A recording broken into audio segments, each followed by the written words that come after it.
Oh, this should be better.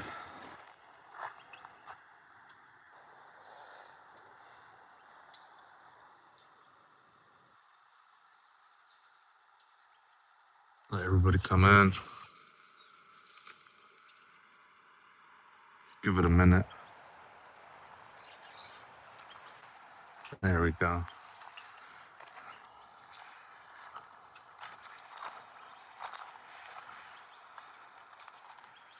Hey, April. How you doing? Rose Allen. How you doing? Yeah, sorry about that. I had to restart it. There we go. Hey, Cindy Tepper. Hey, doing good. Doing good. Yeah. How's everybody doing?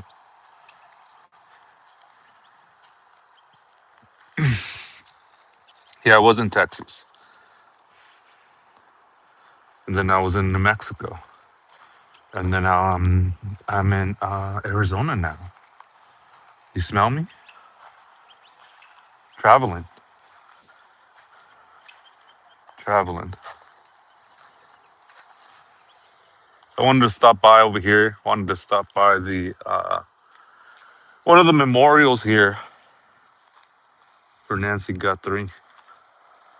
It's unbelievable, man. I really thought this case was gonna be solved within the first month, knowing the FBI was on it, knowing that there was video, a porch guy, and just how everybody, the media attention came through for this case. But man, it just, and I really hope it's not,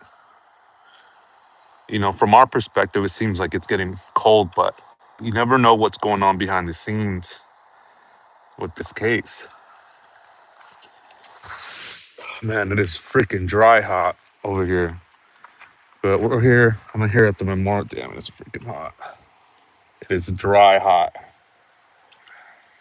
Yeah, the rocks are beautiful, man. The rocks are gorgeous. From Lauren. So I got to give her a call. I'll call you in a bit, Lauren. Got to return her call. But yeah, this is pretty right here. Look at this. Not pretty.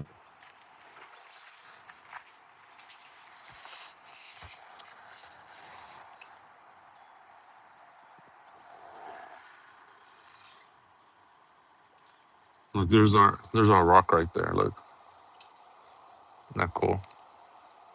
Lauren made that. Shout out to Lauren for this beautiful, beautiful wall rock.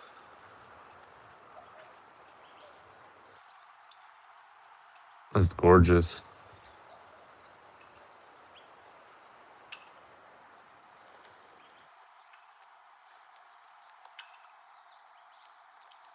So passing through from Arizona, I mean from Texas. I was in Texas visiting some family and friends. So decided to come out here just for a little bit. You see your rock? Which one's your rock?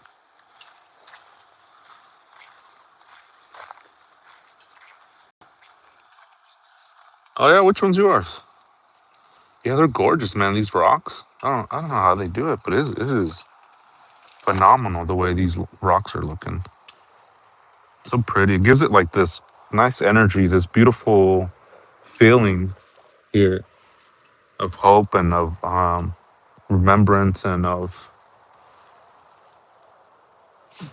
it gives it light. Look, there's our shark here too. Our shark. Look, remember our shark? Look, it's still here. Look at that. The shark has weathered the storm.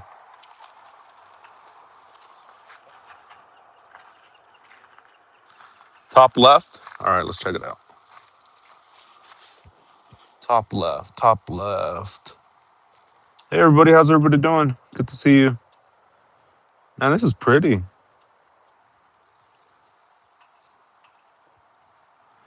Yeah, our shark. Our shark has been to many memorials. We have one over there we have a few actually over there with Celeste's in Lake Elsinore too.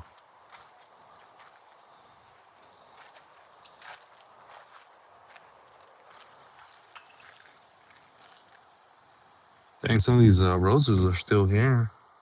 Like this one's pretty. Look at this. This one's real pretty. I'm in Arizona, and it is freaking hot out here, man. It is like it's dry, which I do like the dry, but it's hot.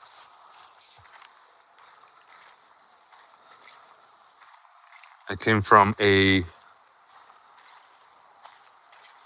Oh, look at this one. Oh, this one's pretty. Look at this. It's a dark sunset with a cactus. Let me check.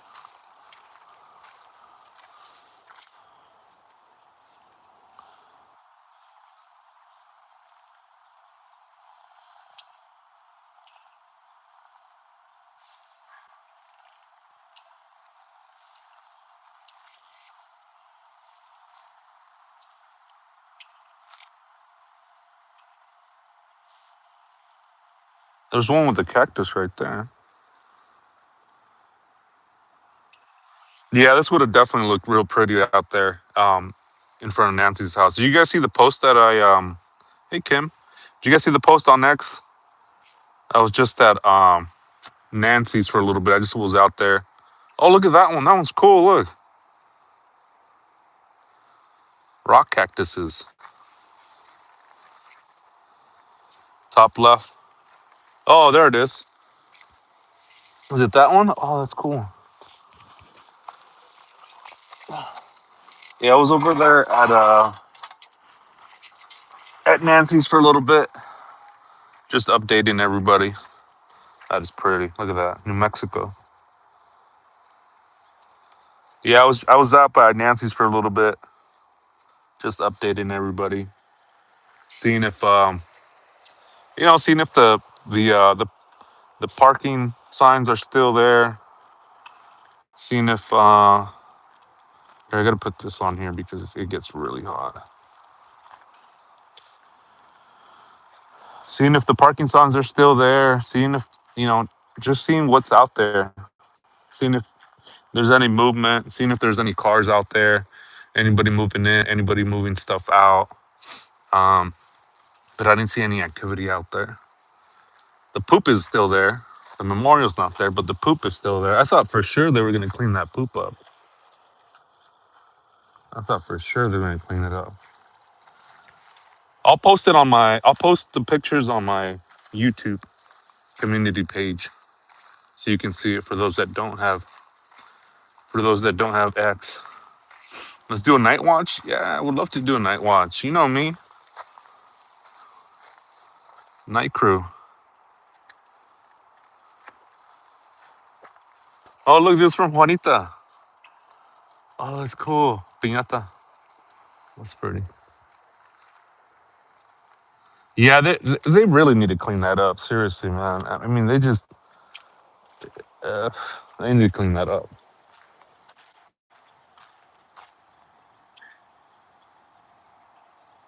Yeah, and it's in front of Nancy's too. Yeah, that's the thing that really is bothering everybody is that it's in front of Nancy's as well. If you're from the association, please pick that up, man. Or let me pick it up or something. I don't know. I was driving by. I didn't think it was gonna be there. Seriously, this long. I thought for sure they would have picked that up. The rocks, whatever, right? Rocks, but the poop is still there. I mean, how hard is it to clean that up? And if you're the association, man, I highly recommend you guys pick that up. I mean, it's gross.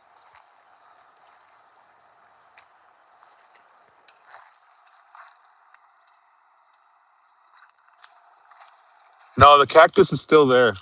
Um, I thought I saw the cactus. I'm almost sure I did. I took more photos.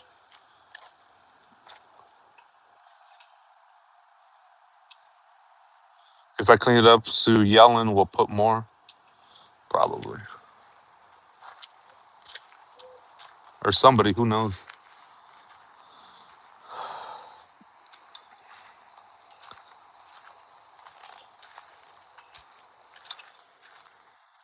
Man, this is pretty. I don't know. There's something that's drawing me to this right here.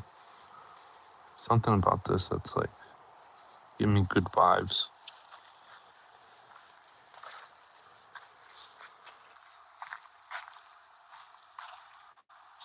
Yeah, they just need to clean it up.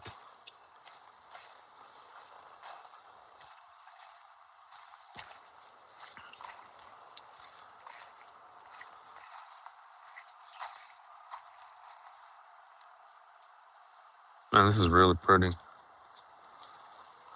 I'm surprised this hasn't faded with all the rain that's been going on. And the sun too. It's actually holding pretty nicely.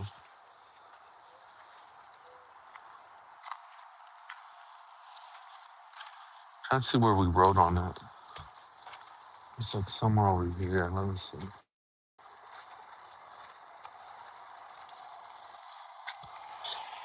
Yeah, it's over here somewhere. It's over here somewhere.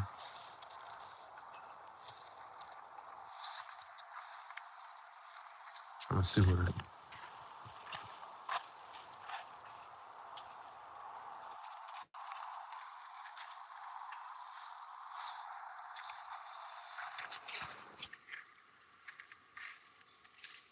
Let's see where it was.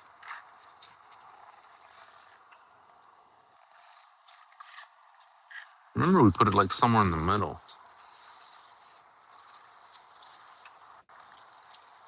See, these you can read fine.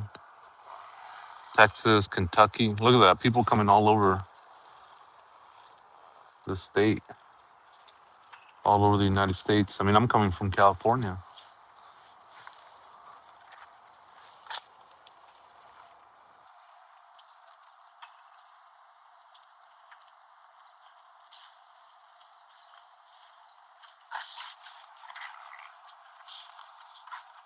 Look, Montana. Look at that, Montana. Wow. Germany. Look at that, Germany. Wow. All over the world. Yeah, there's got to be some answers to this case.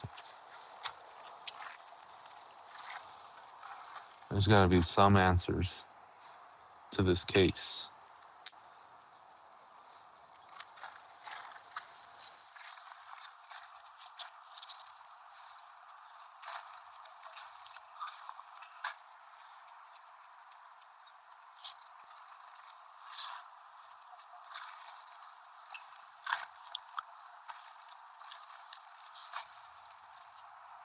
Try to show where we signed it. What if it got faded? Yeah, what if it got faded?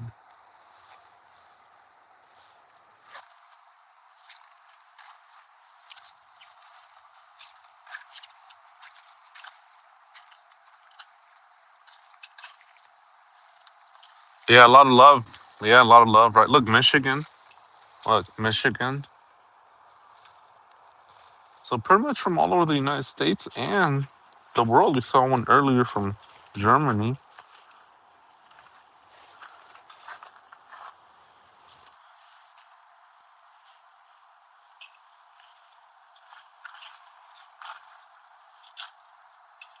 Man, this heat is something different. It hits different, this heat.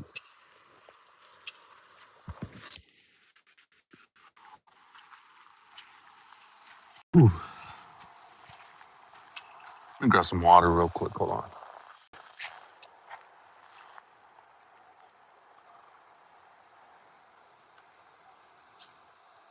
Yeah, we can sign it again. Definitely. How did I get to Tucson so fast? Just keep driving. I'm already in Tucson, man. Oh my goodness, it's unbelievable how many hours I put in from Texas. I mean, I was all the way in McAllen, Texas. I mean, that's as south as you can go in Texas. Drove all the way up, and then came here to Tucson. A freaking long drive. And put the camera in the shade. There we go.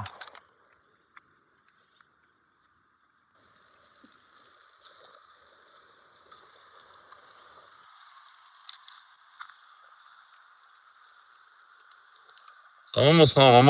I'm almost to California. I'm almost to California.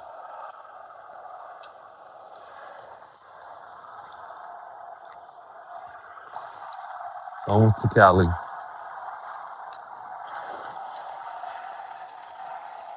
Grab some water.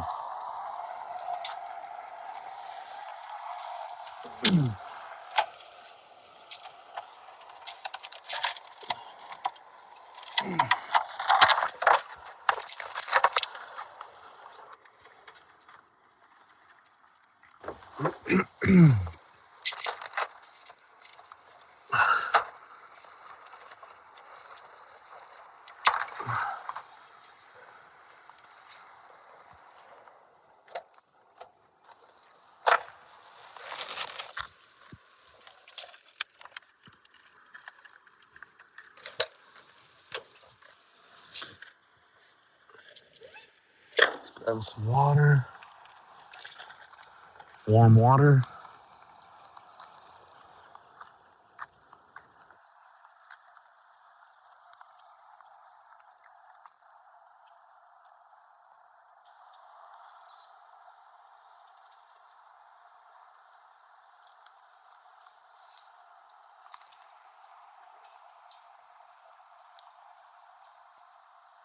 There we go. Some water.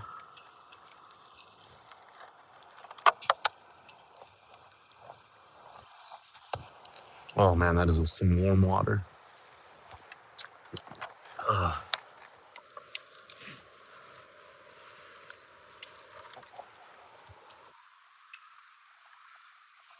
Oh yeah, the night streams. Yeah,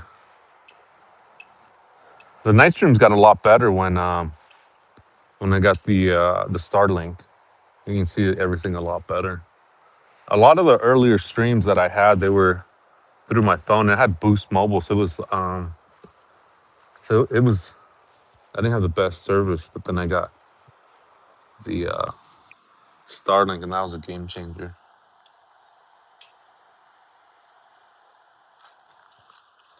Yeah, there's nothing at her house. All the flowers have been gone. The chain fence is still up.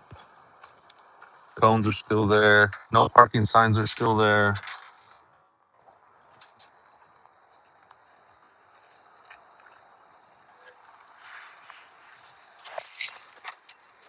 And no Nancy.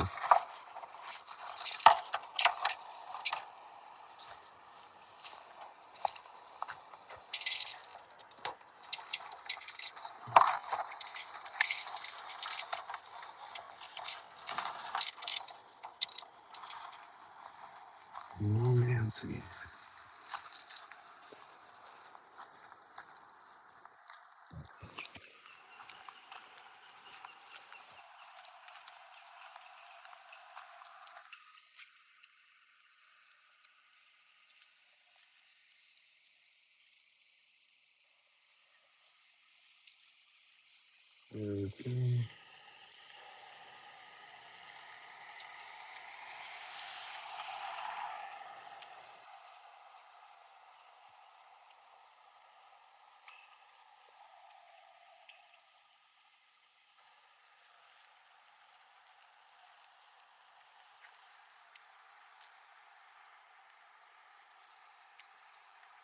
6 my camera. Yeah, back in Tucson. I'm just driving by, passing by. I'm good. How are you? Just checking out the memorial out here. There's no memorial out in Nancy's. And plus, if I put flowers out there, yeah, they're gonna get taken away by the association, is what I was told by one of the neighbors. So this is nice coming out here. It's refreshing. The sun's going down, so it's starting to get cool. It's behind the building. Yeah, I'm just here for today. I'm just stopping by on my way home. I got to be back for. I got to go to Los Angeles for the David and Celeste Rivas case. That one's starting, so hopefully we get some justice in that case too. Or I should say, get justice in that case. I don't know why I say two. Yeah, has the monsoon season already started, or what's going on? I kind of wanted to see the monsoon.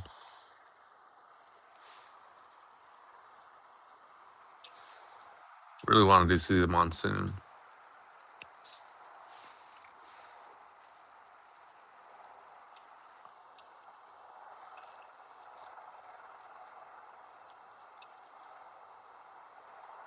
Yeah, that's that video that I took was from Nancy's house on 4th of July, and then today I posted a new one. I drove by there um, and took a couple pictures just so I can update everybody and see what's out there, see if there's any movement.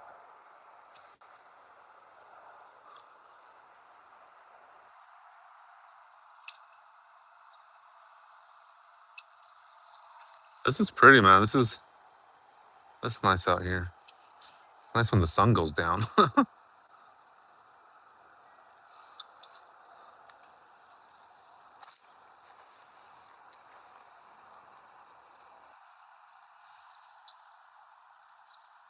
Oh, it's supposed to storm again the next few days? All right. Hey, Trubia, Julie, Stars, Pam. All right. The usual suspects. I love it. We got a good group of people. Really good group of people. Hey, Thankful Heart. Appreciate that. Thank you so much, man. That was nice of you. Thank you. Thankful. Very sweet of you. Thank you so much.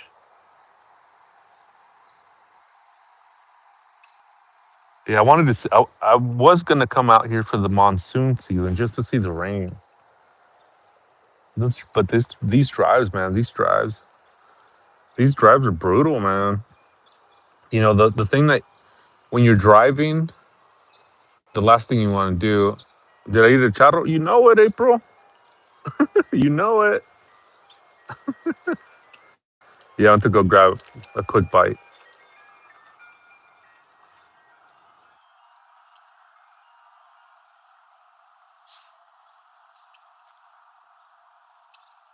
Yeah, I mean, I would love to stay. It's just, I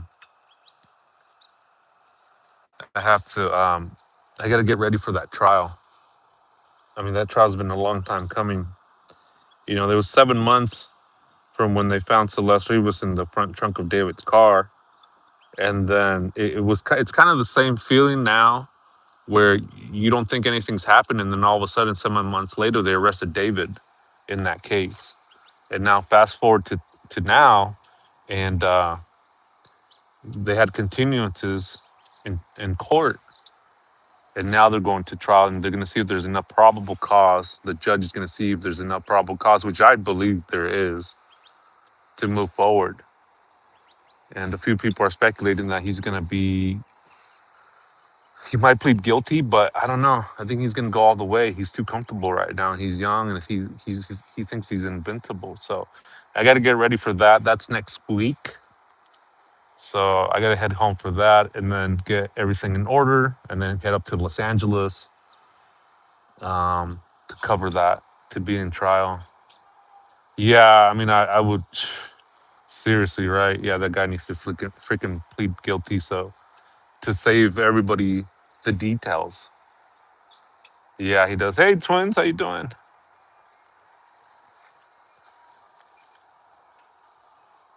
But I just don't know. I just don't know what kind of deal they're gonna offer him. I mean, you know. Yeah, so I really want to be there for that. Yeah, I stay busy, man, just with these cases, and that's why I can only cover one case at a time. I see how people are covering multiple cases. I'm like, I can't keep up. I can only do like one case at a time.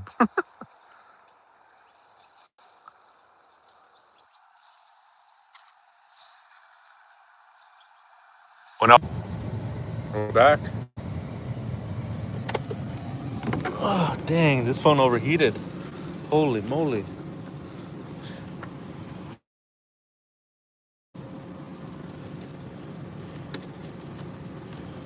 Dang, freaking phone overheated.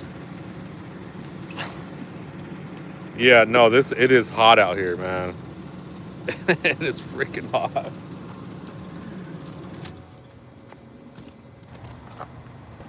I had to turn on the AC and cool it down. I had to put a cooler on it. I had to put one of these. Look, these right here to cool it down. Look, this one's really good. That's how hot it is out here. Oh boy.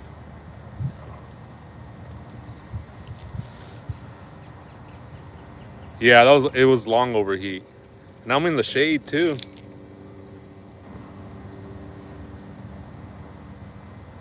Look how pretty that is. The flag, the banner, the sun. Isn't that pretty?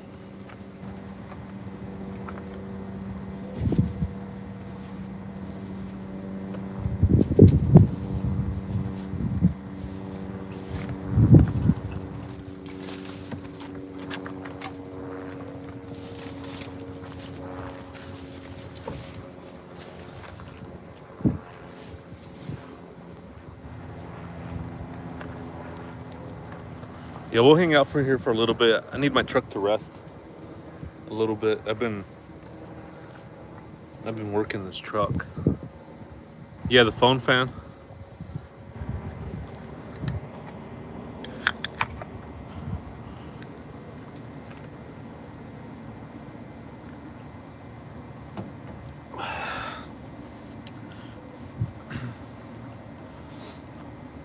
Yeah, searching out here. Yeah, it's freaking hot, man. You gotta be out here early or nighttime. Nighttime would be good too. I actually prefer the night because you get longer. The crispy monster, yeah. How many hours did I drive yesterday? 10, 11 hours straight. That was crazy. Crazy, crazy. 11 hours. Wow.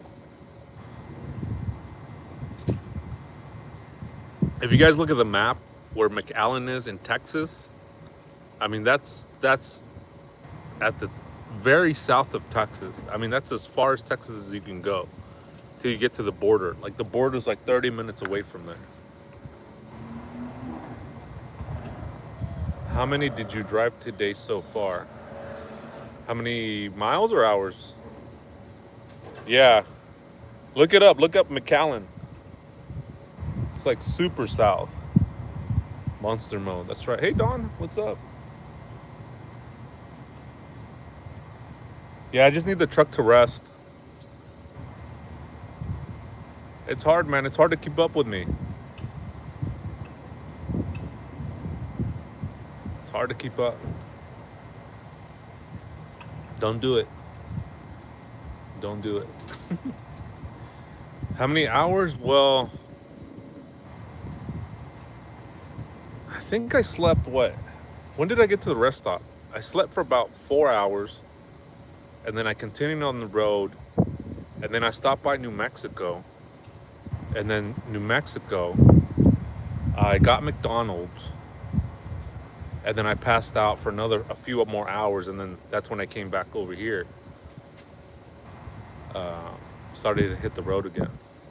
Man, New Mexico is gorgeous, man. Seriously, New Mexico, very underrated.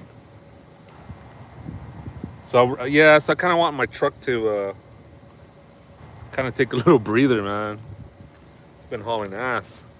Texas over there, if you as you guys saw, Texas, it's like 80 miles per hour. That's why I was able to do really good time. Yeah, I had McDonald's this morning for breakfast. I passed out, man. What do they put in that stuff? You guys know?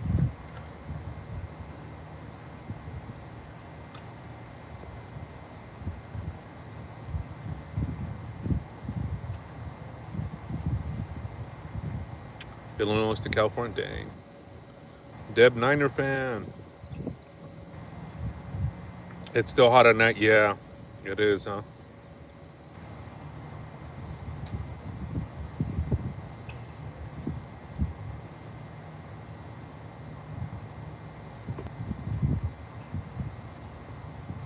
Hey, Mama Cool Beans. Yesterday, yeah, I went live yesterday. Yeah, for like 11 hours. Yeah, this is a very nice rest area, right? Oh yeah, the one that I was there, man. That it looked like a hotel. It was pretty out there.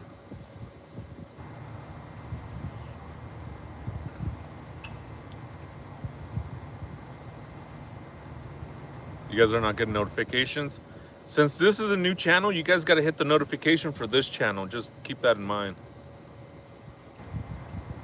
And I'll post it on X too. I don't think I posted this one on X. Nanny, I don't know, but after work I get a biscuit and eat it and I'm out. So I needed to see this. It brings tears to my eyes. I know Nancy knows we have her in our hearts. Yeah, absolutely. That's the thing too. Excuse me. Sorry about that.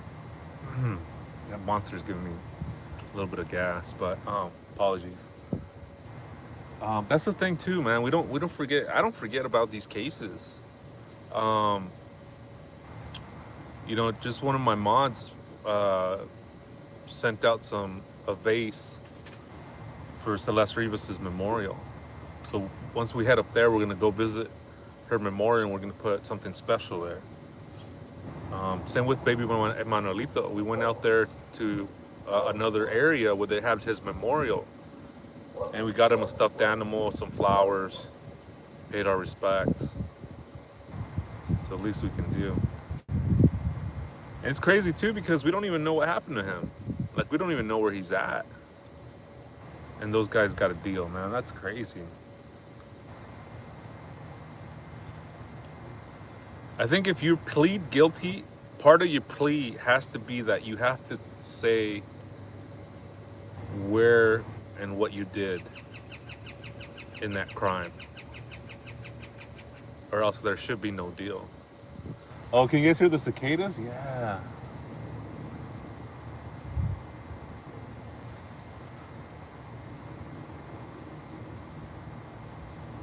So that always pisses me off, man. It always pisses me off when people get plea deals and like there's no answers for the family or for anybody.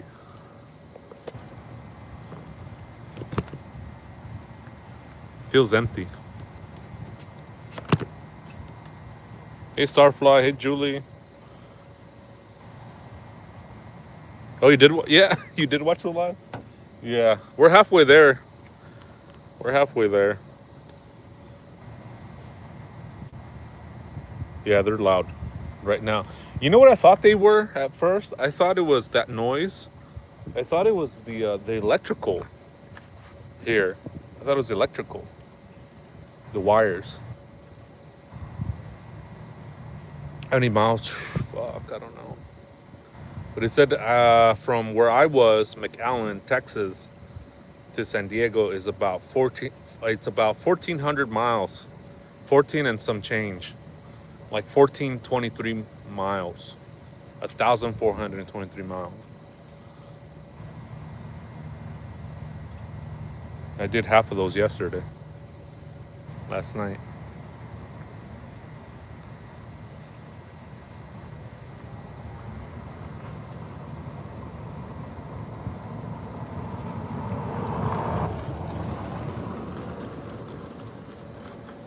Is that caterpillar?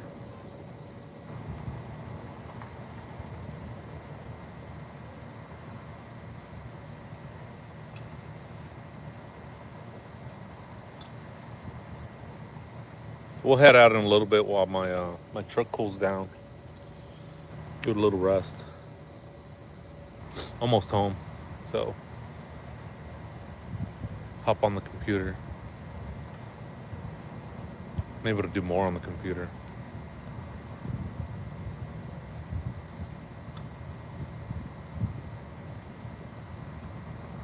Yeah, I'm gonna get back on the road tonight.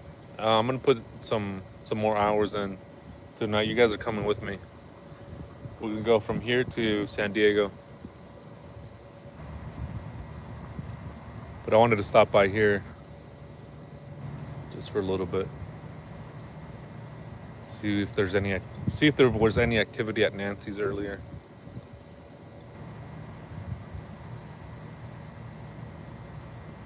Same old, same old. Yeah, the rock garden looks pretty cool.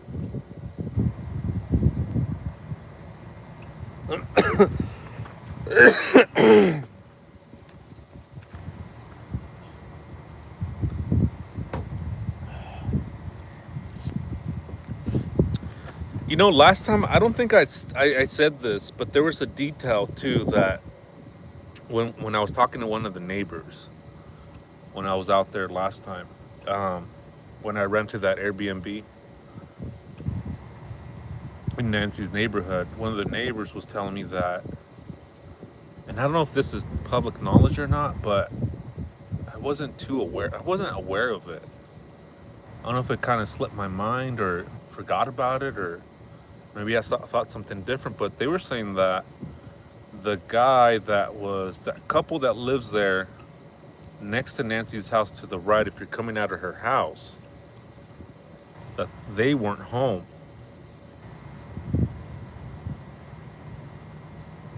So that was interesting. It always makes me wonder if the perp knew that somebody was not going to be home that then. I mean, that's a really insight of who the neighbors are, where the neighbors are, and when the neighbors are going to be, if they're going to be home or not. Because she was saying that the neighbor, his chair faces her window, her bedroom window. He has a chair that now that I'm thinking about it, it's kind of odd too, isn't it? Having your chair facing her window.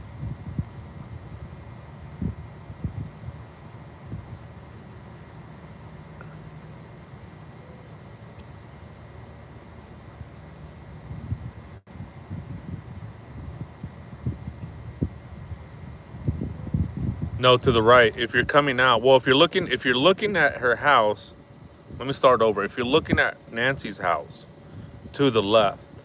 No, forget about Gem Guy. Cross that out of your mind. Get that out of your mind right now. Get that out of your mind. If you're looking at Nancy's house, to the left, that neighbor was not home when Nancy was kidnapped.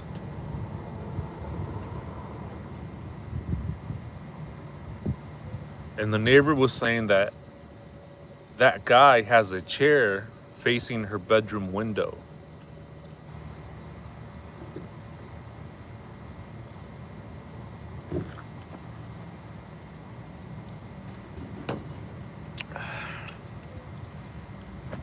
Now that I'm thinking about it, it's kind of odd.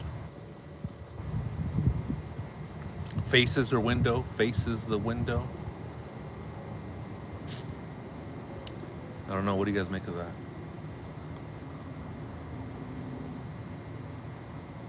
Have you guys heard that before? No, get Gem Guy out of you guys' mind. Sorry. I'm like, no. It's the one. Okay, if you're looking at her house to the left, they were not home, the neighbor says.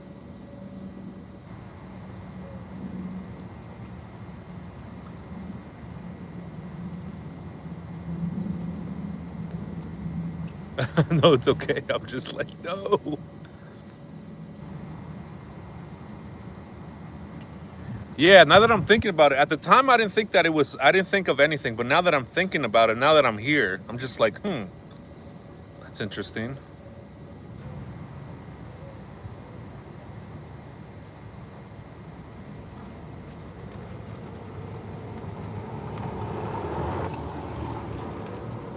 Yeah, the thing is, Julie, the thing is that I wasn't, for them to talk to me, I wasn't able to record, I wasn't able to take notes. And I like convinced her, I was like, look, I got to take some notes. And so by the end of the conversation, I'm like scrambling to try to take notes because I'm like, I don't want to misquote you. So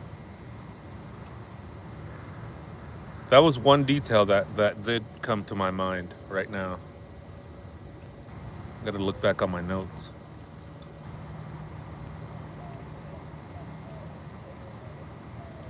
Thank you, Julie. I appreciate that. Yeah, thank you.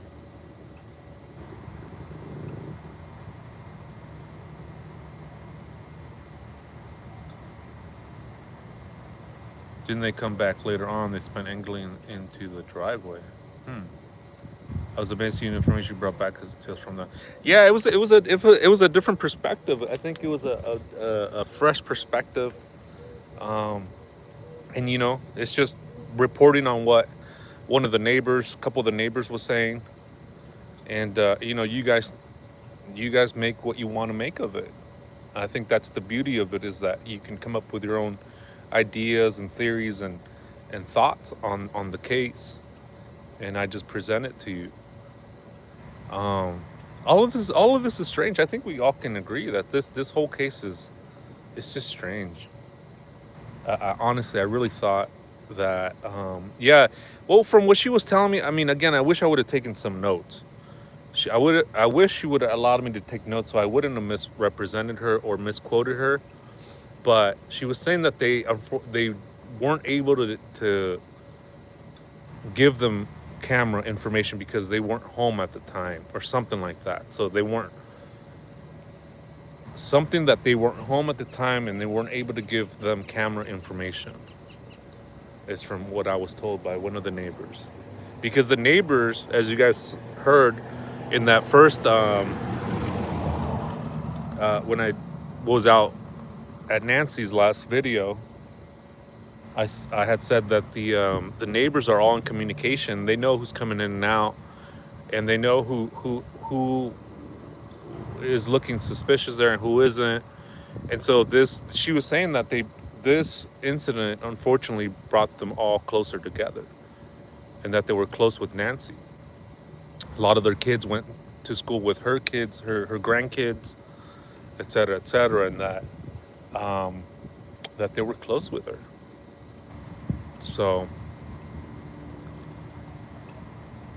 and the other thing too, also now that it's coming back to me, they were saying that, and this is just one neighbor's perspective too, and one thoughts. You guys have to take everything into consideration. That's what I do. I mean, I take everything. I look at all perspectives, every perspective.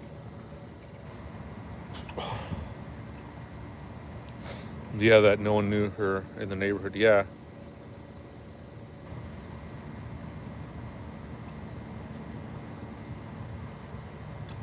And she was telling me too about the memorial, about that the association, it's not an HOA, but it's an association there at Nancy's neighborhood, because those houses were built, I think, in the 70s. And so at the time, they didn't call it an HOA, they called it an association. And I believe there was like 1,600 houses there in that area. And not all of them are in that association. And she also was saying too, now that my memory's coming back, that FBI law enforcement were going through all the washes and all the neighborhoods looking for Nancy and looking for information regarding Nancy. So that was interesting too. FBI, she was saying also FBI did check those Airbnbs around the neighborhood. FBI did check those neighborhoods. That was another thing too. The Airbnbs that were in the neighborhood. Because I had thought about that too. I'm like, did they even check these Airbnbs or what? They sure did. They sure did. I asked them too. I was like, who do you think did this? And one of the neighbors said, well, I think, in my opinion, she said, I think it might be like a contract worker.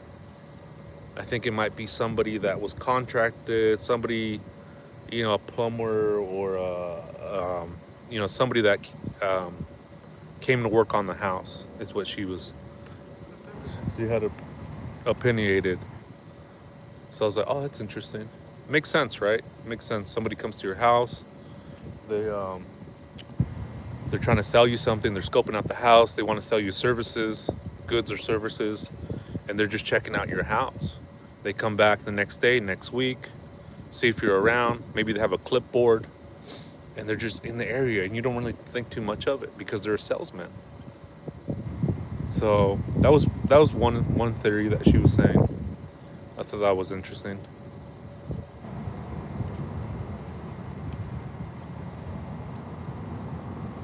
Nancy Woodher case. I'll check that out. I'll check it out. Yeah, there's cases like that have some similarities, parallels to each other.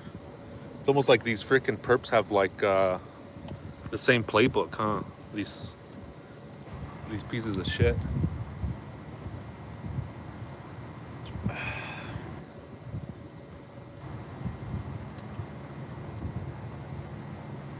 Construction house has been going on for 2 months. Story scaffolding, and they can see everything in that neighborhood. Interesting.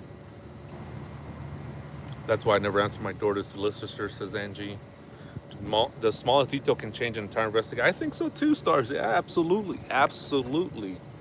100%. That's why I feel it's important to have the story still out there. Same with the David case. I mean, we were covering that and going over replays on that, even though there was no new information, because it still kept it in the public, it still kept the awareness out, it still kept their name out there, and it still felt it showed people that we weren't that she wasn't forgotten. That's the thing, man. That's the thing that gets me sad, man, is that it feels like people forget about these cases, and quickly too. It seems like it's quicker and quicker nowadays, and just everybody moves on to the next thing. And I think we're so far ahead in technology now that these cases should be solved with modern technology, AI, DNA, forensics, digital forensics. I mean, they have video of the perpetrator. So, what's up, psychic writer?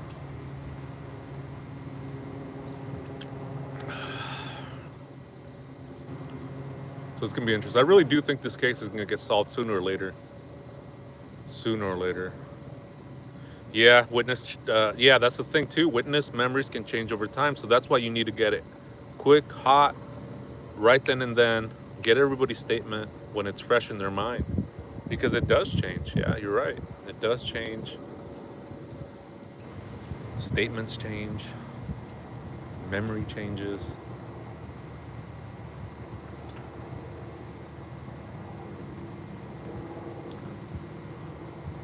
Let me see if I can look at my notes. Let me see if there's anything else.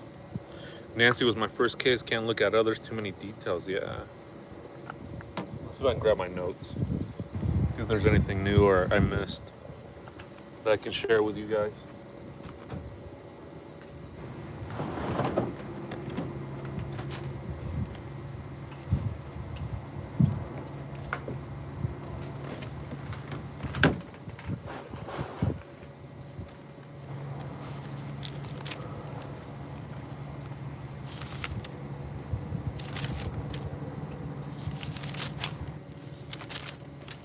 Oh, 1960s. Those were built 1960s.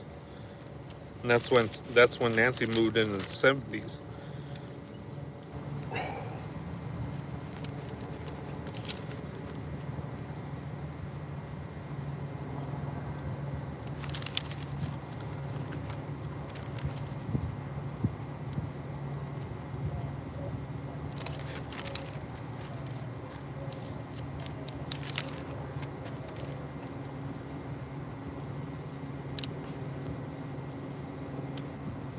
Yeah, the Nest camera too was interesting. The Nest camera too. That's a huge detail that I've always wondered too. And I did ask one of the neighbors. I said, "Do you know if that's a new Nest camera?" She said, "No, she's had that for the last time that she saw it was a year ago, um, when she got kidnapped. A year she's seen that as far as back as a year." I thought it was a new camera, and I thought that's why Porch Guy was surprised by it. You know, maybe scoping out the house a month earlier, 2 months earlier. You guys remember that documentary, or that Savannah Comes Home, where she's sharing all the details, her mom's favorite restaurant, that she's in Tucson, how she looks, how Annie looks. I mean, just laying it all out there. I think that's when the plan started to set in motion. Um, and so, dang, I lost my train of thought. Oh, and so the Nest camera, I was like asking, okay, I thought it was like maybe she had gotten it because maybe they were scoping out the house and she got spooked. They got a Nest camera, got the subscription, the free one, and no, she's been having that for a year, over a year. So, and I even asked them about the subscription too. I was like, why do you think she didn't get the subscription? She's like, well, we all just have it for just like, the home thing, for the, if somebody's home or not, or you see who's there. When you ring the Nest camera, it shows you who's there. They said, she was saying that one of the neighbors was saying that they get the free trial subscription, and when it ends, it ends. So, yeah, you don't think it's gonna happen, yeah? You don't think something like this is gonna happen, especially in that kind of neighborhood. But that neighborhood is dark, man. At night, it's scary, man. That neighborhood is dark.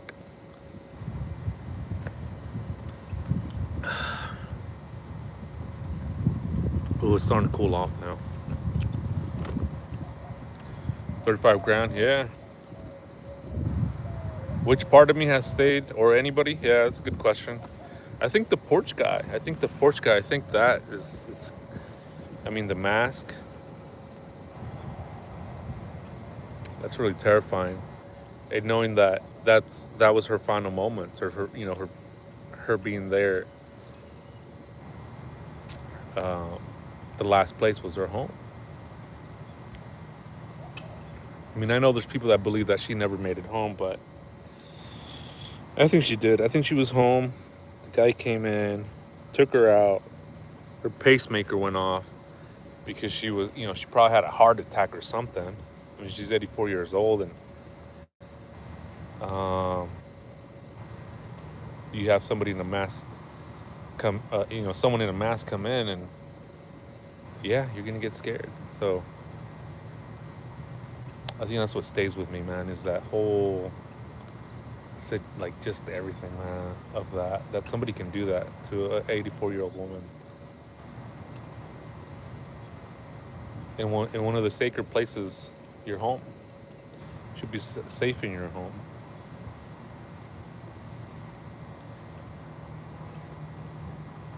You're paranoid now, Angie?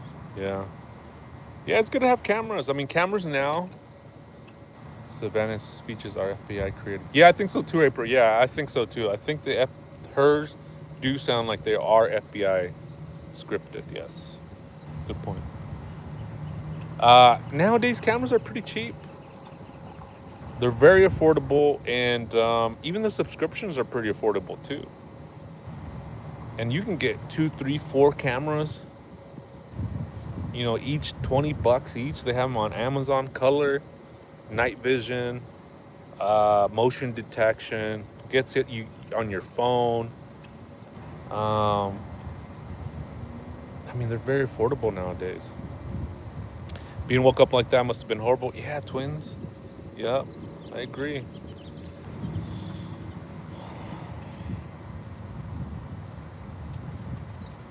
Yeah, imagine if that was your own mom. I know, right? Oof. I'd burn everything down trying to find the guy. Call the homies. Michis. ¿Cómo estás, Michis? How you doing?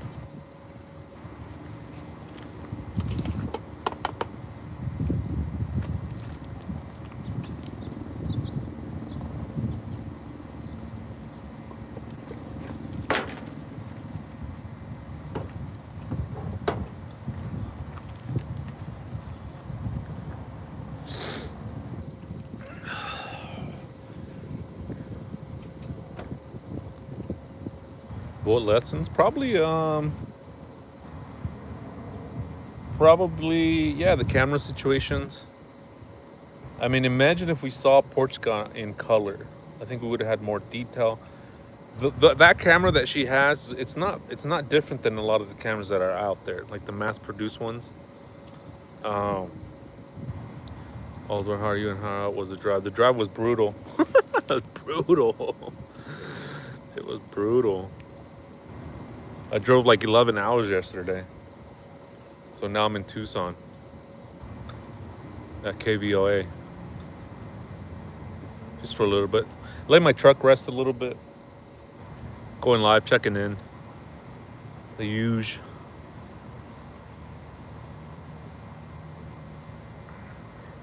That camera, I have one kind of like that, and you can have color on it, and man, it looks good, man. The color on it, I am a beast, no doubt. Yeah, I told you I go hard.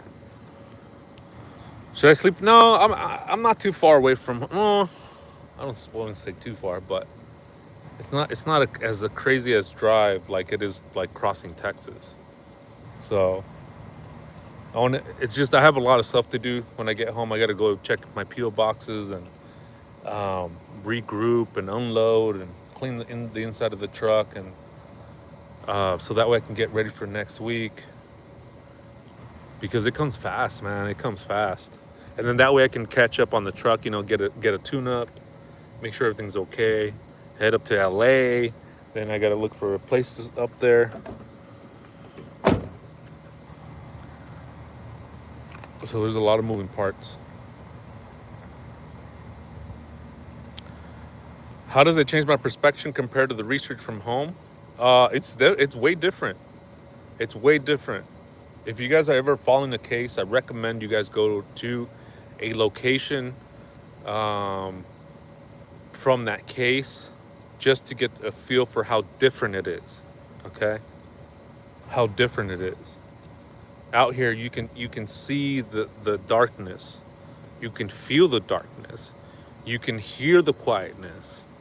You can see that there's a maze going through her house, going from the main road to her house, and how dark it is, and how someone would have to known exactly where she lived to get there. No ifs, ands, or buts. So it does change my perspective big time, because all your other senses are heightened. Everything else is heightened instead of just like you seeing it on the screen. I mean, same with the David case, same with the J. Carroll case, Baby Juanito, all those cases.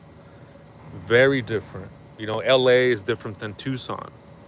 You see LA and it's like fast paced, celebrities there, mansions there.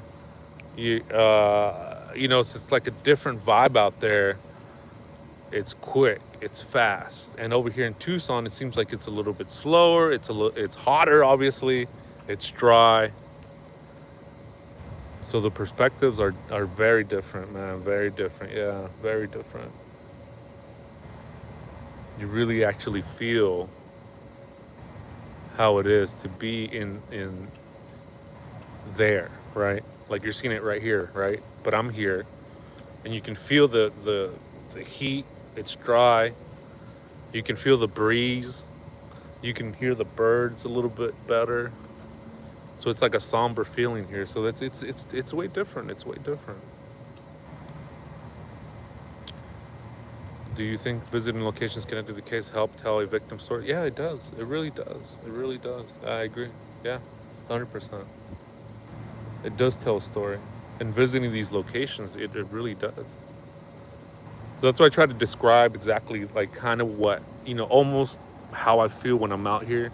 So you'll hear me say, yeah, this feels good. This energy feels pretty calm. Or, I try to be very descriptive so that way I can bring it home to you.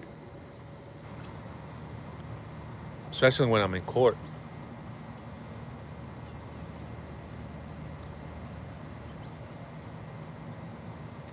Man, I just wish there's some answers, something breaks with this case, man. Map Queen, street trails around Nancy's. Oh, right on.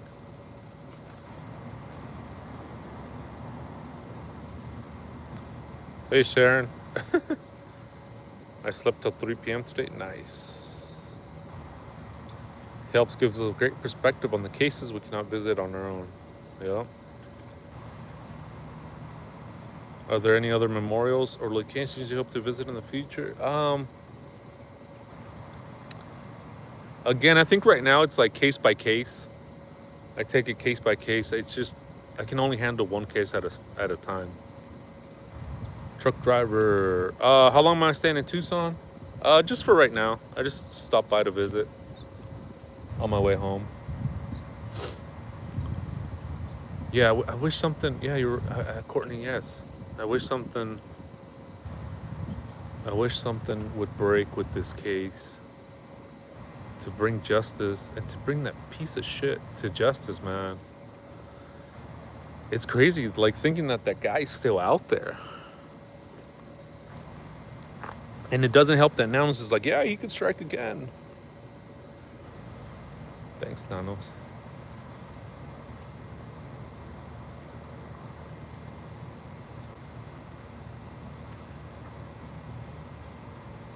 I think this person, this porch guy, I think we're gonna be surprised at who it is when it comes to like who when we unmask porch guy. I think we're all gonna be surprised. I don't think it's anybody that's been in the public eye, in the media, on camera, on YouTube, on TV. It's gonna be somebody new, different, that we've never seen before. I think we're gonna be surprised. I think so. That's my opinion. I think it's gonna be somebody that we don't know, we haven't seen. It's as simple as that. I think we're gonna be surprised.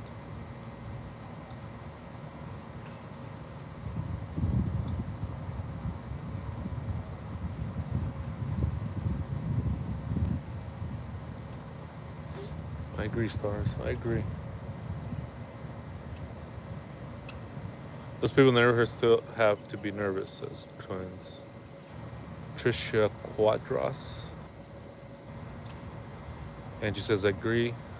Going to be crazy, or someone we never suspected. Very Scooby-Doo. Yeah, somebody never would have suspected, or maybe somebody we could. Maybe it could be both, or either or, right? Somebody we just could never suspected, or it'd be somebody that, how we were talking about earlier, a contractor, a plumber, an engineer, somebody, or an electrician that comes in, does some work, and maybe thought it'd be a quick way to make money, a scheme. Thank you for ensuring. Thank you for help ensure Nancy is remembered. Absolutely. How do you think they picked Nancy? I believe that she was picked 2 months before her kidnapping. That video that came out where Savannah was laying out all the details about Tucson and about how her mom lives here and how she's here and how she's been here for so long. I think that set the ball in motion in somebody's mind. I think somebody saw that program. I think somebody that was obsessed with Savannah saw that program and said, boom, that's how I can, one way to connect with her. That's one way. If I can't get to Savannah, I'm gonna get to Nancy. And that's how those people think, man. They don't think like us, like rational. They don't think, because we're not killers. So they think differently like that. They think if they hit a family member, that they're somehow close to that person that they're obsessed with. Oh, I didn't go live, Lily, to New Mexico. I wasn't live. I just went through it. I was so tired. So I'm live right now. But we'll go. I'm gonna do a road trip from here to California. Oh, you watched the video from El Charro? Yeah. That whole video is interesting. that whole video. But I think that's when the plan started to set in motion. Yeah, and she also did mention something about being hacked on Facebook. Precious, yep.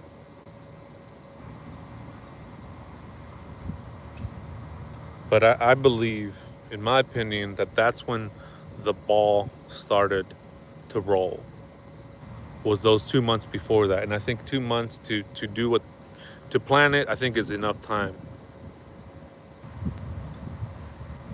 Oh, from the adjacent table, really? I'm gonna have to watch that again.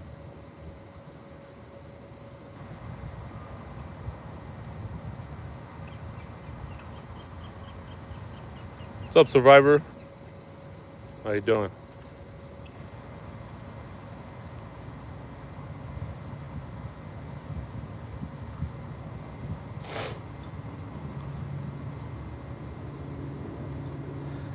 So that's where I think. I mean, if you see that video, Savannah comes home.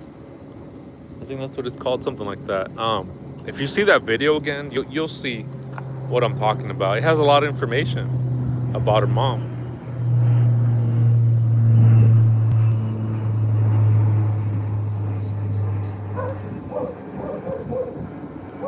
What was the first thing that I learned about Nancy that made me want to cover the story? Probably when I saw Portugal, I was like, whoa. I was like, they're definitely going to catch this dude. I thought I was going to come out here, boom, there's going to be an arrest within a month or two, come back for the David case, bada bing, bada boom. That was my thinking. It's like, they're going to get this dude. They're going to get this dude for sure. Be back home for the David case. I was wrong. Way off. Yeah, doesn't the sky look pretty?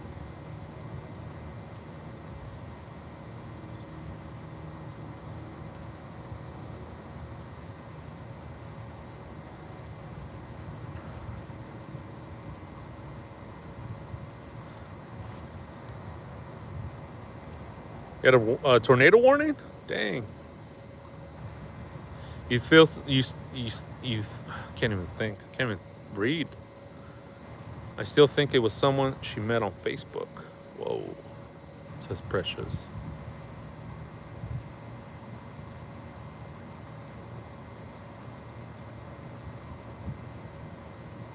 Yeah, this guy is amazing, Trisha.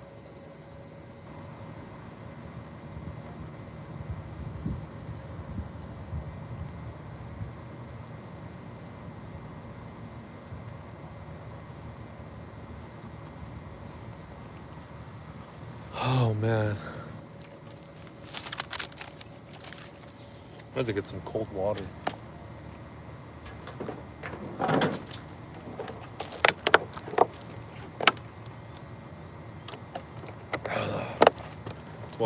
This water got warm.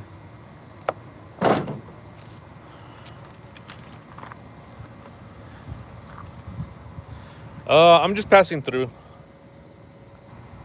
I gotta go to LA. Heading to LA.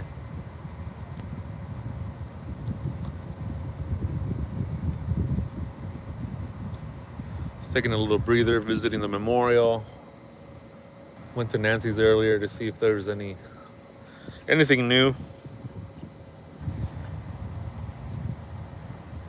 Didn't seem like it. Didn't seem like it.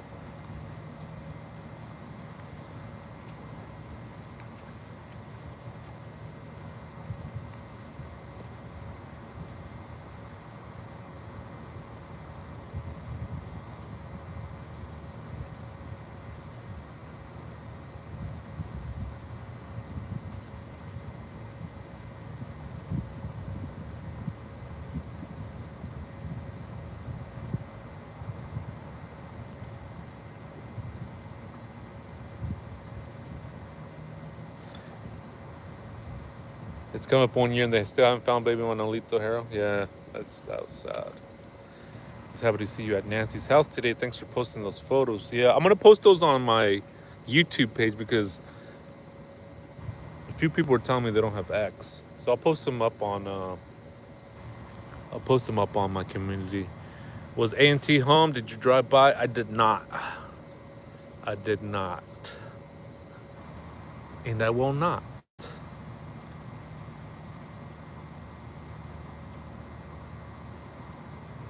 For my safety.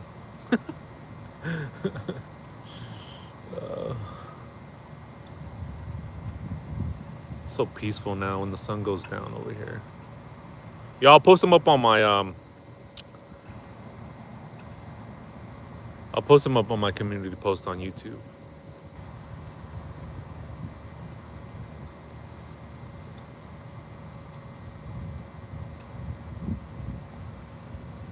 Watch the sunset.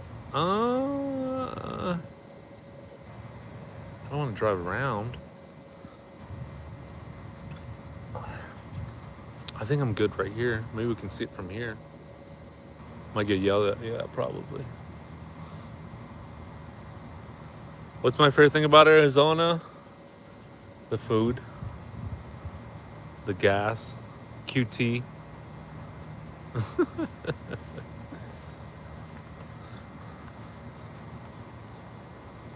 It's just like the Jean Bonnet. I think it had something to do with someone connected to the beauty pageant.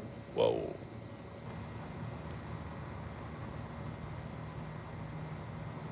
Can't see when it's flipped over. Did I get to talk to Juice? Yeah, I talked to him earlier today. I was texting him, see how he's doing. See where my phone is.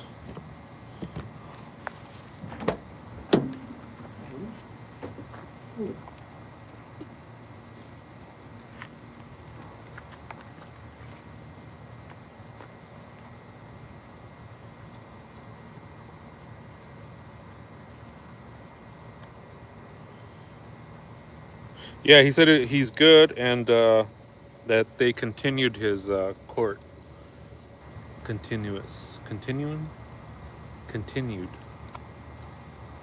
Look how pretty that is. And my truck gets to rest too.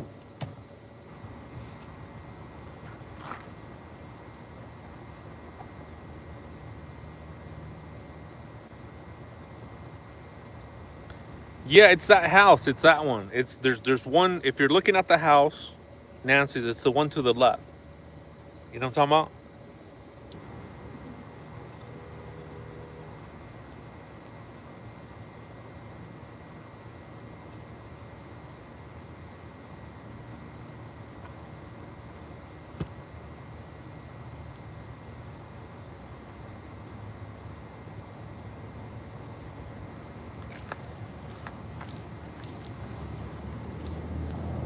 Yeah, the cicadas are getting louder.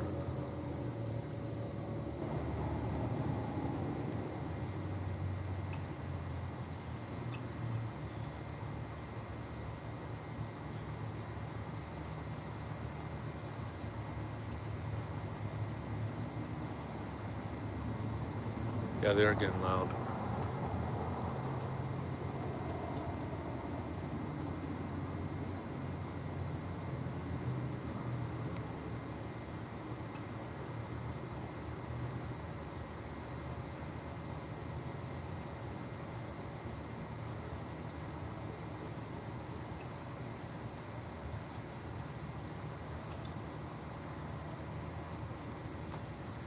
Yeah, justice for sure. What's up, Cali girl on fire? Well, that house is, I think, one or two houses up. The ones where they said that the dog was barking. It's that house on the corner. You can't miss it.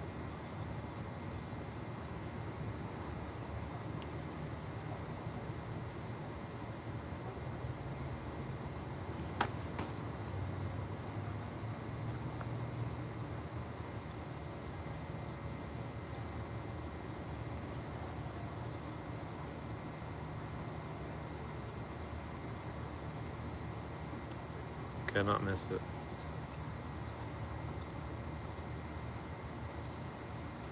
Hey, Jax, how you doing?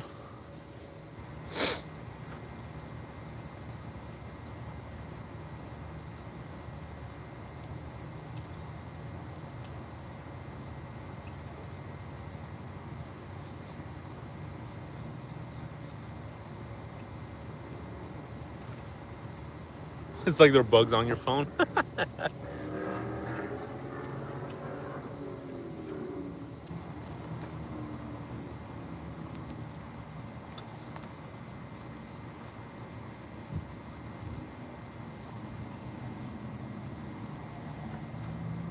Cicadas. Cicadas.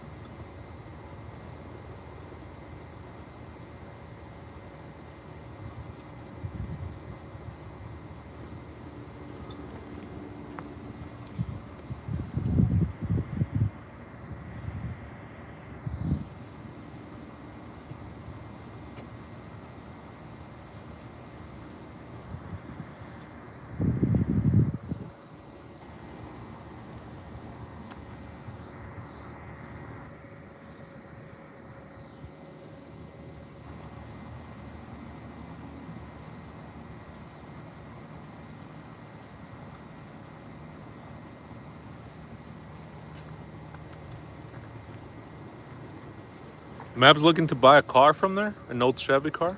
Nice.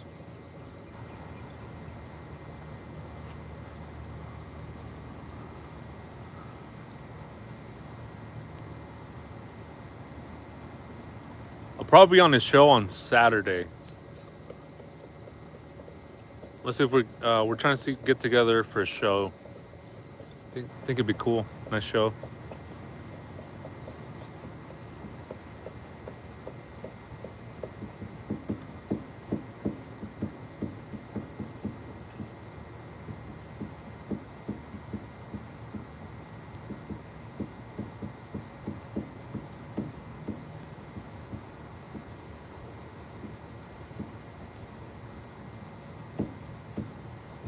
I was already at Nancy's.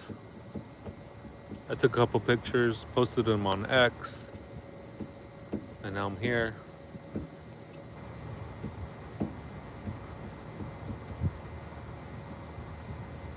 Watching the beautiful sunset right behind the banner. American flag.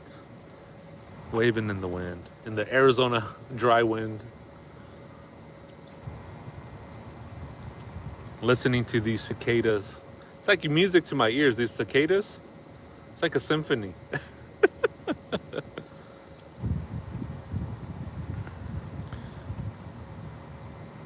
Yeah, I'll post it. I'll make sure to post it. I'll be on my computer then. Bring up some drone footage.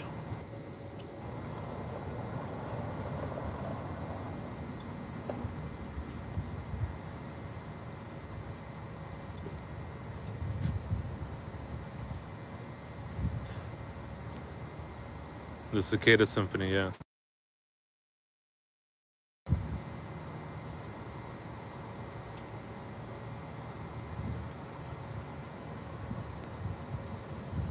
Yeah, I'm really hoping and praying that there's some break in the case.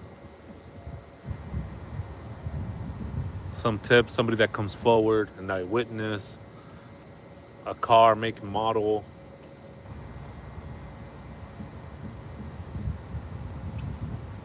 A sketch of a porch guy from a witness, the DNA. I'm sure they already have the DNA back.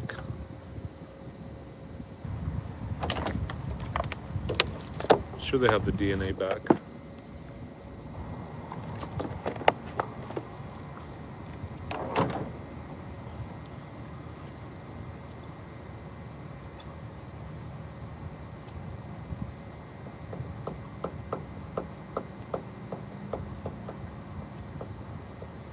I don't think I've ever seen a cicada. I'm like really looking to see where one is. Let me see if I can look for one.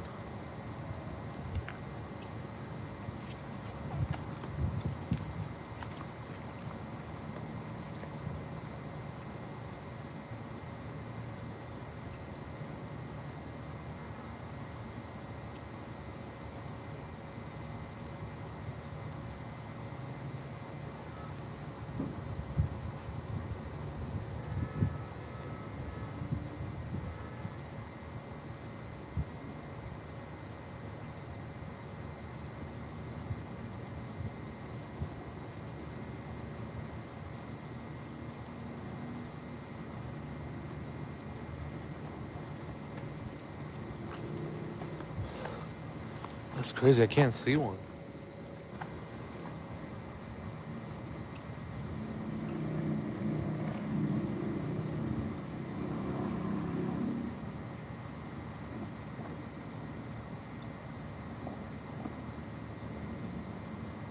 Yeah, or someone breaks up. Yeah, the girlfriend. Yeah, girlfriend turns them in. Yeah. Just anything, man. Anything.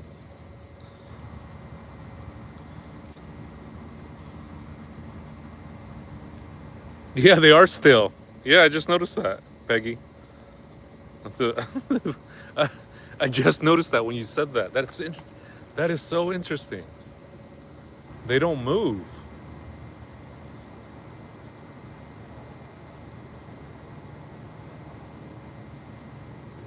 I mean, not as fast.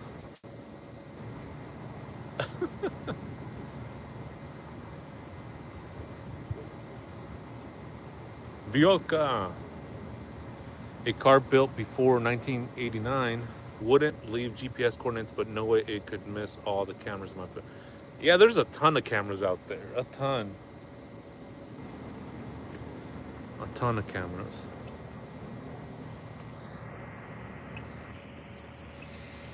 Kitty.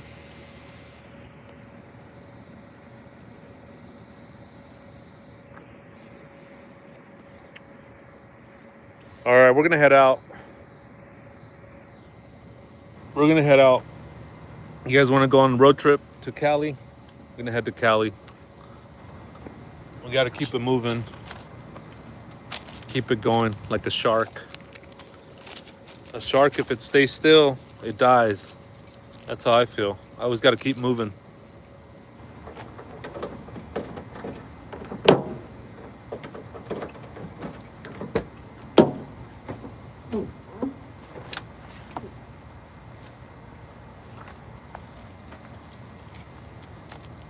Road trip. Yeah, we're almost home. We're almost home.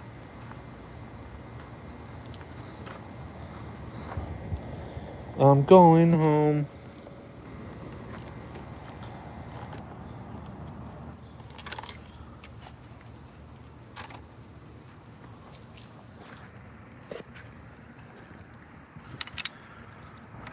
Do a little blessing, a little prayer. There you go. Hope there's some answers. Oh, man. Hope there's something soon. Something breaks soon.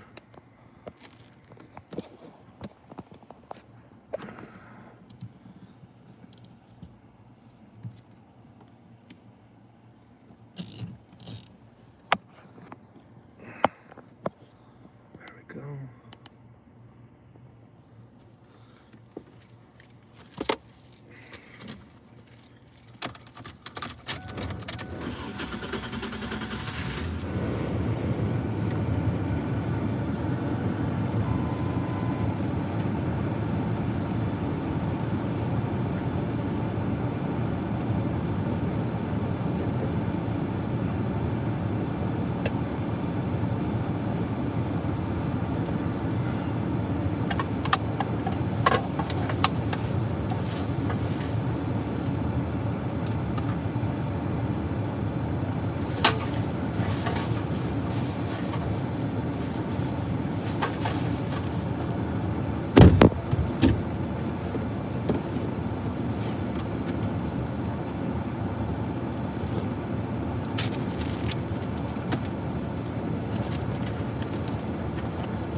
Alright, let's get out of here.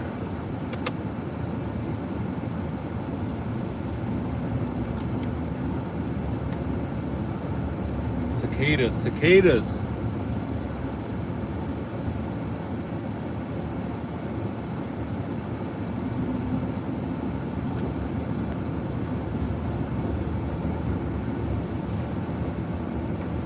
Man, look how gorgeous the sky is looking right now.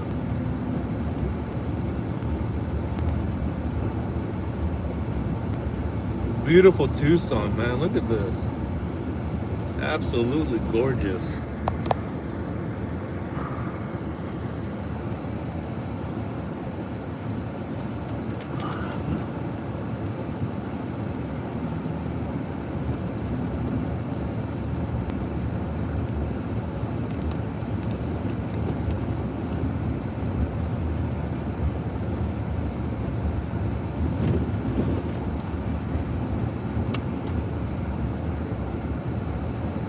Marcus the Shark. That's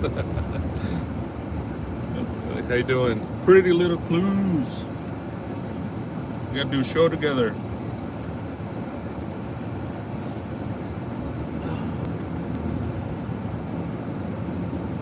I gotta get some water. Oh, thank you, Peggy. Appreciate that. That was very nice of you. Thank you. Thank you so much.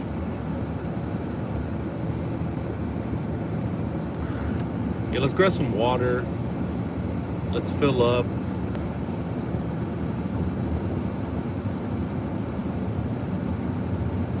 I think there's a QT up here, if I'm not mistaken.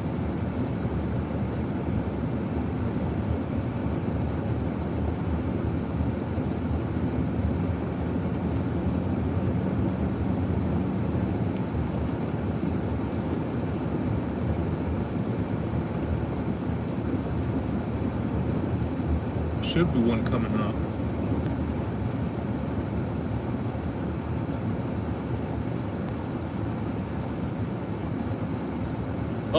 Oh no, that's Circle K. What's up, Patriot Pride? How you doing?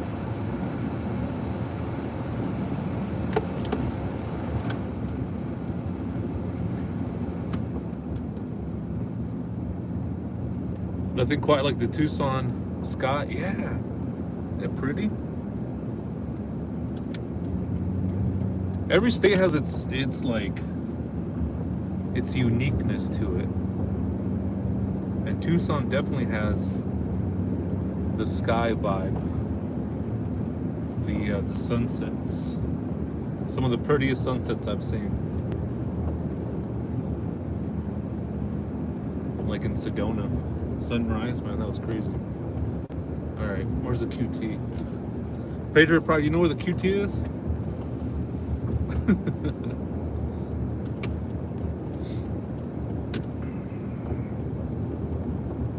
You guys want anything?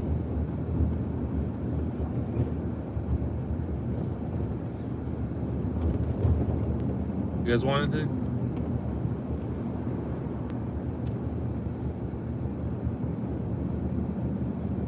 Safe travels, thank you. Do you guys want anything? What do you guys want? I got you guys. M&M's, coffee. Ice cold Coke. Ooh. Oh look, Pretty Little Clue's gotta pee. Good, because it's a long way home, so I don't want to stop because we're already stopped over here. So good call. Klondike bar, Coke Zero. All right, let me watch out for this guy right here. Pepsi, chicharrones. Ooh.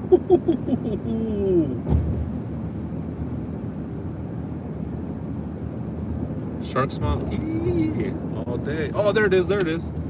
Why was it taking me like way down there? That was weird.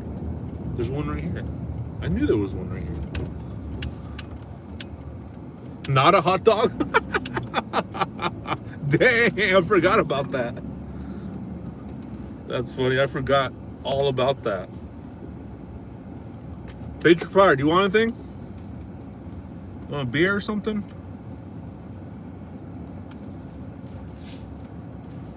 Chips? I got you.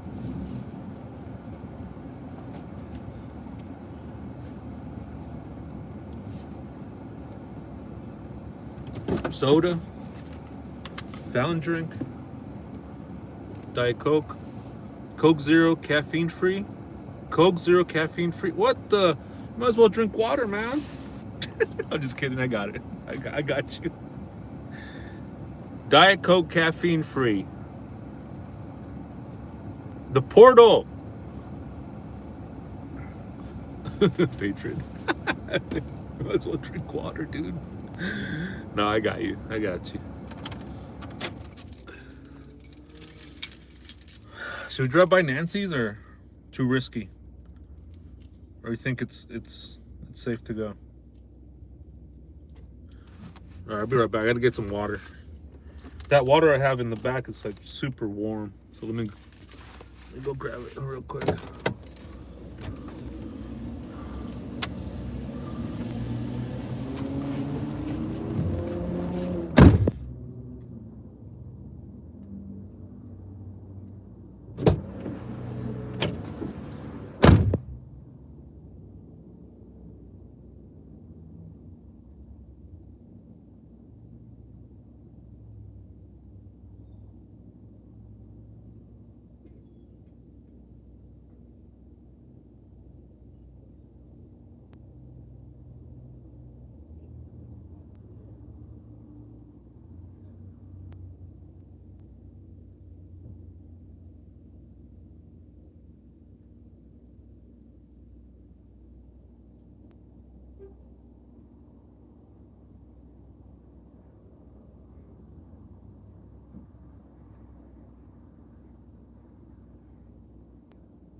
All right, guys, here's the bag.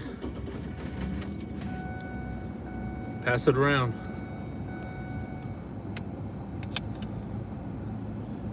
Oh, damn, look at this water. Look at this water. Dang, Sedona, look. Spring water from the springs of Sedona.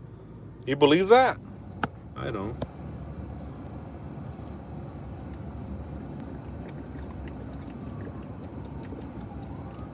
Oh, dang. Holy moly. Whew. It's probably tap water. Probably tap water.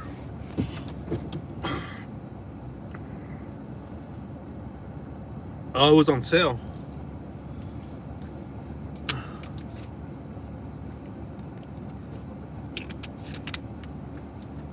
Oh my gosh, that's so good. I gotta get hydrated, man. I've been drinking Monsters only. Monsters, coffee. I don't think I've drank water all day today. Yeah, most water is bottled. And then they slap on a fancy label and you're like, ooh. But I really like this water because it's really tall and it fits over here in my console.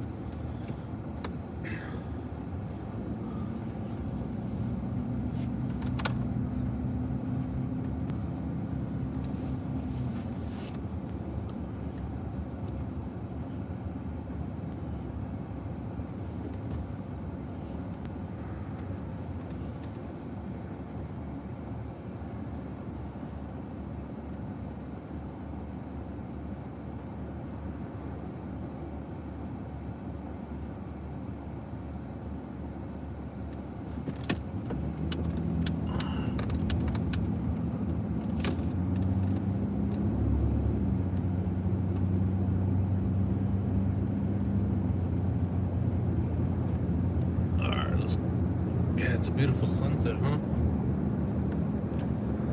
Look at that. Look at that. Isn't that pretty?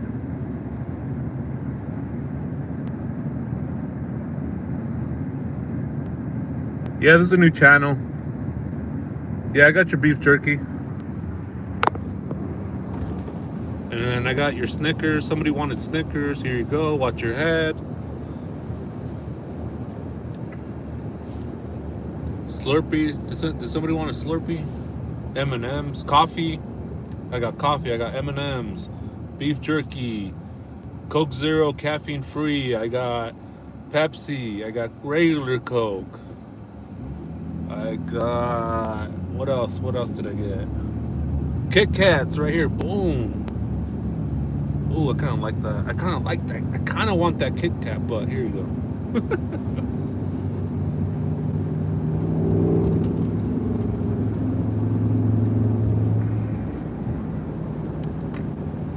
It's crazy. I can't believe I drove 11 hours yesterday. Not crazy. Texas, man. Texas is badass, man. Texas is badass.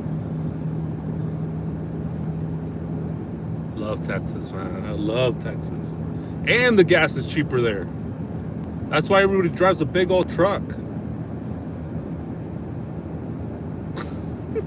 Pretty Little Blues. That's funny.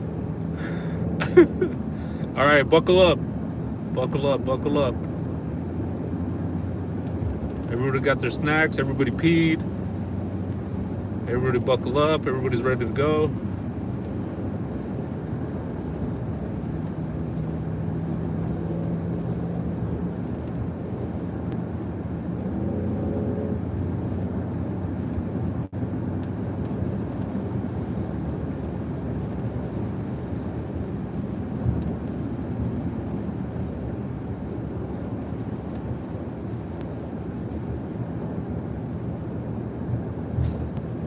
Okay, on your side. That's funny. Yeah, who rode shotgun? Who got shotgun? Who called it?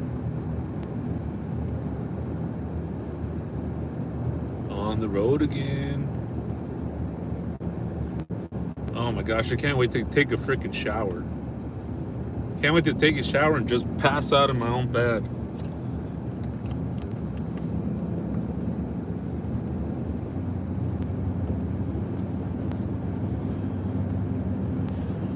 Alright, let's see how far we are from Cali. Yeah, we go some crazy journeys, man. We do side quests too. Side quests.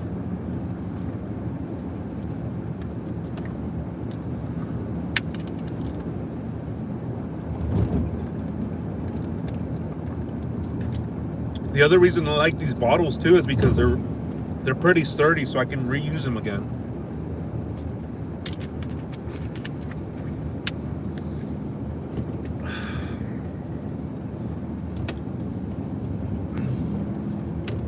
Oh man, I needed that water, man. Been drinking Starbucks, Coke Zero, Monster. Someone's hanging on the back of the truck. Whoa, oh shit. Who is it? Who is it?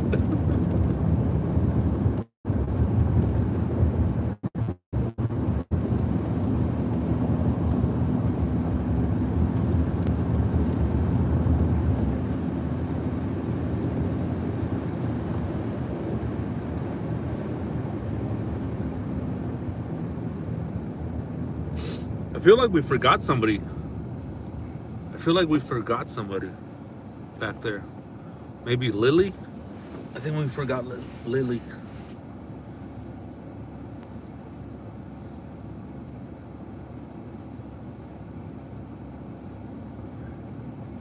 If you could only have one food for a week, what would it be? That's easy. Pizza. I can have pizza for months. Breakfast, lunch, dinner, midnight snack.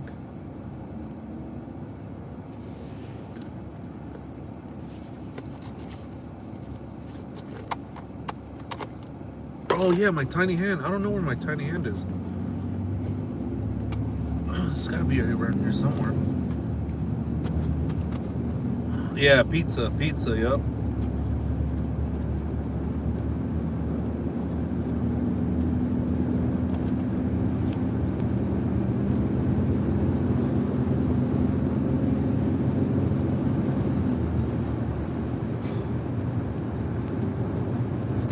Why'd you delete it, Stars?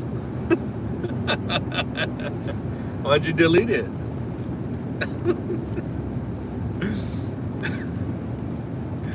Why'd you delete your comment?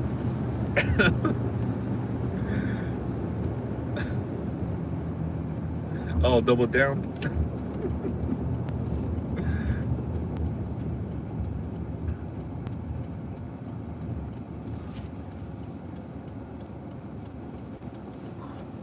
What's the temperature right now? Hot. That's the temperature.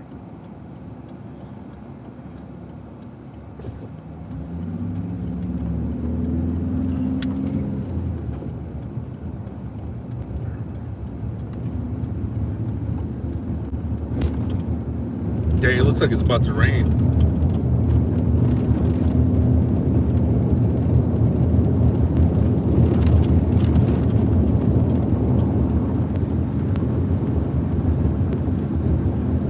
Am I going to Nancy's? No. I'm going home. No, we're not going to Nancy's. I gotta go home.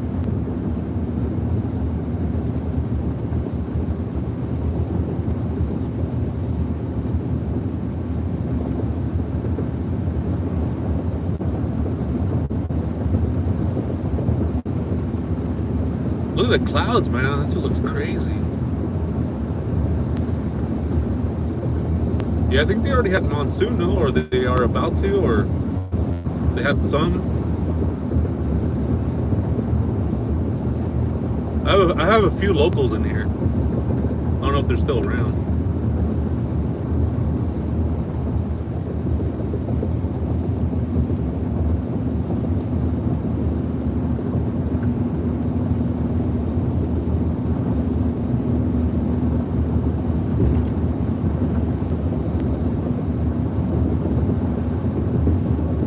It is still monsoon season?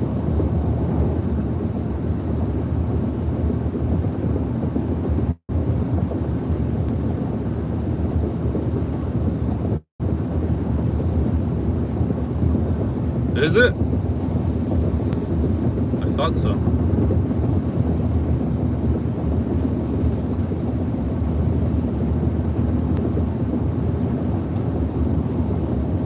California's humid. Are you in California, Norma? I forgot.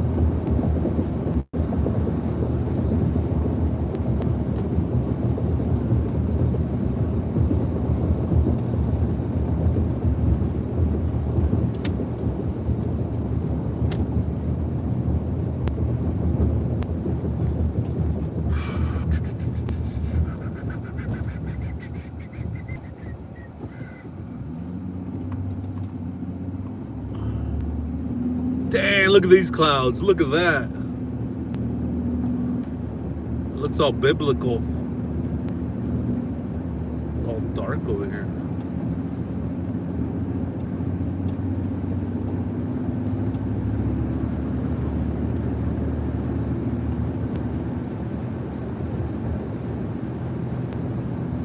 Man, those clouds don't even look real.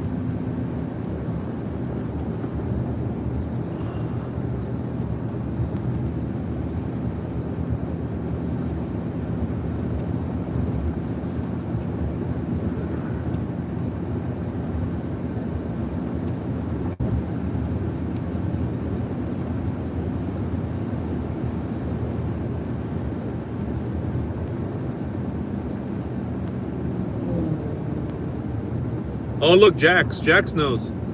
Ask her. She's a local.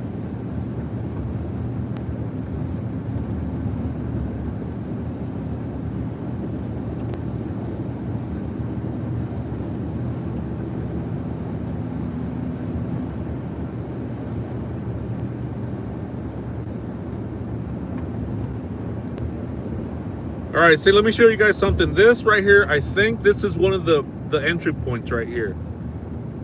Watch, because there's no speed bumps right here, and this is via Zorella right here. Watch this. I was over here with this Canadian lady. She was like a retired cop from Canada, and she had mentioned this. So Shout out to that lady, wherever she may be. So if you go straight, if this is a straight shot right here. From the street out over here, it's a straight shot to Nancy's. If you guys can see. And I doubt they freaking stopped right here. Look. See this right here? I doubt they stopped here. Again, no speed bumps, no speed bumps. Continue straight. Straight shot. With one turn from the main road. And this is where I believe they went through to Nancy's. See, there's a stop sign right there, but I think they blew past these stop signs. I mean, what? 1 o'clock in the morning, it's not gonna, there's nobody here. And again, no speed bumps, no nothing, no, just a straight shot from here. See this?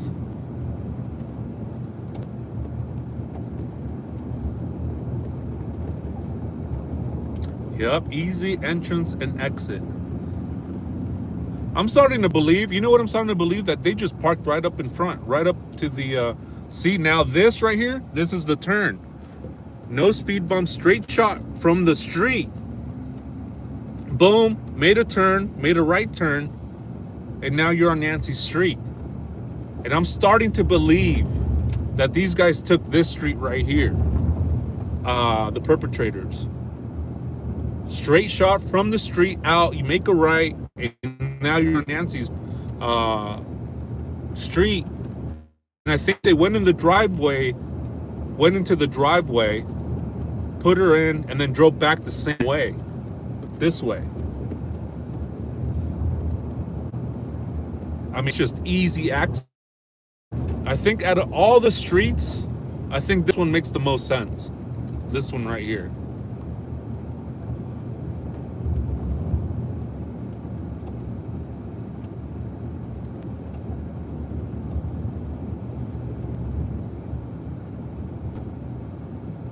See right here, and I think they just went up here, went through here,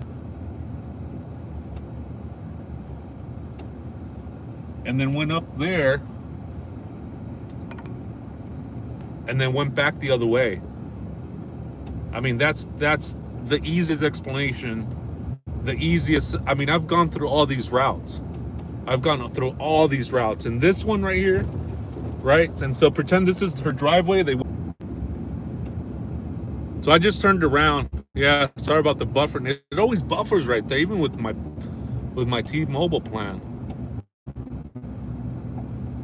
So I just turned around, and I'm just showing you the route that I believe that these perpetrators took. And I think I'm really starting to believe that they just went into the driveway. They went into the driveway, put her again the way they came back in. I mean, why are they going to change direction of where they're coming in and out? In the same way, in the out way, because this is where, actually the FBI was on the other side. Yeah, was that a jammer? What was that? You see this? Straight shot.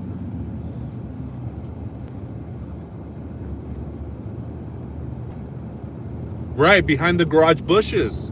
Exactly, and you're out of the street, True BU. Exactly. I'm really starting to believe that they really just parked the car there.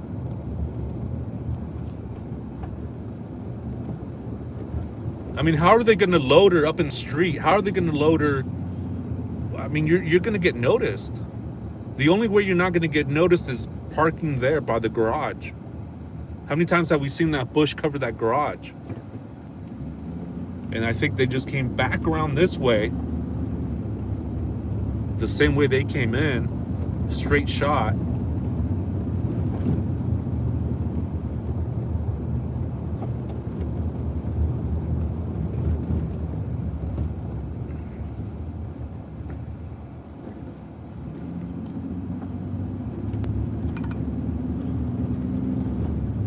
Came back over here. I mean, we're in and out quickly, you know what I mean?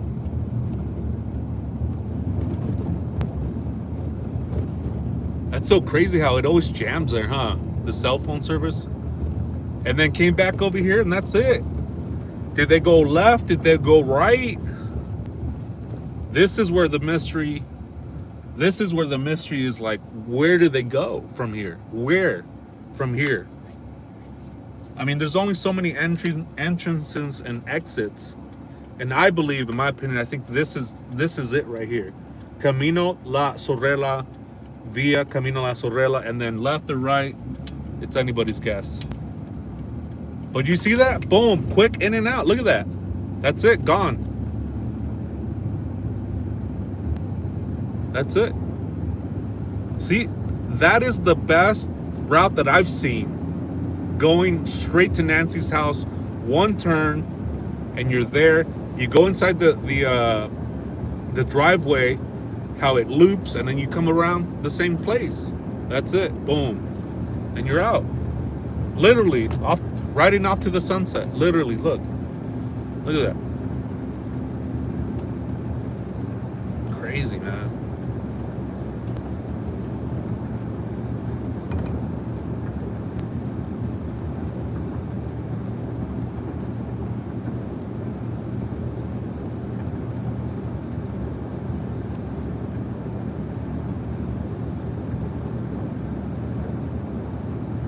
Gone. Anybody's guess.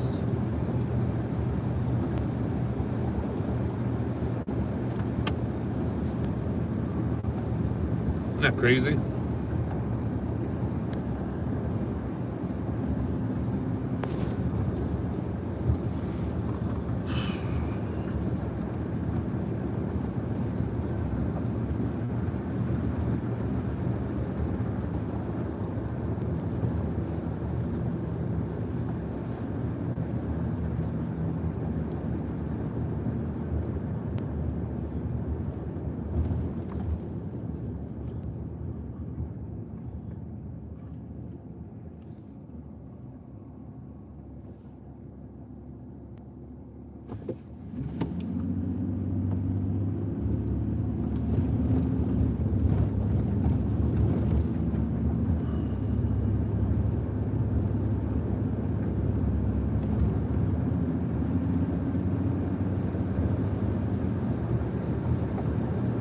Oh, you know what? This actually goes to the 10. Damn, this is interesting right here. Look.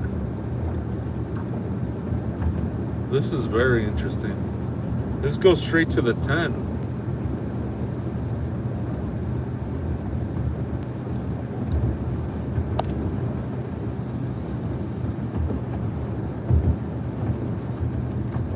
Oh, this is interesting. This is interesting. Look at this.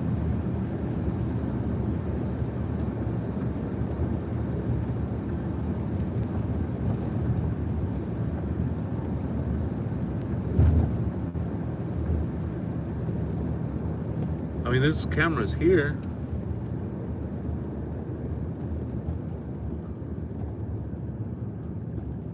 There's a bank right there. That bank definitely has cameras. Superstar Car Wash, Tucson Cohen Autograph. That bank definitely has cameras.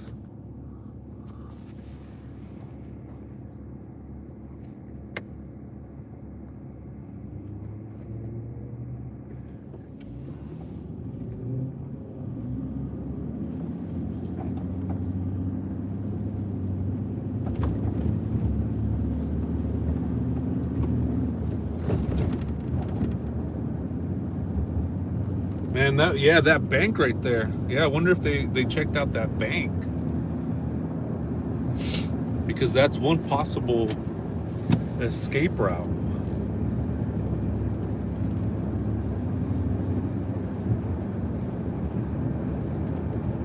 That's wild.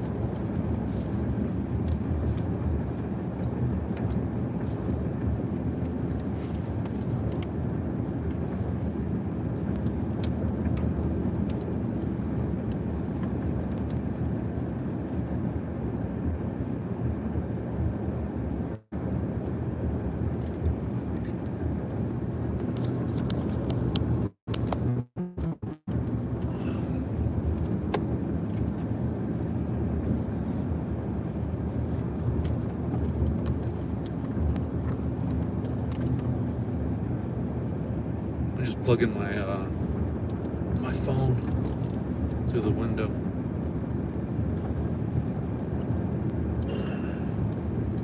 Hopefully it doesn't fall.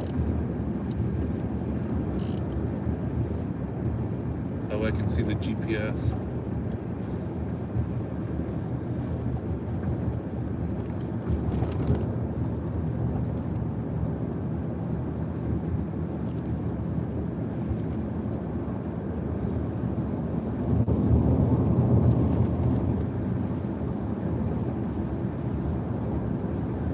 There we go.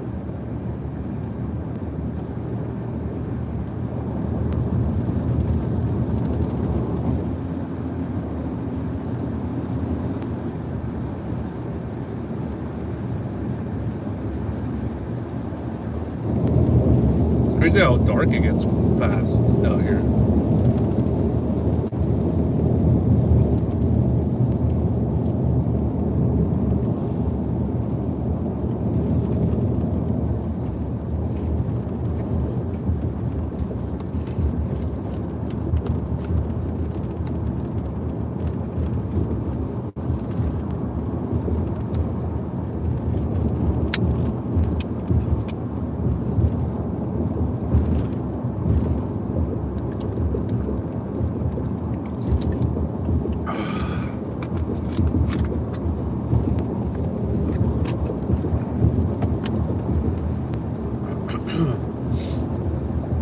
Yeah, but I think that's the best possible route. If not the entrance, it could be either or both. But I think that's, out of all the routes that I've taken there, that's the best one that I've seen so far, in my humble opinion.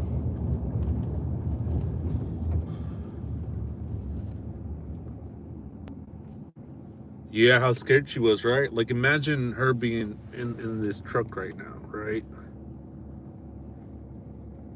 Or a van. Traveling through the city in the dead night, 1, 2, 3 in the morning, to wherever they're gonna go.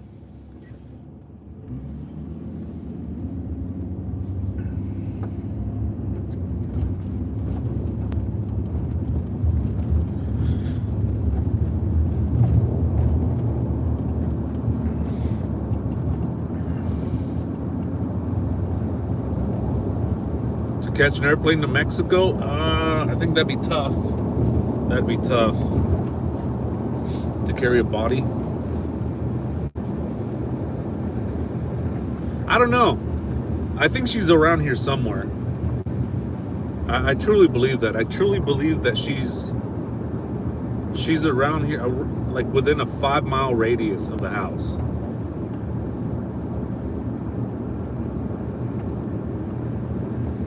Oh, is it 45 minutes to the airport? Wow.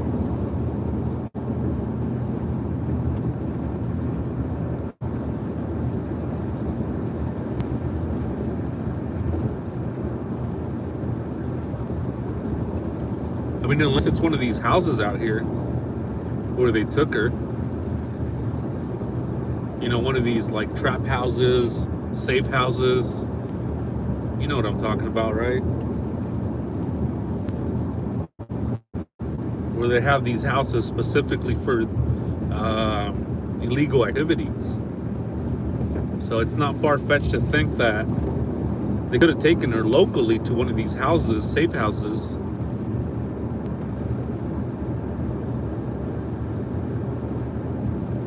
Wrote a ransom note. An RV, yeah, maybe an RV. That's a good idea too. It's a good thought. Yeah, I haven't thought about that, but yeah, that's a good thought. An RV.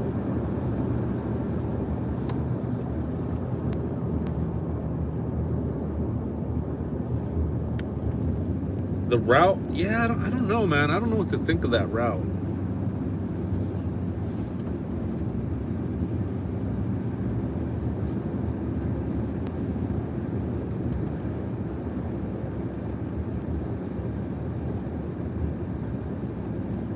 It's interesting though.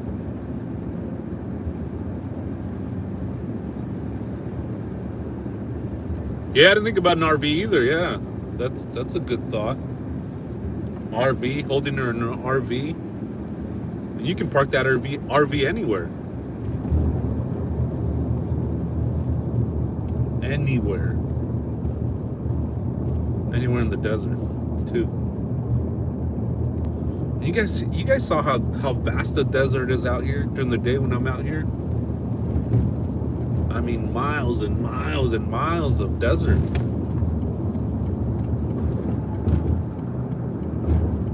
I think she's close, though. I think she's close. See, look, and now here's the 10. Here's the freeway. Could they have gone north, east, south, west?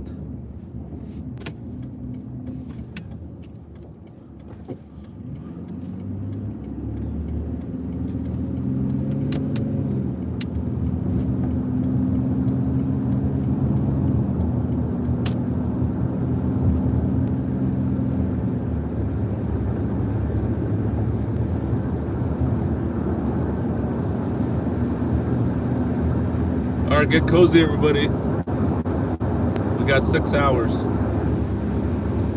Maybe more. We might have to stop, rest, grab a bite to eat.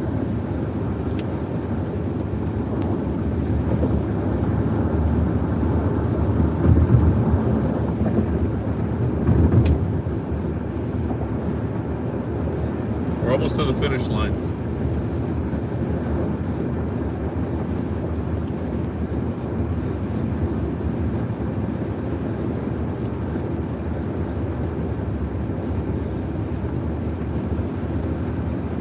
It'll be quick. It's quick when I'm doing it live.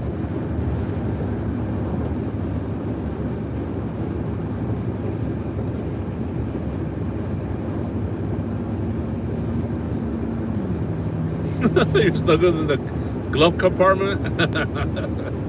That's a good spot. I think so, Robin. I think we will find some answers. I think we will. Sooner or later, this cannot go unsolved.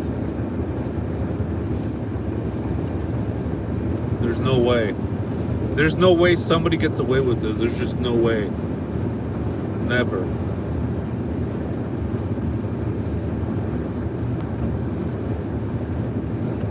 That's how I feel. Yeah, Stormy, I think somebody might screw up.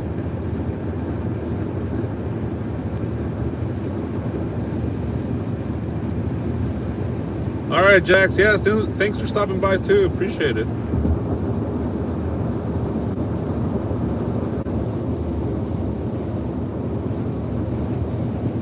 Yep, whoever did this, they will find you. Yep.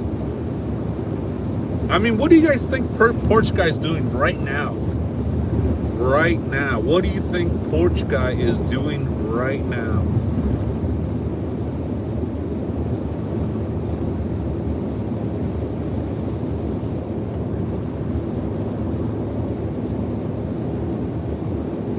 Playing cards? Watching my live stream? Whoa, that would be crazy. You hope he's suffering? Yeah, I hope he is too. Watching all of us in the chat, eating tacos? Holy shit.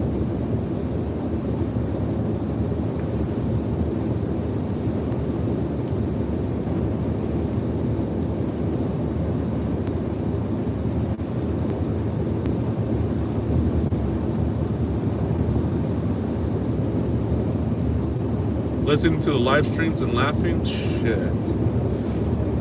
I would not be surprised.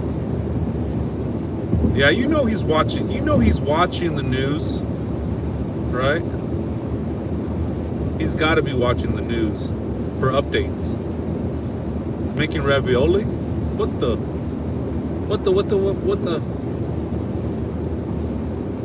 Yeah, probably listening to Nanos, huh? He's like, woo-hoo, I got lucky. It's almost like he chose. I mean, it's almost like everything fell into place for this perp.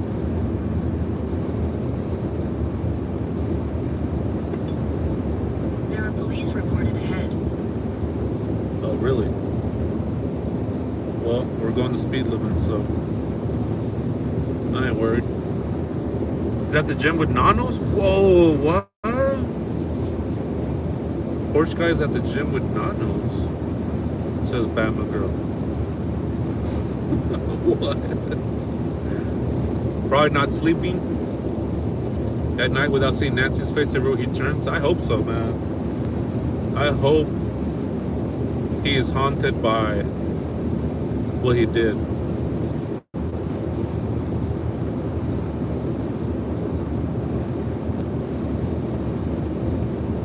Let me ask you guys this. Do you think he's still alive? Do you think the bad actors are still alive? The perpetrators? Let's say there's 2 or 3. Okay?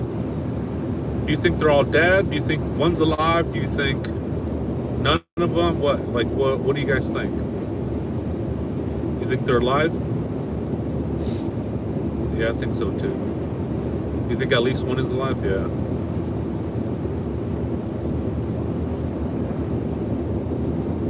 Alive? Yeah. Yeah, I think so too.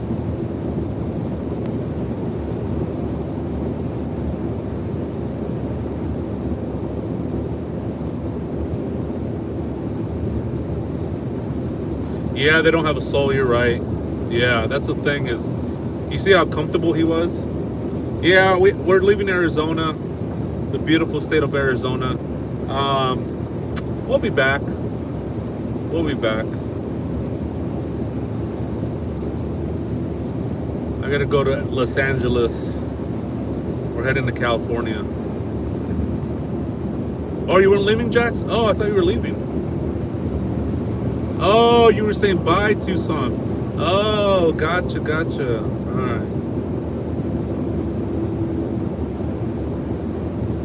That's funny. Everybody's like kicking her out. Bye. That's funny.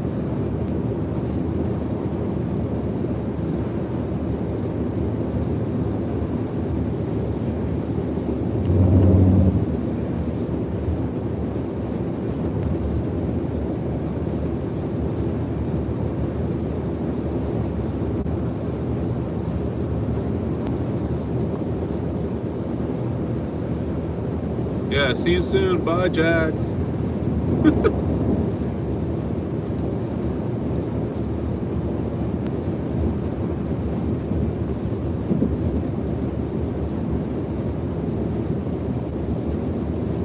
Are you going to LA in October?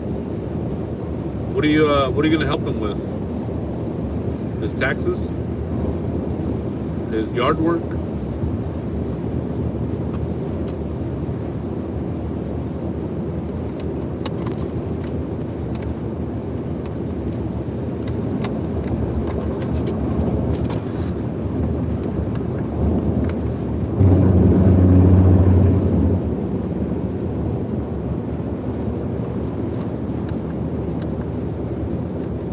How many hours did we log? Probably like 11. Oh, like 11 hours. Almost 12. I think.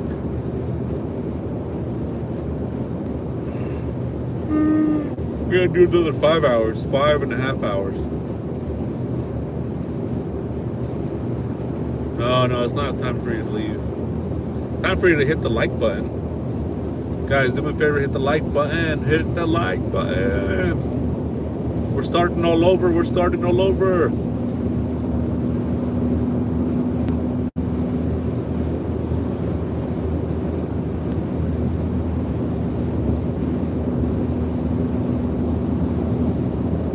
Thank you.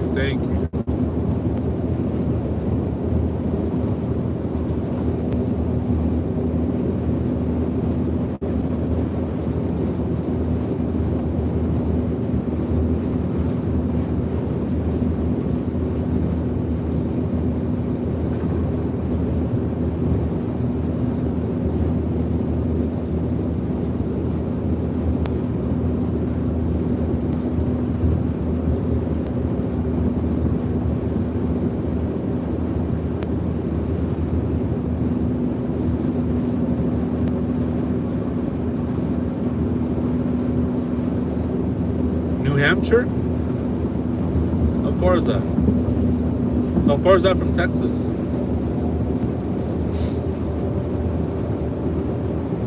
Yeah, I definitely want to do some more traveling, which is nice. Like, you know, going to Texas, New Mexico, and it's just kind of driving by. I don't know. I'm kind of weird when it comes to that stuff. Like, I love to road trip, man. Just to like cruise and look around. I don't know.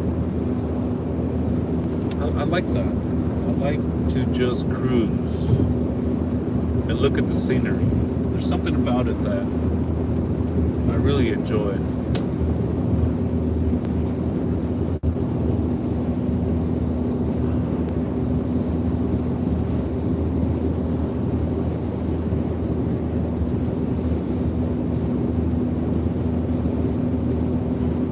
Yeah, the truck is really shaky right now.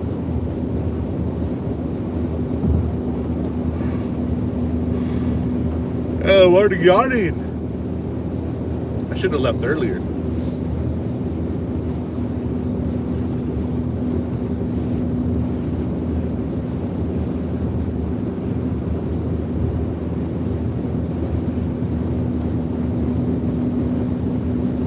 I'm craving a soup.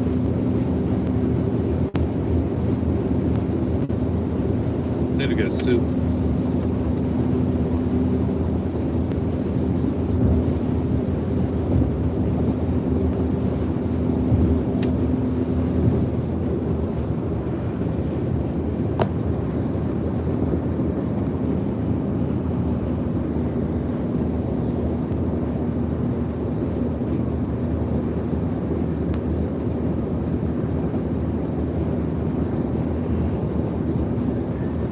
Whoa, cops. Going eastbound.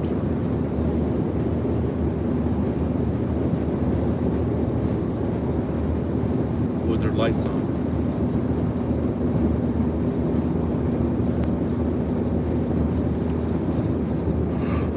Oh, man. Let me see if I put it over here if it doesn't. No. I might have to just slow down. There we go.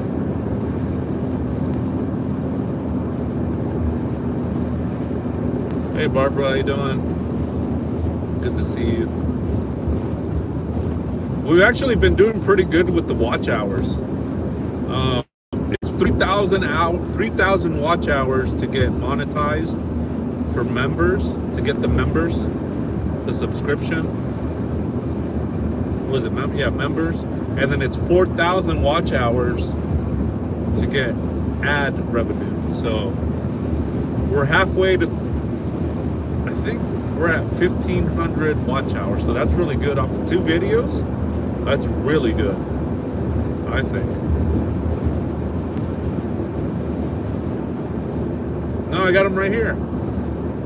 Your Twizzlers. I got you 2 bags.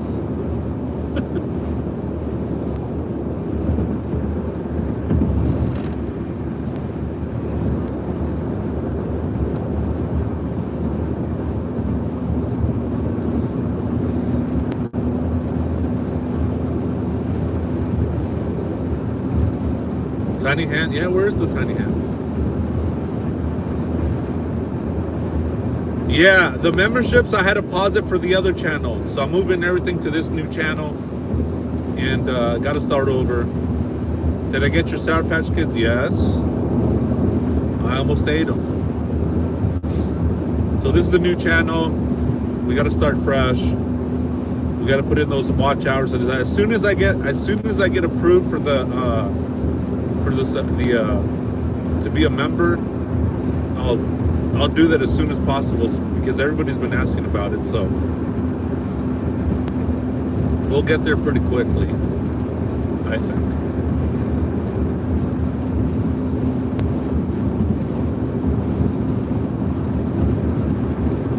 Man, I need a shower. Nice hot shower. Maybe a cold one. I like taking cold showers.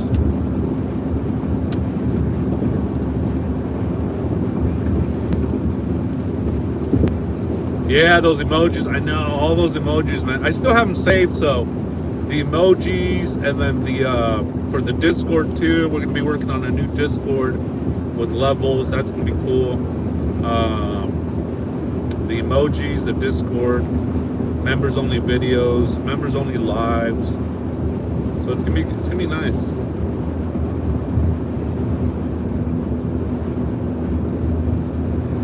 And people love being green too. People love having their names green, and then they also like to, when flexing and showing off how many months they have supporting the channel. So that's pretty cool too.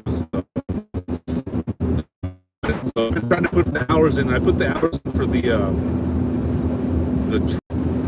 the last live, 11 hours. So that bumped us up pretty good. So now I'm going to do another 5 hours, and that should help us out a lot.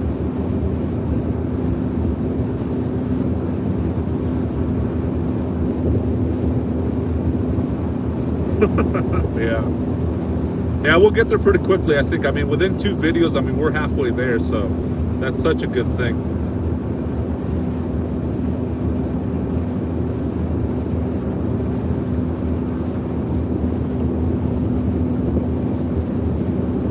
We're leaving Tucson right now. We're on the 10. I'm already tired. I think that sunset like really relaxed me. Dang, we're already hours in? Dang.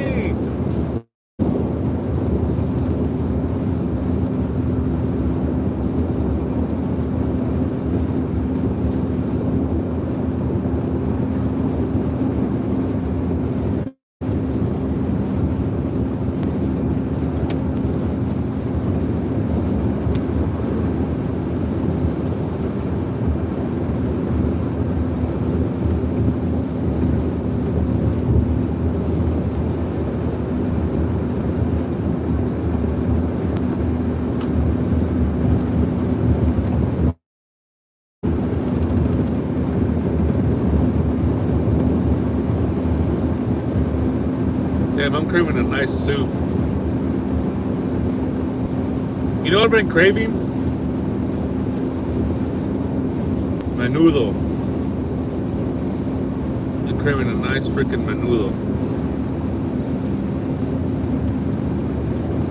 That'll wake me right up.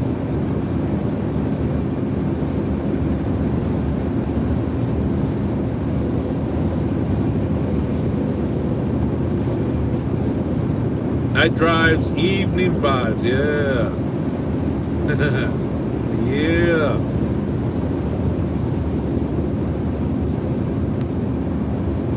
Yeah, so, sorry if I don't see you guys' comments sometimes. Obviously, because I'm driving.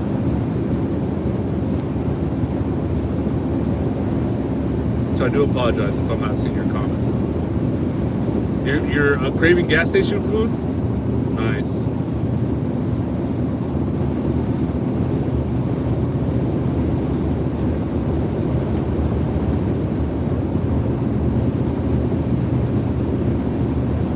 Nice music, yeah.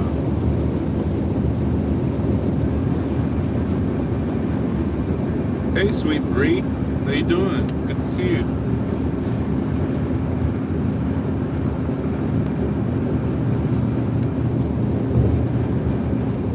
Ooh, corn chowder. Monsoon started yesterday. Man, I really wanted to be out here for monsoon season, just to see the rain. Ooh, a fresh vegetable soup. What about minestrone soup? Oh, minestrone. I love minestrone soup.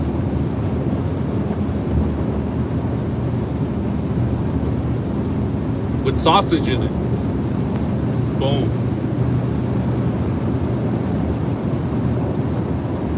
Lily? Lily?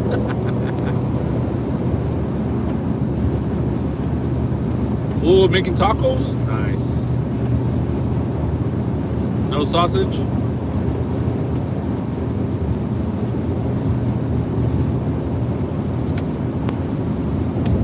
Chorizo in the morning? Oh my gosh. I love chorizo. Chorizo and egg. Chorizo tacos. chorizo with sandwich, like a bolillo. Ooh, like a hot dog. I had one of those Sonora dogs. Remember, Jax, you were saying try the Sonora dog? I had one. So good. I had a chorizo one. I had an original one, and then I had a chorizo one too. Yeah, vegetable soup. Beef stew with warm bread. Now you're talking. Nice chunks of beef. Texas beef. Chorizo, man. Chorizo wakes me up, man. That thing gets me going. It's like, let's go. Let's do it. Gets me ready for the day. Chili and corned beef, or cornbread. Yeah. You know what I haven't had? Guess what we have? What do you have on the TV? You know what I haven't had is a really good cornbread. Selena's? Nice. Nice. You know, I haven't had a nice cornbread in a while. You know what I'm talking about? It's just a nice homemade cornbread. Man, I haven't had that in a while. With honey. I love my cornbread with honey.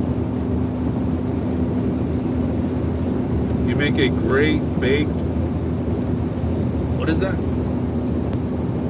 Moscatoli? Mostacoli. Hopefully I'm saying that right. Probably butchered it. Yeah, with butter and honey. Yup. Or milk. Yup.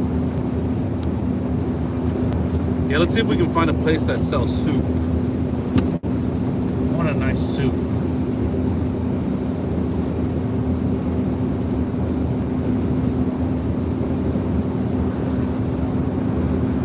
The biscuits too, man. The biscuits, they have to be really warm, fluffy. They can't be dry. They can't be hard. They have to be like flaky in the middle.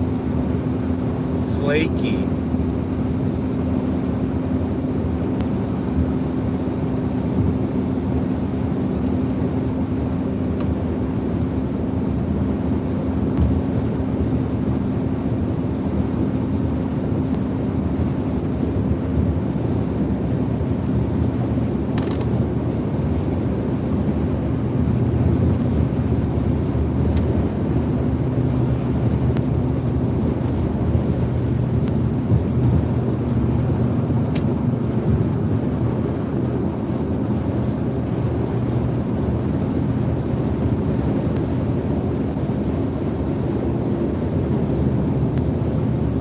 Come on over where? What? Where? Who's cooking? I'm there. Someone say food? I'm there.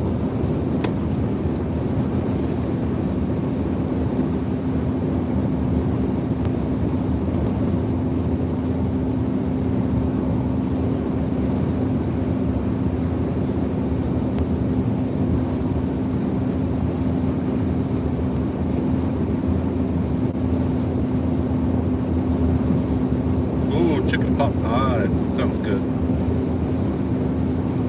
Let me see if I can find a nice soup place.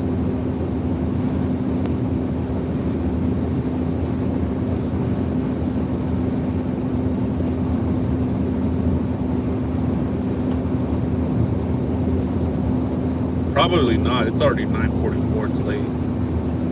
Sometimes, look, these gas stations like the Pilots or the Love stations, they have some really good soup. Last time, remember when I got that hot dog, they had soup. Maybe we can try that.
don't see really many places open right now. Yep, everything's closed. I know there's a 24-hour one in San Diego that's really good, but I'm gonna be tired. Actually, maybe we'll go there. It's 24 hours and they have really good food.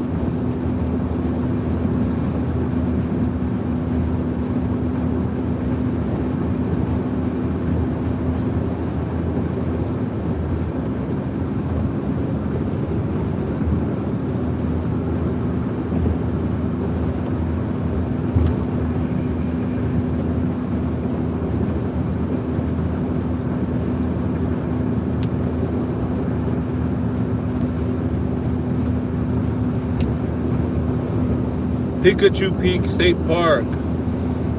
Pikachu State Park. Pikachu.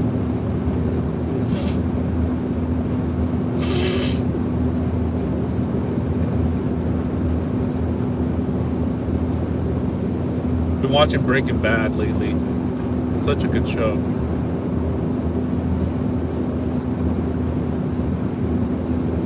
Binge watching Breaking Bad.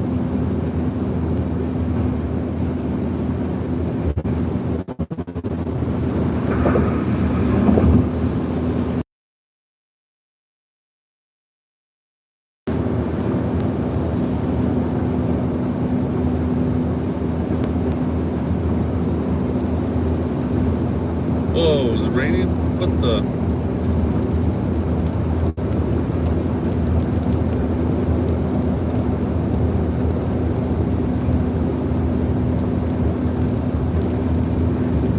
You sing to me. What the heck?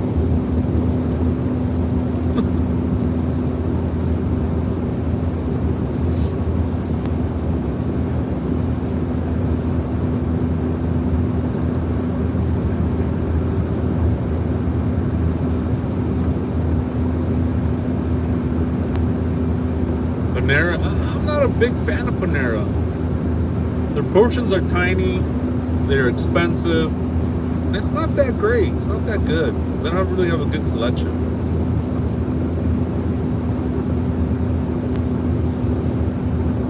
Ooh, Chinese.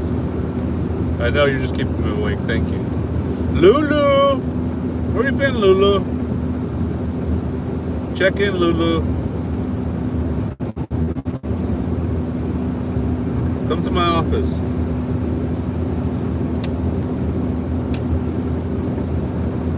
Need you to sign something.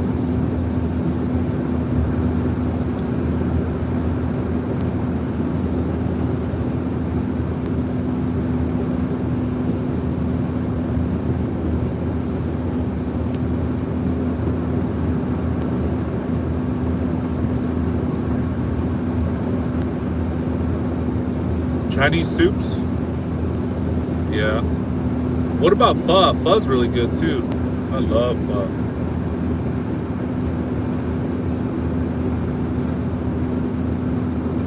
I was surprised Chinese food Chinese food in Texas. We went to this place with my sister and her boyfriend, and it was so good, man.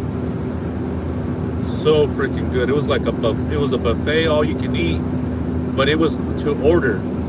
So you would order the food. It was all you can eat, and if whatever you didn't eat, they would charge you. So we were like, no, we're gonna eat. We were hungry. I mean, we ate. I mean, we got our money's worth. And then dessert too. Dessert, but they had sushi. All you can eat sushi. And you know, with sushi, you don't get like full off of sushi. And sushi's expensive, man. I mean, we were getting like really good sushi for a really good price. But in Texas, I was really surprised that they had a really nice restaurant for Chinese food. Chinese, Japanese.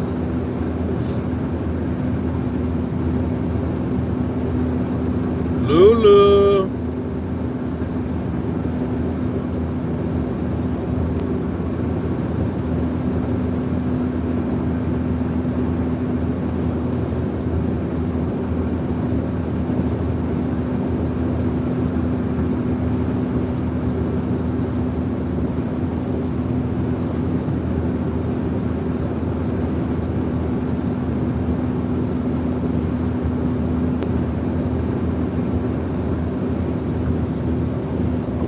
Chinese soup, yeah.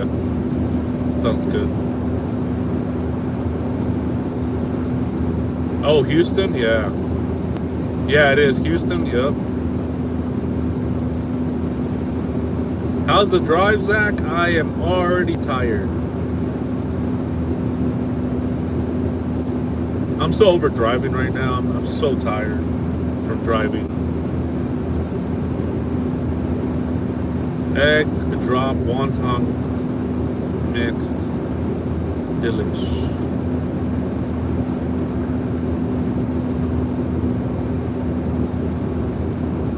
Yeah, cruising along, Dawn.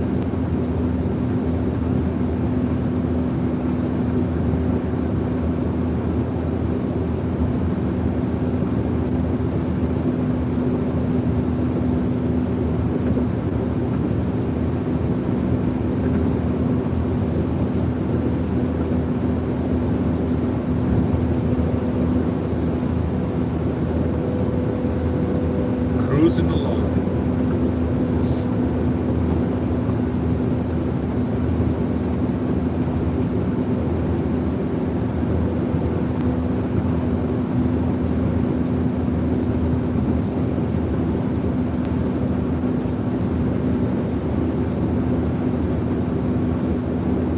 Hey, how you doing? Good to see you. How are you? Nice to meet you. My phone's not charging.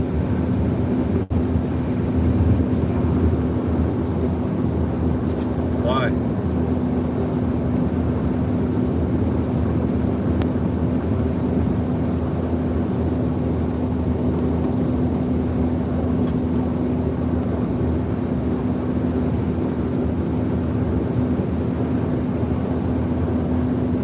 Lulu, where you been, Lulu? What you been up to? Whoa, what was that? What was that sound? You guys hear that?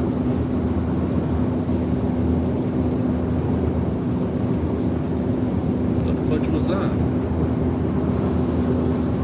Oh my gosh. Yeah, well, my phone's not charging. I have it hooked up, but it's not charging.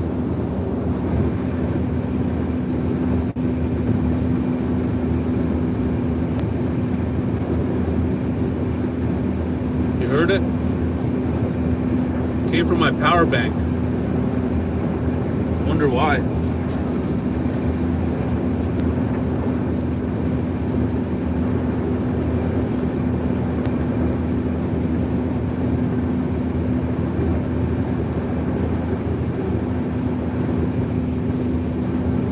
I just got this charging cable. And it's an original one too. Came with the phone. There are police reported ahead.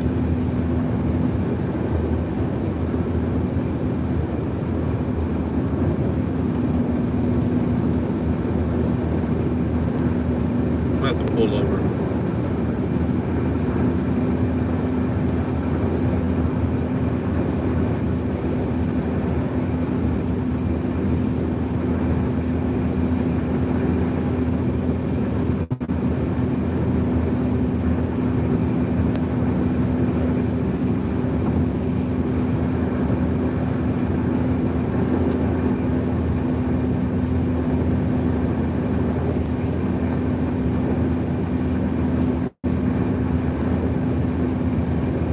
Yeah, the lighter, but this is from straight from my power bank.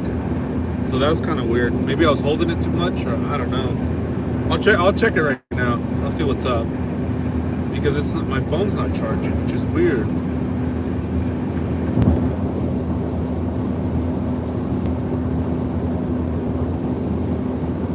I just see my battery keeps dying. It says 20%, 10%.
stop by this gas station, this Pilot gas. I really like these Pilot gas stations. They're really good. And then I'll check my battery real quick.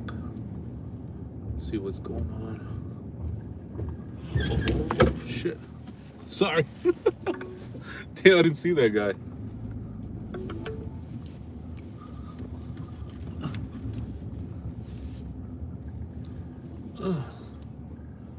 Okay. Okay, let's see what's going on.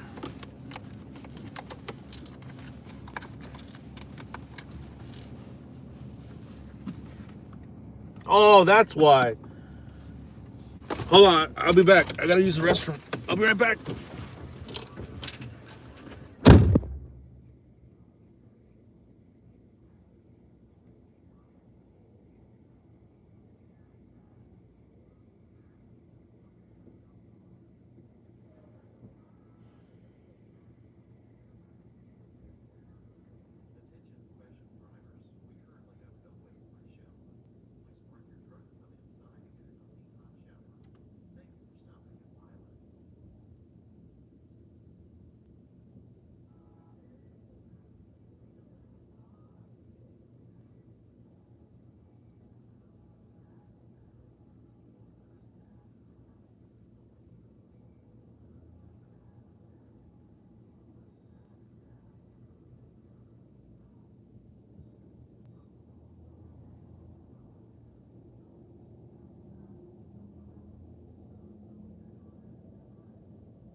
I'm back. Whew. Whew. Whew. That's why my phone wasn't charging, because I had it in the wrong port.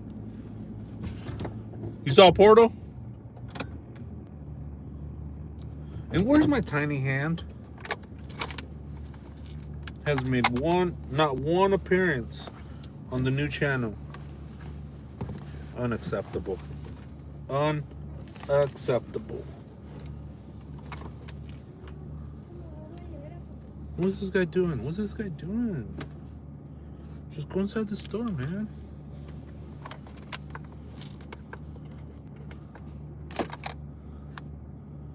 Just go inside the store, my guy. Go inside the store. Okay? Yeah. The Zoom.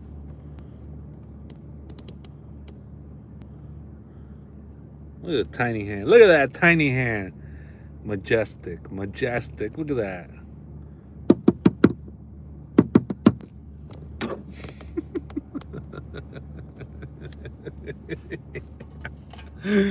Oh, man.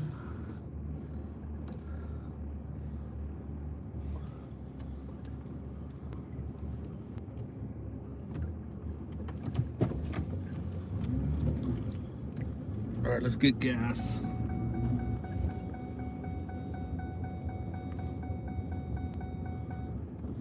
Finally, Tiny Hand, you make an appearance.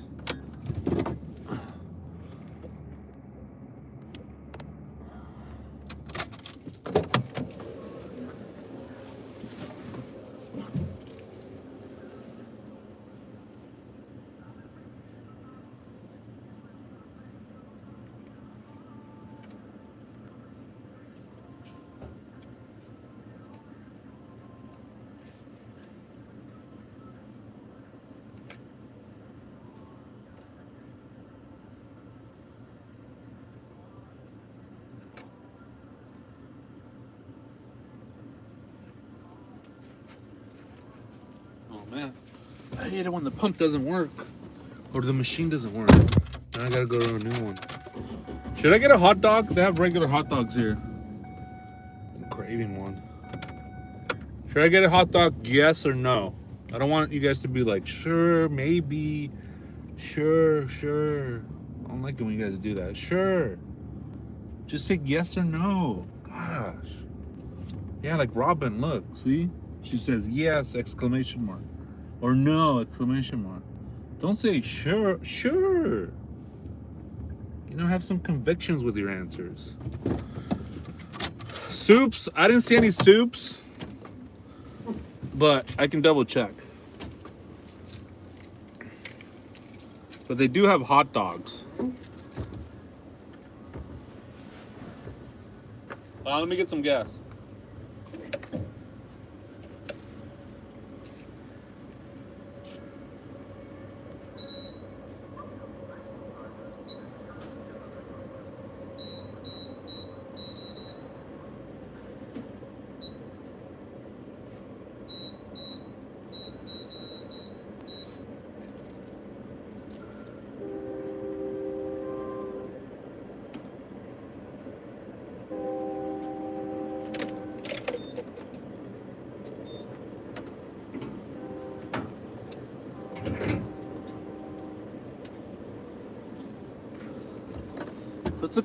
Put some conviction on that, on this answers, on your answers. You know what I'm saying?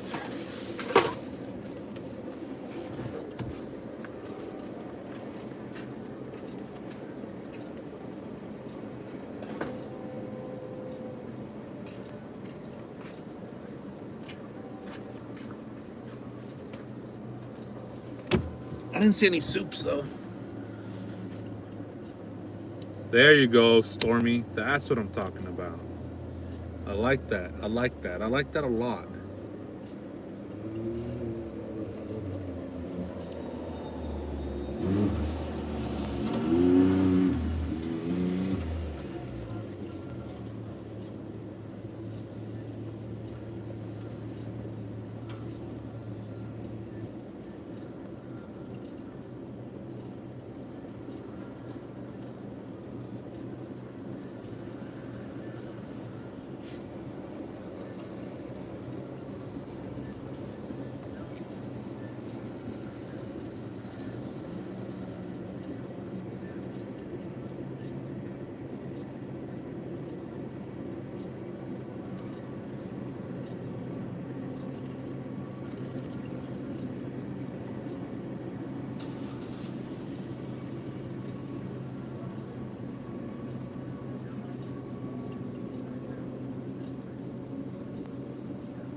Yeah, it's one of these ones that do have soup. I think it's the Love one. Can I wipe? Yeah, let me wipe it. The bugs, yeah, the bugs. Yeah, let me wipe it.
There we go. That's better.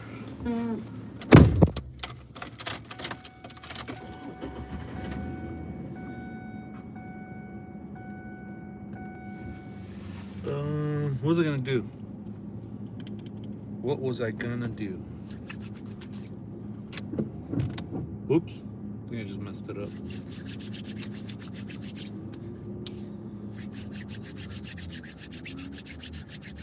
Should I get a hot dog? Let me get a hot dog. It's the worst that can happen. It's the worst that can happen. Don makes a joke. Fried chicken. Oof, sounds heavy.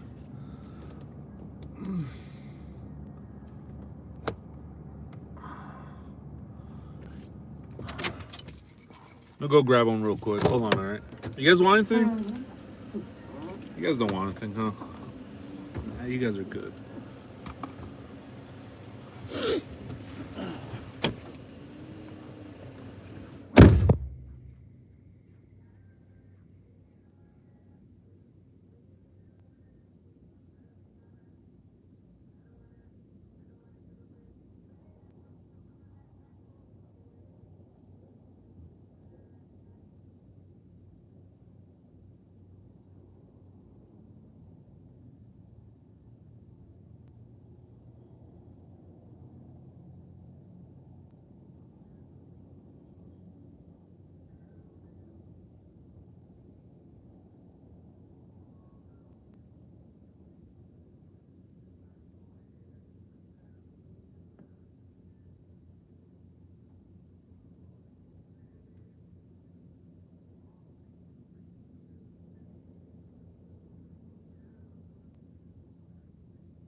Oh man, what the fuck? Man, they said they didn't have any buns. I'm not gonna eat a hot dog without a bun. What the? What's going on, man? Can't get a hot dog here in Arizona, in the pilot? What's going on? Are we okay? Is the United States okay? Are we in a recession or what's going on, man? We can't get buns? I'm all dramatic. I'm all being dramatic. What's going on with our economy?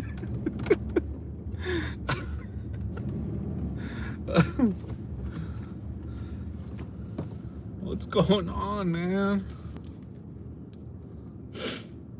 I'm not gonna eat a freaking hot dog without a bun. Crazy?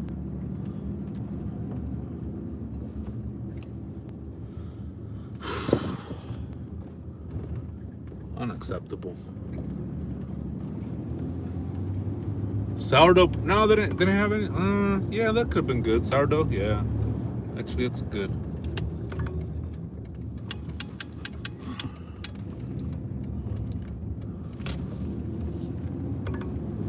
All right, let's get out of here.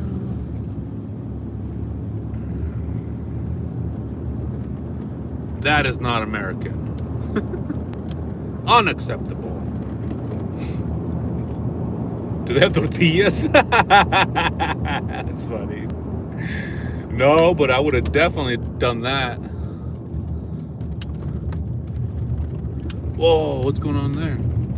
Someone got pulled over. No glizzy. No glizzy. A fork? Is that what you do, Don? Is that what you do? Man, those hot dogs look good too. Dang, it's all right. No worries.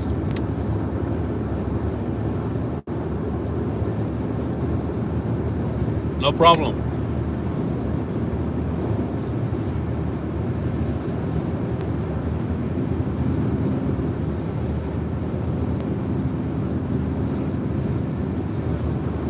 He said the bread was not ready. It was frozen and it's not thawed. So they come frozen? The bread? bun?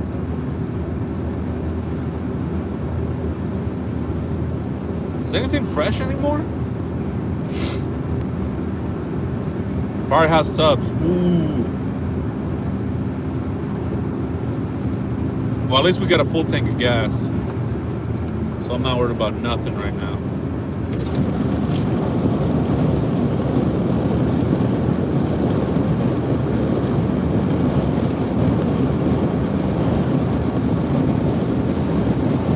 Fresh.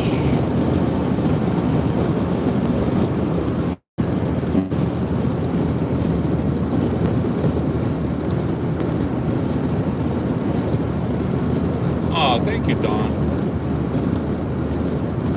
Yeah, pig in the blanket. Got me bun. Yeah, he said they were not thawed. They were not ready.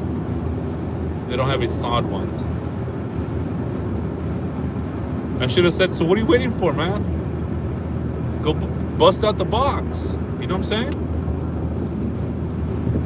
You're all having a powwow over there with your friends. Talking about the World Cup. You got customers that are hungry. Go get that box and start thawing them out.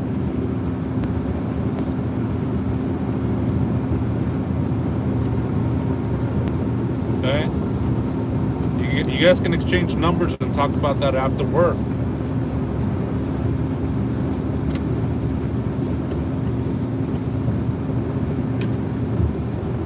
Exchange numbers and call your buddy after work. And throw, you know, wrap that cord, that foam cord around your finger while you talk to him. You know what I'm saying?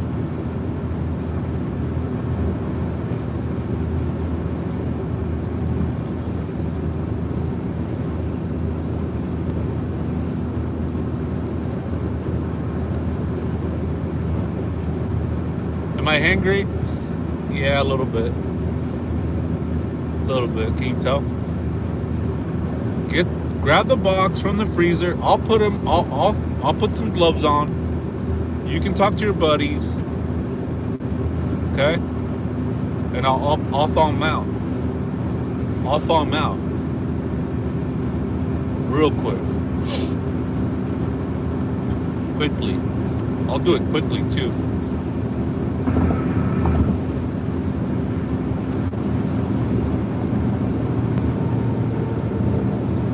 Are we there yet? Are we there yet?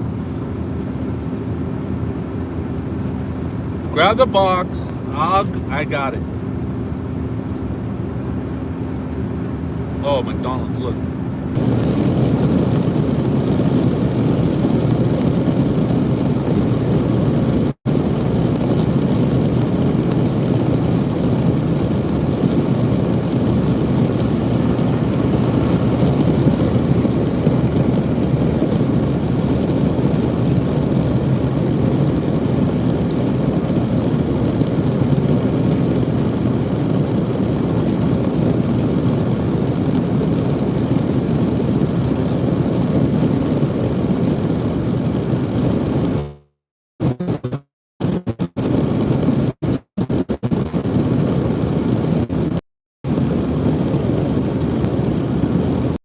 Try not to use the AC, but then the windows have to be down and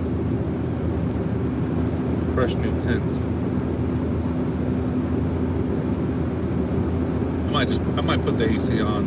The gas is cheaper over here anyway.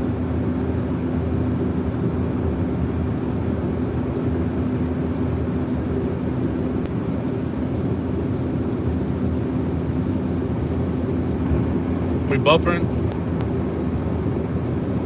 Are we buffering? Are we buffering? Are we buffering? Are we buffering?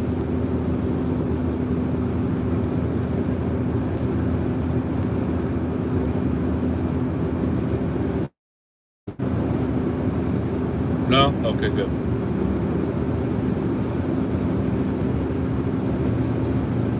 No? Okay.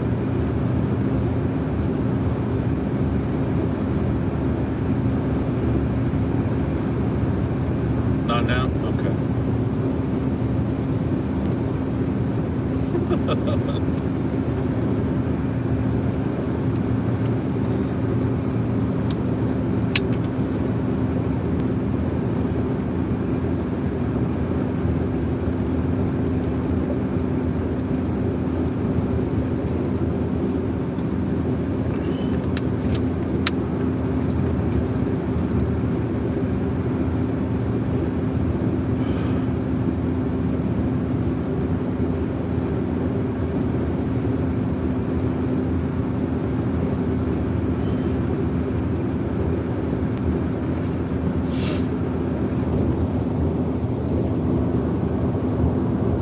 We'll be in Cali in no time. Look, eight west.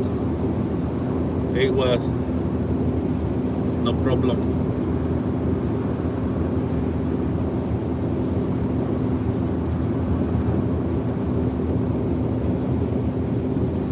Three hours for what?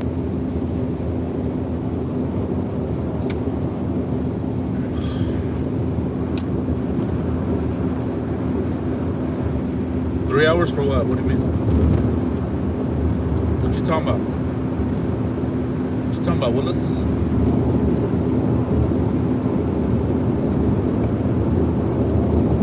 Yeah, that's it. 3 hours. Yeah.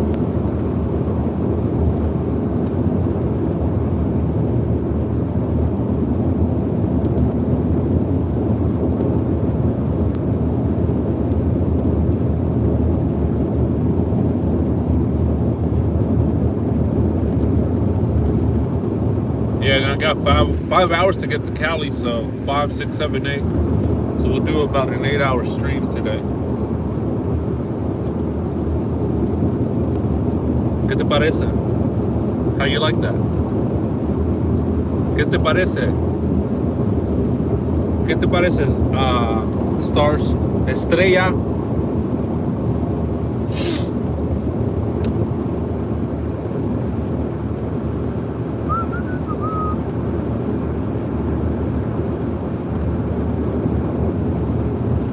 I like driving at night. No traffic. Quiet.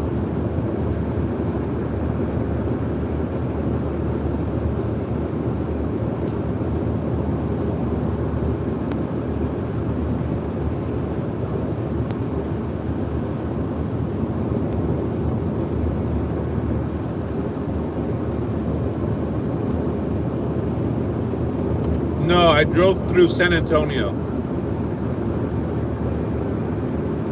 San Antonio. You know it? You know that place? You stepped out of the portal? That's funny.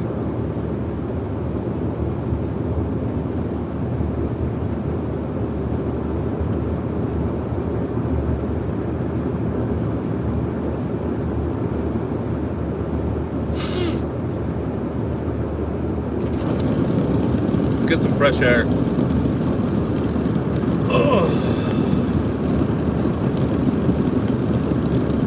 Let's see if we can make 5 hours and 1 tank of gas.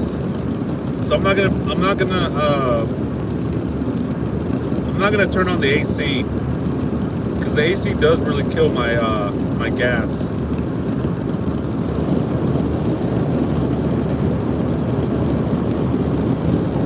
Maybe I can put my headphones on here. Yeah, let me put my headphones on. Put the noise cancellation on. David, I'm coming. I'm coming to see you.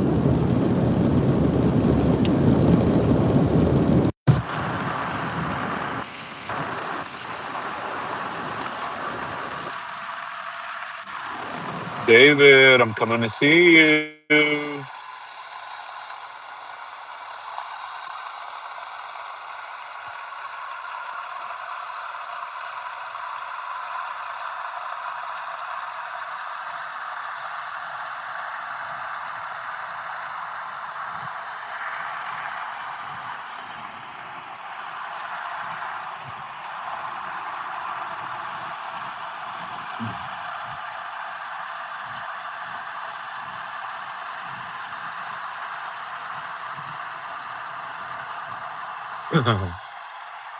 David.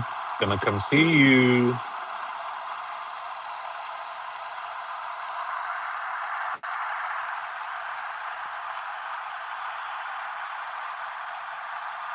Sounds like we are outside of a balloon leaking air. Yeah, I have the windows rolled down, but it's hot outside anyway, so I'll just turn the AC on. Is that better? Yeah, I turned it off. Or I turned it off. I rolled up my window. I gotta put the AC.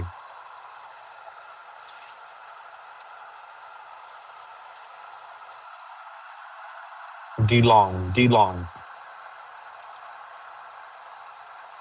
Says Robin Hood.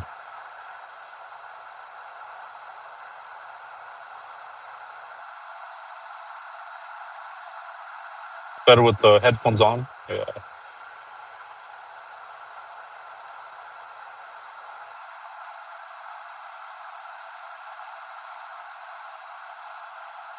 No, no air conditioning. Let me see. Let me see.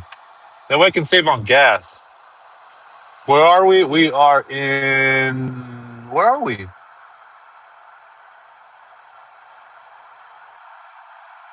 Oh, we're still in Arizona, I think. Hold on. Yeah, we're still in Arizona.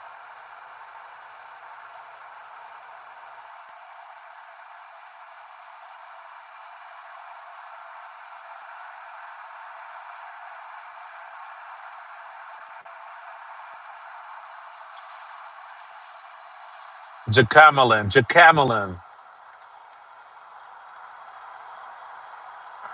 Confusing me.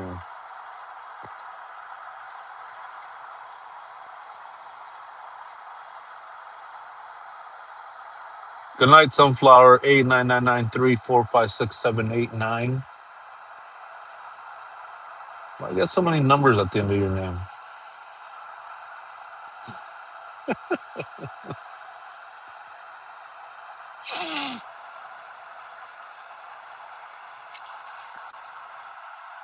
Let's see if there's anything new on the Nancy Guthrie case.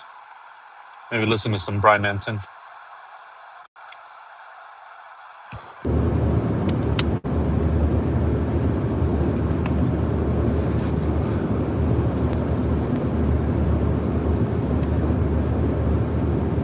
I live in LA, City of Angels. I live in Houston. I live in El Paso. I live in Tucson. I live everywhere. Okay? I don't have one set. I don't have one set of place I call home. The United States is my home. How you like me now? How you like them apples? Oh yeah? Nice. I love LA, man.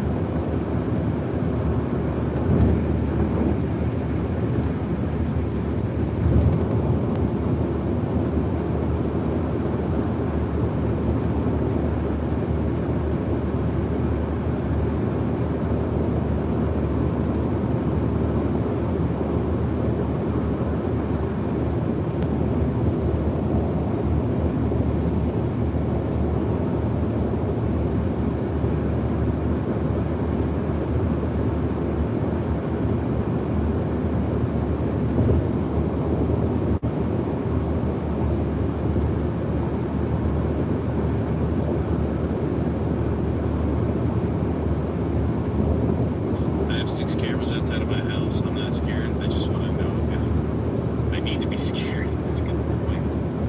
That's a good point. You know, Steve, I got a question for you. Do you Hey, News Nation YouTube. what the heck? Hey, News Nation YouTube viewers. I'm super excited to bring you Drop Dead Serious. If you've been watching my podcast since Nancy Guthrie vanished, and I'm recording this on Monday, June 29th. So, a couple of things that have dripped and dropped out, but I think they're really big.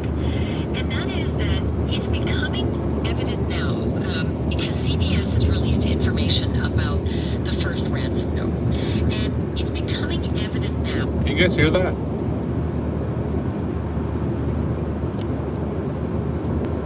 Here, let me put it over here.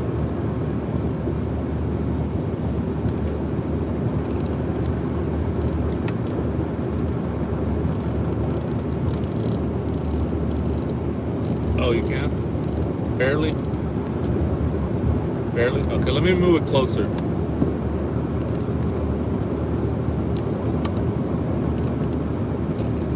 Barely? Alright, hold on.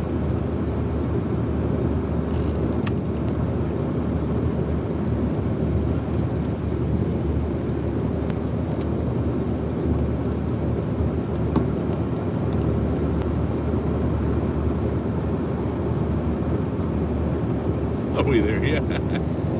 Almost. 5 more hours.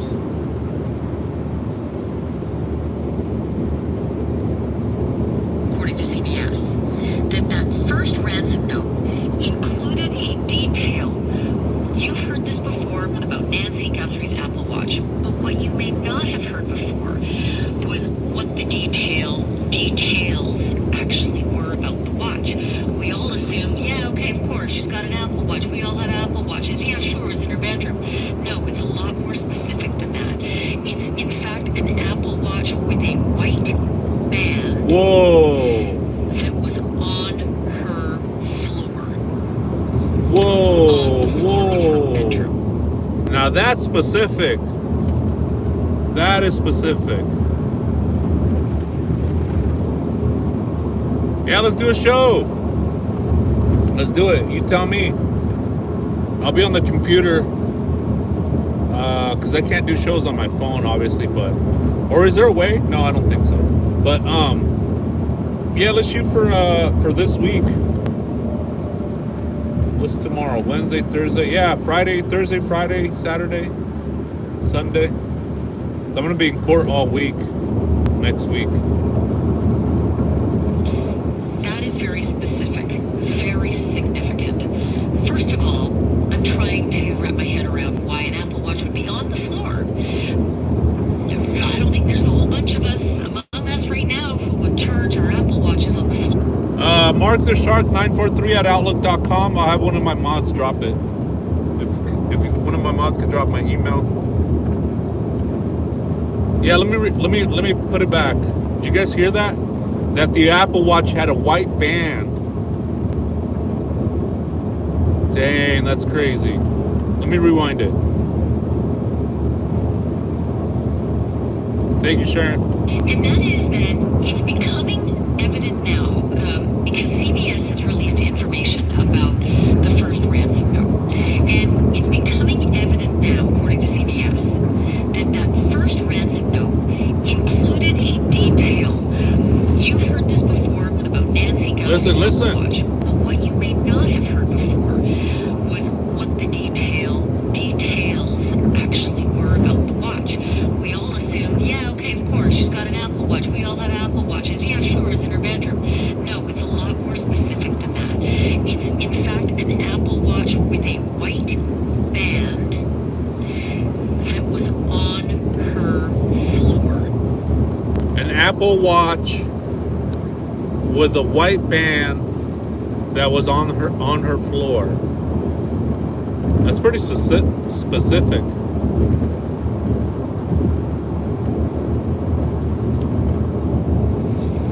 On the floor of her bedroom. That is very specific, very significant.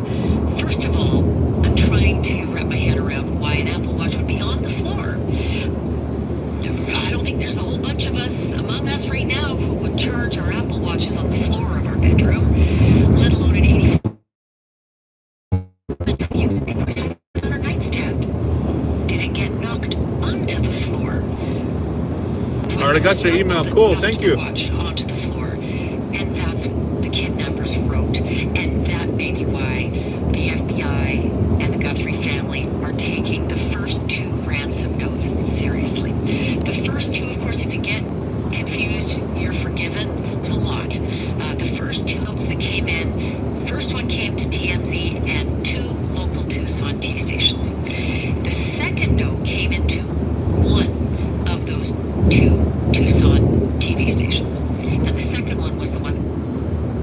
See, that's why, like recently, I was like,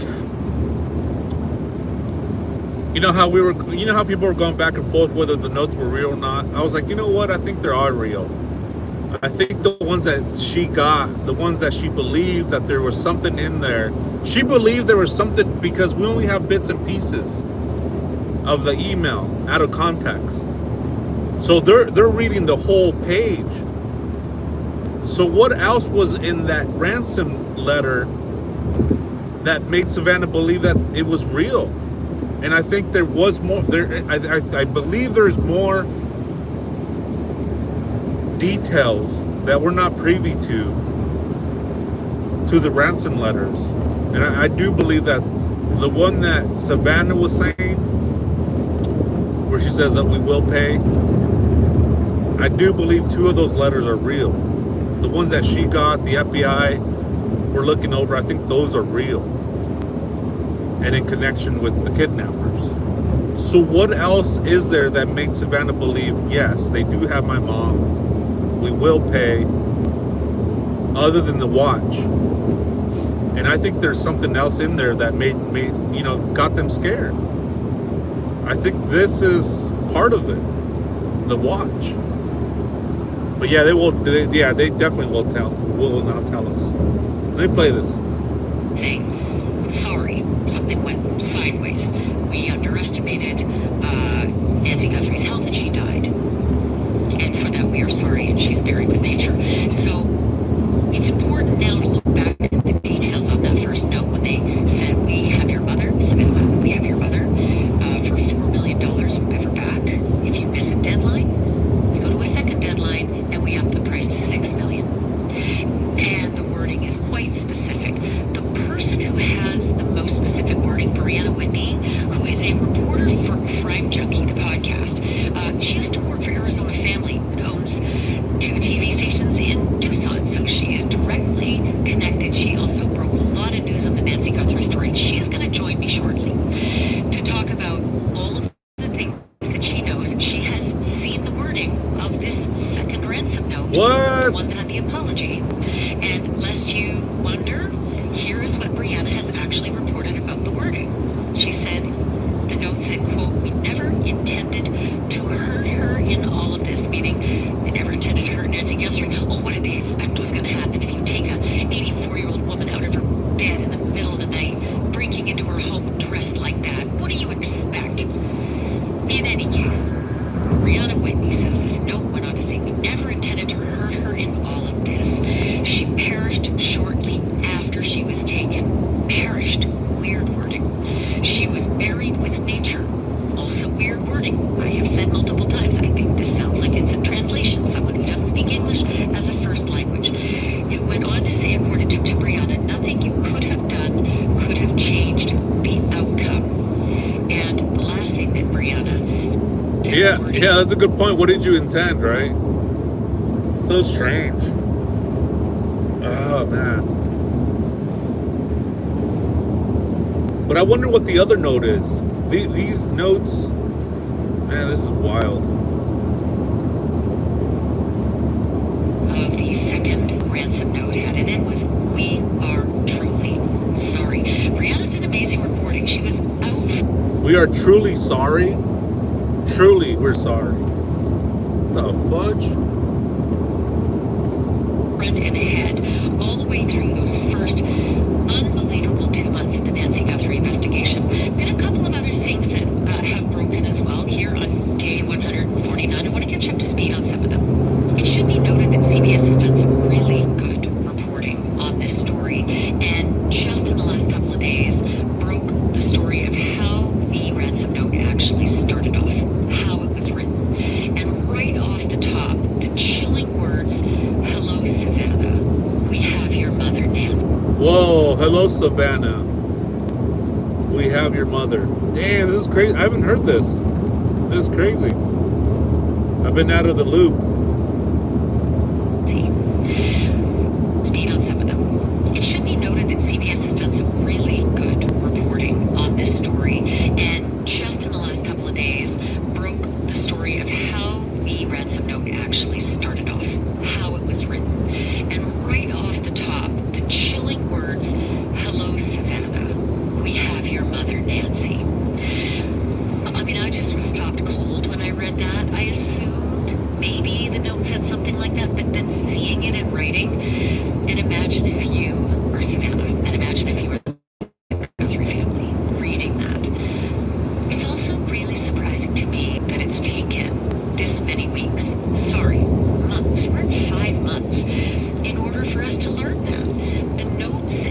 information and the details all starting to sort of eke out now.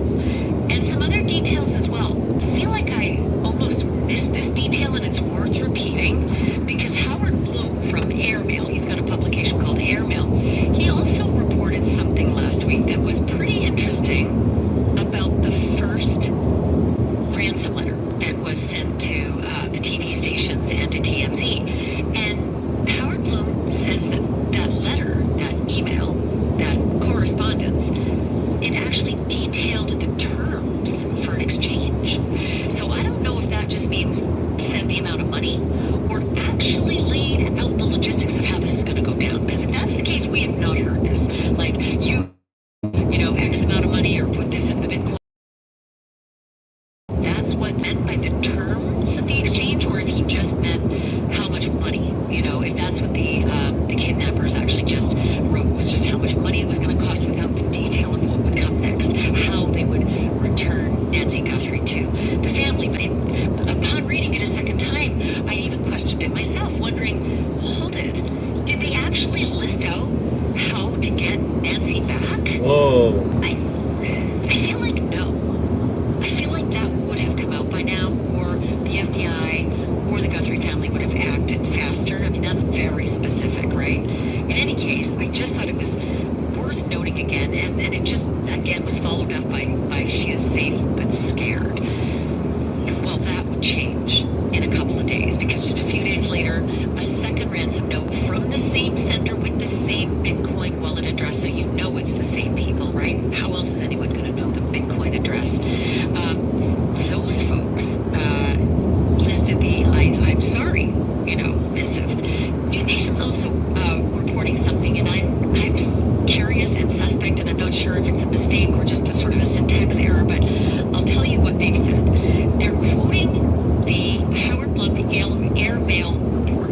Okay, so News Nation is quoting Howard Blum's Airmail report, and they're saying that according to the Airmail report, the February 6th note, that's the second one, included the suggestion that her body could be returned for ransom. I gotta be honest with you, all I have heard all along from every source is that there was no offer of ransom to give the body back to the Guthries. Just an apology. Sorry, things went sideways and she's buried with nature. But no offer to give money, you know, in exchange for Nancy's body. And I'm just wondering if this is like a misprint or something, but it's definitely something I'm going to try to clear up at some point.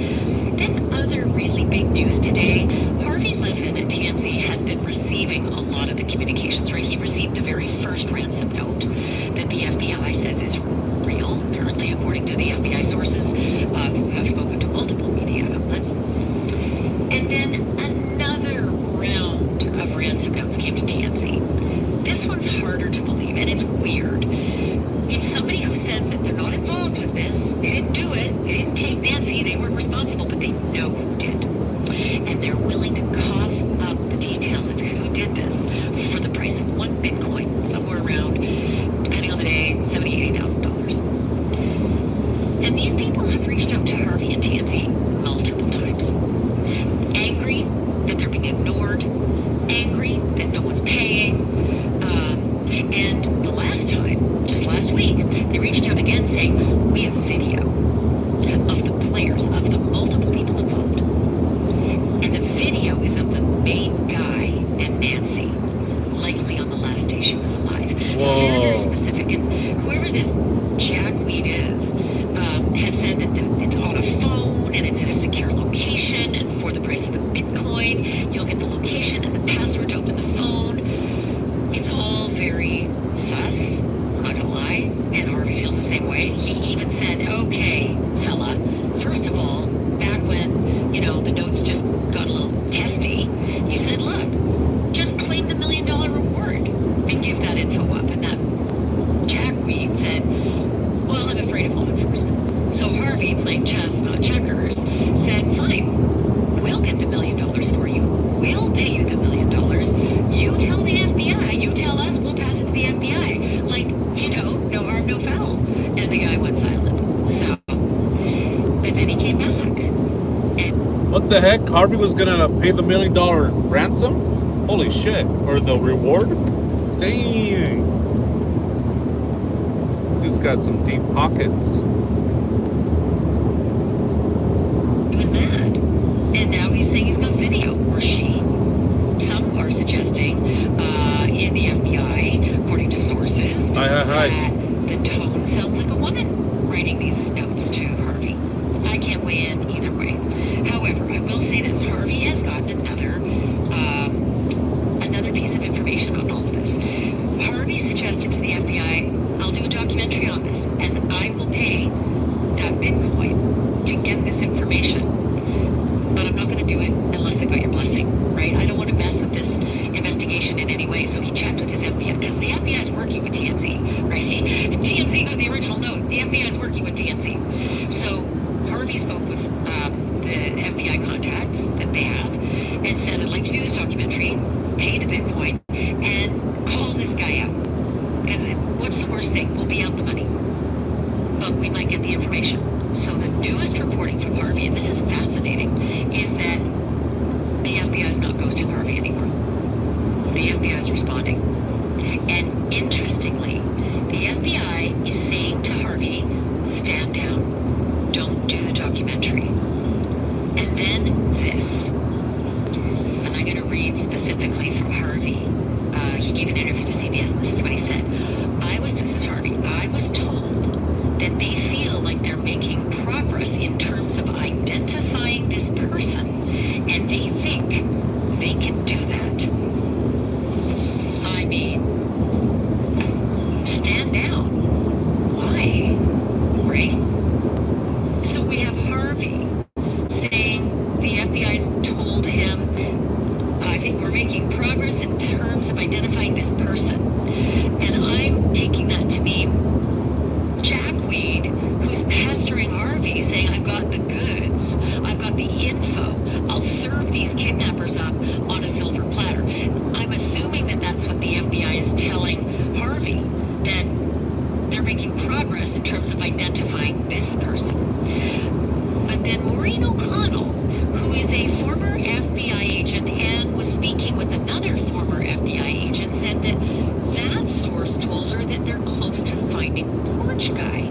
So two different reports, both trying to get close to perpetrators in the saga of Nancy Guthrie. One clearly far more serious than the other, but the other one deserves to be in jail as well. Sheriff Nanos. Okay. I just have to report it because he's talking. And honest to God, he did an interview on Friday with a local radio outlet, KVOI AM, and he said he thinks that the two first notes are legitimate. We've heard that from Savannah Guthrie. We've heard from FBI contacts. They believe that the first two notes are genuine. But Sheriff Nanos says the FBI is handling the investigation. Quote, this is Nanos on KVOI. Those two, meaning those two notes, that someone believes may or may not have some legitimacy to them, and the FBI is working on that. I can't tell you much more than that because it would be inappropriate as it's ongoing. But as to the TMZ guy, whoever the jackweed is who keeps coming at, Harvey saying, I have info, I got info, I'll sell these guys down the river for a Bitcoin. This is what Sheriff Nano said about that. And this is where I'm like, are you kidding me? He said, I think the FBI has done a number of arrests for false or fake ransom notes. What? Eh? What? I've heard of one. The guy in California, the one who went straight to the Guthrie family, texting them. I haven't heard of anybody else being arrested for fake ransom notes. So if Sheriff Nanos has information that no one else does, I'd be shocked, right? But he says, I think the FBI has done a number of arrests for false or fake ransom notes. It's a shame that that happens, but I think we're looking at another one of those today. I think he's referring to Jackweed, right? The one who says, give me a Bitcoin, I'll sell these guys down the river. It's a shame that these types of events occur. People have great interest. That's good because it helps us, but then it really gets really abused. People who call in fake ransom notes, people who claim for the sake of media and the family, they get out and disturb, in this case, an entire neighborhood. I don't know what he's saying. But Yeah, what the heck is he saying? That's Sheriff Nanos. So I can't tell you that he has special information that multiple for fake ransom notes. We just know of one, and that was very, very early. I mean, like in the first 2 weeks, the guy in California who was arrested for 2 different communications to the Guthrie family demanding money, and they caught him very quickly, and I don't even know if he has a court date yet, but that's going to be fun. So I wanted to talk to Brianna Whitney because this girl, great reporter, and you know who noticed? Crime Junkie. They noticed. The podcast Crime Junkie snapped her up from Arizona Family, where she was working in Arizona. And Arizona Family is that organization that owns the television stations in Tucson and around the state of Arizona. She was busting news headlines constantly during the early offings of the Nancy Guthrie investigation. Clearly why she got the eye of Crime Junkie and was hired. And I've been knocking on her door for a while, wanting to interview her because she's seen the note. She's got direct reporting. She's been on the inside. And you know what? That is a story in itself, is how all of this felt when everything was quiet and nobody was talking. So here's my conversation with Brianna. Brianna, it's so good to have you. I have been dying to talk to you. This has been 149 days coming. Gosh, I know. It's been a long time coming, so I'm happy to be here. Thanks for having me. Well, listen, you're a hell of a reporter, kiddo. Honestly, I quoted you nonstop through so much of my coverage because you were finding out so much information. And there you came again. Just last week, you had the actual wording of the second note that had the apology. How did you get that? Yeah, so in my former role with my reporting in Arizona, the Tucson station and then my Phoenix station worked hand in hand together, and those were where the notes were sent to the Tucson station. And so we were made aware of what they said throughout the investigation, and obviously we weren't reporting that information. We just wanted to protect the investigation as much as possible. Obviously, from then to now, we didn't know how this was going to turn out, or even really like the lack thereof being a whole lot more that's come. But we had them, we studied the language in them. I've been made aware of both of the verbiage, language used in both of the notes since they came in that first week. So we're talking that first week in February, and I've just had that information with me. And I honestly am in awe on when to share more about it. And I'm not sure if there's like any sort of playbook to follow at all in this case. Like, this is the craziest case in terms of how this has all gone. I think you've been right in it with me, so you're aware of just unprecedented in so many different ways. But once I saw that there were media outlets that were coming out with sources saying some of these details, and they were correct, I felt like at that point, and talking to my company now, we decided, like, I know what these say. I've known what they've said for months, and I want to make sure that I'm doing responsible reporting, and it felt like this is the time to make sure that accurate information is going out there. Like, this is what they say, this is the factual information. Yes, these sources, many of them were correct, that we're talking to other media outlets, but let's just set the record straight with what's in it. And that's why I decided to report that. How was it among you and all your colleagues? Because again, it's really hard to be in a story and report a story. What was it like for all of you guys in those early days when you had this stuff and you weren't really allowed to tell the whole story? I often say that February felt like a bit of a fever dream, being boots on the ground for this investigation. For one thing, it was like, in that first week, it felt like everything was coming out in rapid time, right? We learned she was missing, then there was a press conference, then we had the porch guy abduction video, and we truly thought in that moment, oh, they're going to get this guy really quickly. I mean, that video is super clear. It was so brazen. Yeah, that's what I thought too. Somebody recognizes this person. And then we thought, okay, DNA evidence would be in there. And so when the notes were coming in, though, it was really like a group discussion of how we're going to best handle this. And I think it helped me with context, at least knowing what they said, to just be aware of it. I think at the end of the day, we still don't know if those are legit notes. Yes, we know Savannah says she believes that they are real, and we know the FBI is investigating them, but somewhat a grain of salt. Like, these could be not legit. So you have the information, you're protecting the investigation, trying to do the best I could with everything, and dealing with a public that demanded Dang, so are they real or they're not real? 24/7. I've never seen anything like that. It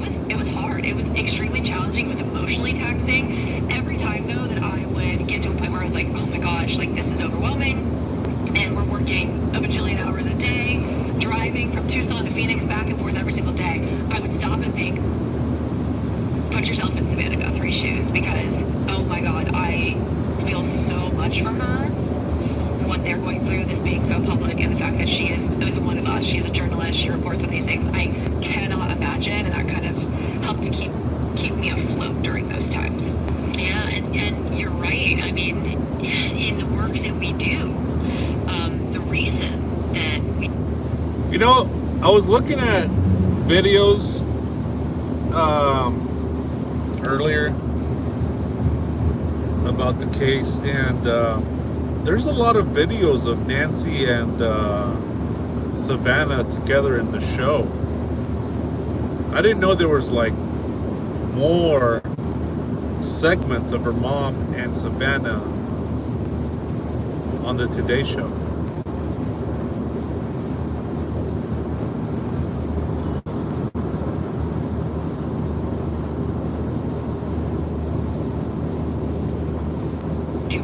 Is because there are Savannahs in every one of these stories. You know, these are people who are suffering. They're real.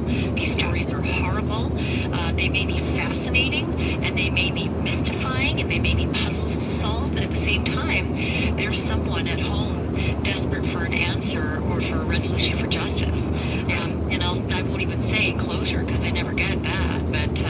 But you're right. And Savannah even said the other day on the Today Show that they're still in agony. You know, and here we are at 149 days. To the story about the veracity of the notes. You know, note number 1 comes in to 3 outlets: TMZ, KGUN, KGUN, and also KOLD. And note number 2 just comes into KOLD. But they have the same Bitcoin address, so everybody talks about them as the clump of two. Hello, Melissa. More than likely the legitimate.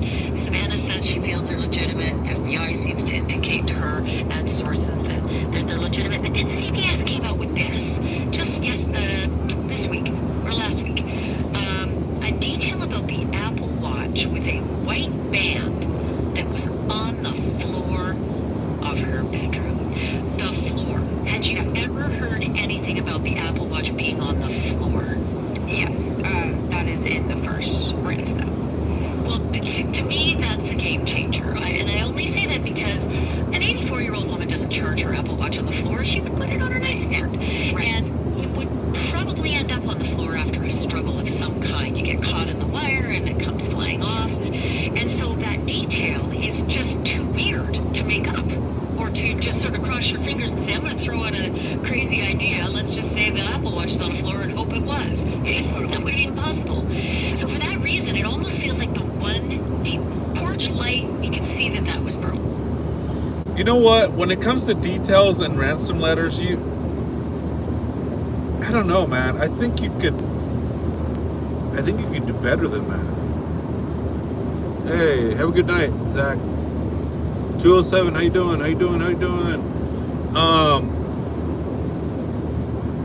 Man, I don't know. I think you can get very specific with a ransom letter, right? If you're there, if you're inside the home, if you're inside the bedroom, and you're a porch guy, or if you're one of the accomplices, or they're telling you things, there's got to be a level of detail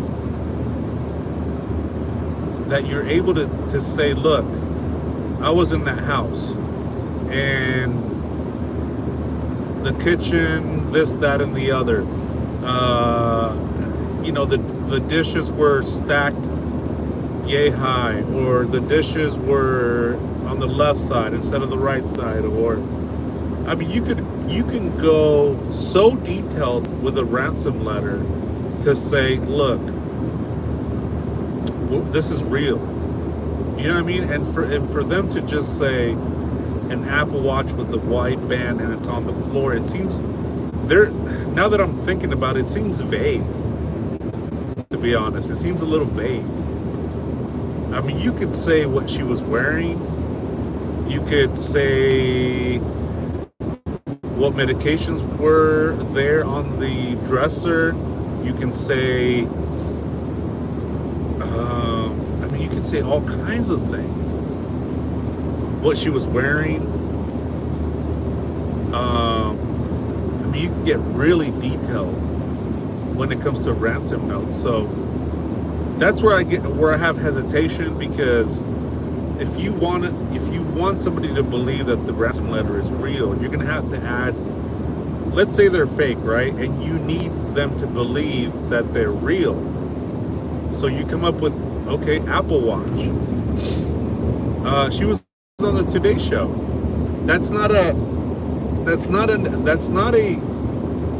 To me, it's not like, at first when I heard it, I was like, whoa, but now that I'm thinking about it, that's not really a bombshell, because she was on the show many times. You could go very detailed when you're in someone's home. You could go and say the pictures that were there, you holding this, that, or the other, or you're next to your mom or Annie or whoever it may be. You can get so detailed because you're inside the home, you're kidnapping her. Nancy, I mean, she could have said something. Nancy could have said something, and that could have been a detail that would have been written down. I don't know, that's where I get a little hesitant.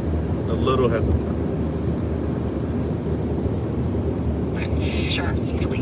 I even reported on that on day one. And so that part, I wasn't wowed by that. That was something any Sherlock could have gotten. Yeah.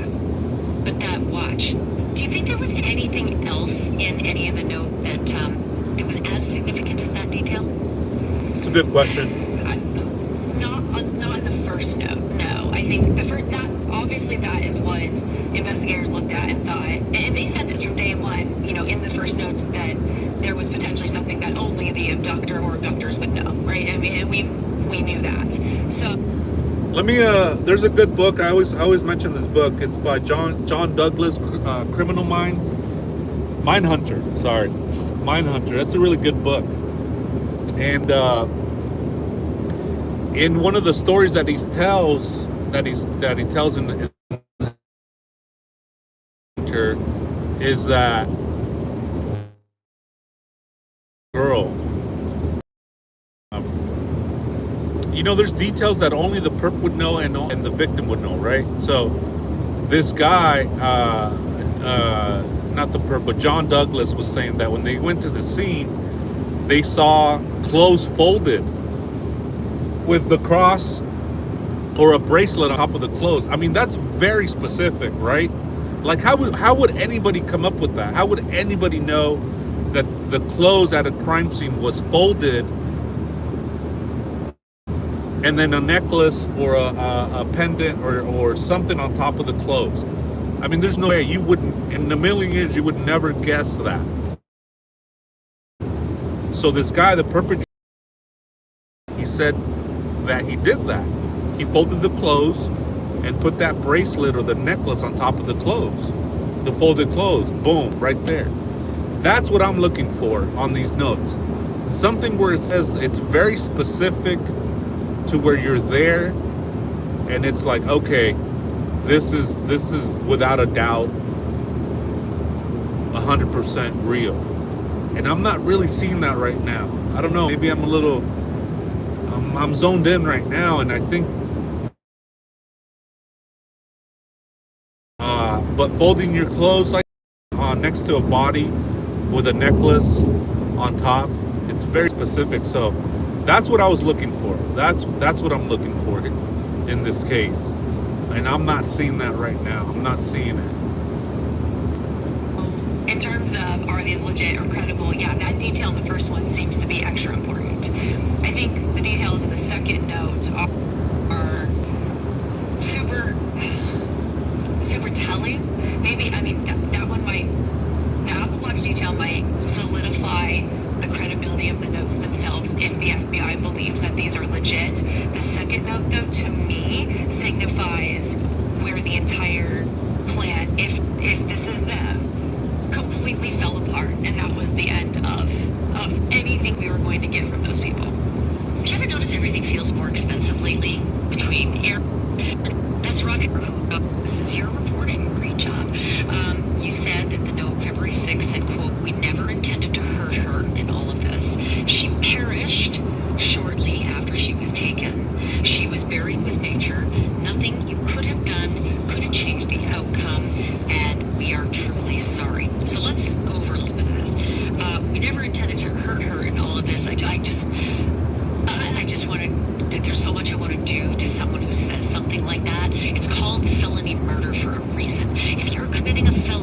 somebody dies, it is your fault. Do not apologize. Just go straight to prison and don't collect your $200. You know what? You know what something would be very specific? Maybe like a book that's there at the house, or maybe, I mean, just something, right? Her purse, something inside her purse, and then, man, I don't know, man. I'm starting to doubt that these notes are real. But maybe we don't know. We don't have that other information. But based on the information right now, man, I go back and forth. So, goodbye to that. Number 2, she perished shortly after she was taken. Who uses the word perished? So to me, these are written by somebody who's either foreign or doesn't have great English. They're bizarre. Perished. Another part that we didn't intend to hurt her. There was actually like 2 parts to that sentence that repeated itself. It basically said, "We never intended to hurt her. That was not our intention." That was all in one sentence. So that's also weird. Yeah, she buried somebody who's either foreign or doesn't have great English. They're bizarre. Perished. Another part that we didn't intend to hurt her. There was actually like 2 parts to that sentence that repeated itself. It basically said, "We never intended to hurt her. That was not our intention." That was all in one sentence. So that's also weird.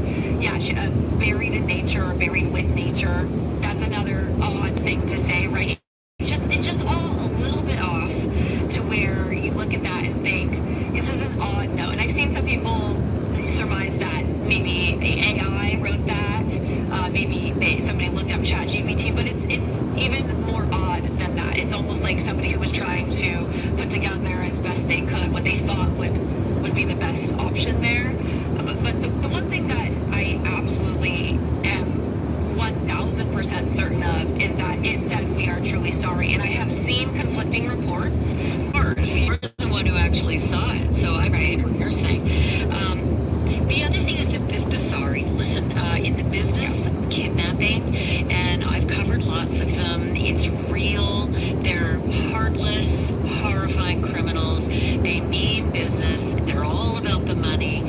They don't apologize. That's not in their nature. This second note would have been a waste of time and just more exposure to potentially being caught. So what do you make of this "I'm sorry" business? I think that this was obviously some sort of financial plan, right? And I also think that given, and I know there's been reports on this, and this is true, can confirm this, that first note was addressed to Savannah. So... Yeah, Paris is pretty weird. Yeah, it does sound like it's a foreign person trying to translate it. I don't know. So none of this shit makes sense. That leads me to believe Nancy was a target of some sort, and likely they put 2 and 2 together because of Savannah. I think that there are probably multiple people involved in this, and I personally believe that whoever is writing those notes, if they are legit, is a different person than the person who is Porch Guy. I don't think that those 2 are the same. I think they were probably working together, but yeah, I AI. don't believe that those are the same person writing those. I think that's one of the at least educated conclusions that I feel is true. Again, really none of us know anything when it comes down to it. Like, I always go back to that. I'm like, does anybody actually know anything here? We're all making educated guesses and waiting for more information. But I think that whoever wrote those notes didn't actually do the physical taking of Nancy, and is kind of removed. So they're giving some sort of like, we're sorry, sorry this happened. Like, it was a quick note, like, didn't mean for that, so sorry about that. And then that was it, right? And I think that person's more removed than the actual abductor who took Nancy. And the constant reference to we, yes, yeah. I mean, You know what it kind of sounds like too? It sounds like a family member writing it. It's like when you have it's like when your parents, right? It's like when your parents ask you to write a letter for them. That's what it sounds like. It sounds like a relative asking either their kid. It's like a parent asking their kid or something like that. It kind of reminds me of that. Like, hey, can you write this for me? All right, what do you want to say? And then it's like that note right there. Boom. Sorry, we didn't make this. We didn't mean for this to happen. And then the kid's like translating it. That's what it sounds like. It could be somebody trying to throw us off, right? But there's too much at stake here for just one person to pull this off. And I don't know about you, but in the early days especially, and I heard this over and over again, and now I just don't even know what to believe, but in multiple experts that we had talked to at the time saw the porch guy, the abductor video, and over said, this is not a smart criminal, this is a kind of, it's a sloppy job, this is not a career, That's another thing too. When I was talking to the neighbor, she was like, man, she was making fun of porch guy because he grabbed the bush and put it over the Nest camera. I thought that was interesting. She's like an idiot, grabs the brush and puts it there, and comes up to the Nest camera and puts it there. I mean, she was like, it was funny. She was like bashing the dude. Professional or career criminal that pulls off kidnappings, and I must have heard that 5-6 times from different people, and it's crazy now because here we are, and whether or not he is or isn't experienced, we don't have Nancy and we don't know where she is, so it worked. But I don't think that just that person would be able to pull off something like this and still have authorities and the world with no answers like this. I have said all along, this is either the luckiest thug in the world, or this thug and whoever this thug is working with their days are probably numbered. Because once you open up a conspiracy to more than one person, you open up way more chances of one of you pointing the finger in order to save themselves. So I'm hoping that that's likely the outcome of all of this. And hopefully these rumblings about we're getting close to finding, porch guy, we're getting close to finding TMZ letter writer, the one who wants a Bitcoin for the information to serve them up on a silver platter. But that's the other thing. With whomever is pestering Harvey Levin with these letters about give me a Bitcoin and I'll give you the kidnappers. Yeah. That means it's possible that there are even maybe more than those two people, or maybe it's porch guy about to serve up the mastermind. I mean, it is all possible. That's the thing. I mean, you could go down any path at this point, and it seems possible, right? I mean, we just don't know. And it would be nice if the authorities could somehow be able to deem or determine whether or not these letters that are going to Harvey Levin right now, one, are legit or credible, and two, if they're the same kind of people that started with these ransom notes in the beginning. I don't know if we'll get that information, but that would help. Because I really think that people are so confused. They're like, wait, is he talking about the ransom notes from the beginning? Right. No. Okay, but then there was the guy that got arrested who they did say was a fraud. Okay, we have that. Now we got these other notes. Harvey was getting them before. Now there's more coming in. Are those the same? Like, it is just, it's chaos. It feels like a scavenger hunt, which is just absurd. I mean, this is just, the circus of this case is so horrific for those who are living it. And I think that that's just the part that I go back to. I'm like, oh my gosh, I actually cannot believe that this is still going on the way that it is.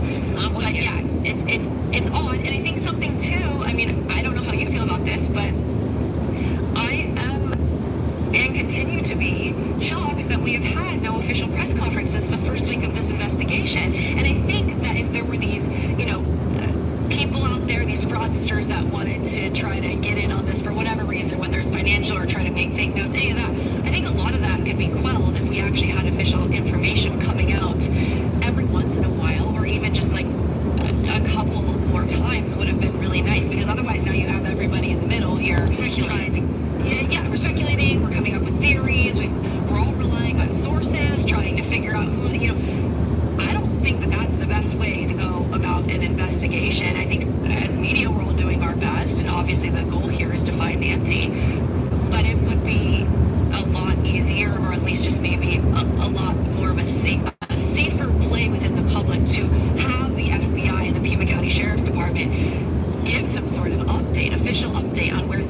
the best that they can. I know they can't reveal everything, but for an investigation to this magnitude, it is stunning that we have not had an official press conference since the first week of February. Well, it's no secret I'm no fan of Sheriff Chris Nanos. Number one, his guys said specifically that day one they had their target, and it was the brother-in-law, and they seized Danny's car, and then they circled her home, and they searched it and all the rest. Oh yeah, remember that? Freaking Ashley Banfield was the one saying that Tomasa was the suspect. Remember that? Let me rewind it. But for an investigation to this magnitude, it is stunning that we have not had an official press conference since the first week of February. Well, it's no secret I'm no fan of Sheriff Chris Nanos. Number one, his guys said specifically that day one they had their target, and it was the brother-in-law, and they seized Danny's car, and then they circled her home, and they searched it and all the rest. All the while, Nanos is going out saying, I don't know what you're talking about, I don't know what, and every time he goes to the mic, he says something that absolutely makes no sense. Case in point, here's today's.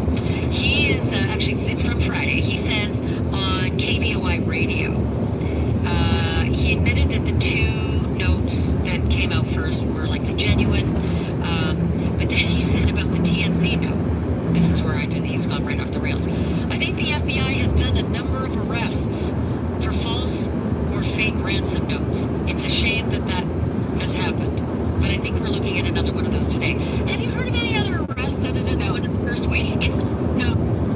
I wonder if, man, that a thought just came into my mind. I wonder if since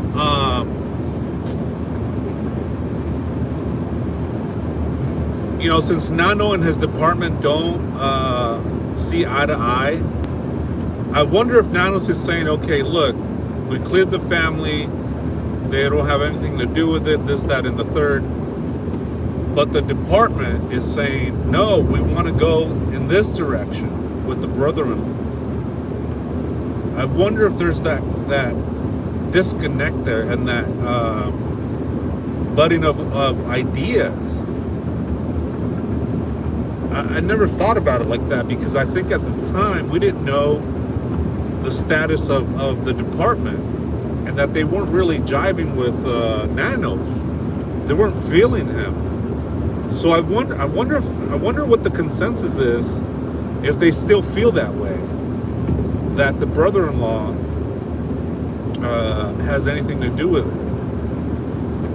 That's very interesting. That's interesting. That Ashley's saying that, because we know everything that Nanos has been saying is a lie. So it's like, are we to believe, okay, what he's saying is true all of a sudden? I don't know, man. That's interesting. That's interesting.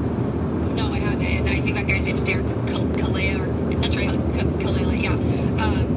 No, that's the only arrest that I've heard of, and I have to imagine if there was an arrest for any involvement in this case, even if it was for being, a fraudster.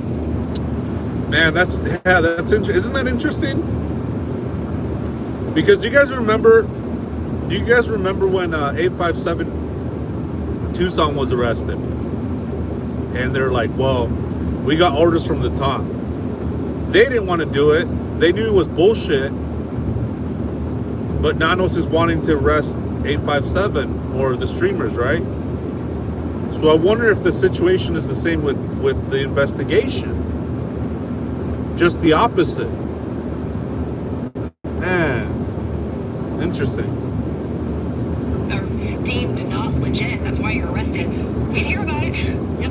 Yeah, it's important. It's not small. To throw something out there like that, it is not small, because these ransom notes have been deemed as the default now for the police, who have nothing else to go on. Therefore, they are really, really focusing now on these ransom notes. And so to throw something out there that there's just been a bunch of these arrests, it's like, Sheriff Nanos is not helping. Let's put it there. No, and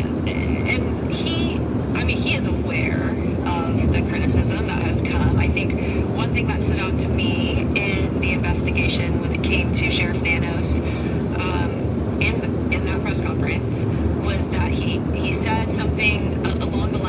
oh, well, you guys hold me to the fire for whatever I say. And then it goes, and it's like, well, yeah, you're the lead detective. You were the lead official on this massive case. So yeah, like when you say something, that's important, and we take that as a official statement. Yeah, absolutely. And so I don't know. I think that was a problem for me. Yeah, that was one thing, and that comment just stuck out to me. For me though, when gosh, this was Tuesday or Wednesday of that. So that weekend she went missing. Right, going backwards. I was out there in Tucson, and we were all out there in front of the house, and I will not forget the Pima County Sheriff's Department. They had deputies out there, and they were looking at the scene, and we were specifically told, hey, yeah, no problem if you go into the driveway, if you go up to the front door, that's where we saw the blood. We can obviously see where the doorbell camera was missing, and we all made sure of that. The neighbors were pissed, and I understand that, but that was something that we were given the okay to do, and so me, like everybody else, went up there and got video of the blood, and obviously it was exceptionally important to the case. The media, that is crazy. The scene, and the FBI is going to come back in, and they didn't get it. And I thought, yeah, there was crazy contamination there, and I thought that was a huge misstep. And Sheriff Thanos himself admitted that, but I couldn't help but think that scene should have been secure from day one.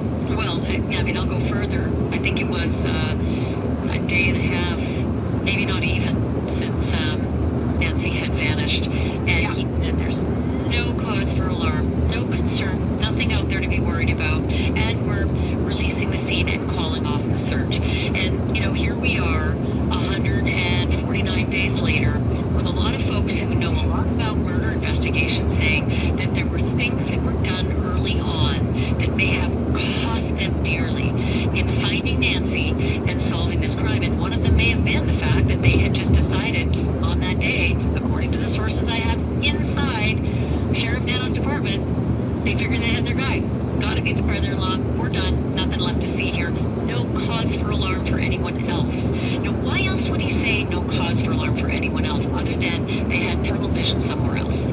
Yeah, I mean, that's possible. And I mean, I remember when you reported that, like, that then came out, and you got a lot of heat for that. Like, did your source at that point say, like, at that point that was a belief, but then we changed? Like, where did that even end up?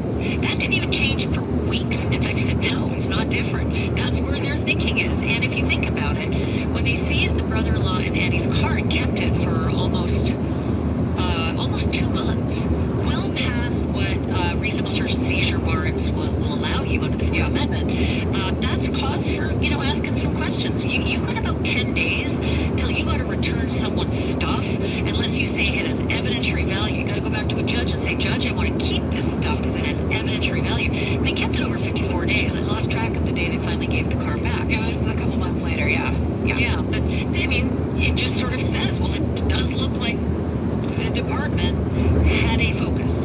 Was it the wrong focus? I'm not weighing in whether it was right or wrong. I'm not weighing in on whether it was accurate or inaccurate. I'm just saying that was happening. Right, right. And if that was happening, were you missing what was happening over here? I think that's what's key. Yes, and I mean, it's still confusing to many of us why the people that's crazy. detained were detained. I mean, it felt like then we swooshed over to that where we had Carlos, the DoorDash driver, who was detained, and he was like, I don't know what's going on. And we had Luke Daly and his mom Mary detained, and they were nearby, and I talked to them. I mean, I interviewed them, and we had that whole thing, and people still believe that Luke Daly was porch guy. I mean, that went on for a long. People still think that, and he's adamant that he's not involved. But it seems that of those two detainments, or I guess 3, but like 2 incidents, we still don't really know why those people were detained, what that had to do with the investigation, and clearly whatever they were detained for has not come to fruition to be anything more for the authorities to act on anything. Let me ask you about the second note, because people have been all over the map on this one, that the ransom seekers in the second note, some people report they didn't ask for money in exchange for the body. Some are reporting they did. They said, for a price, we'll give you back the body. Which one was it? No, there's none of that.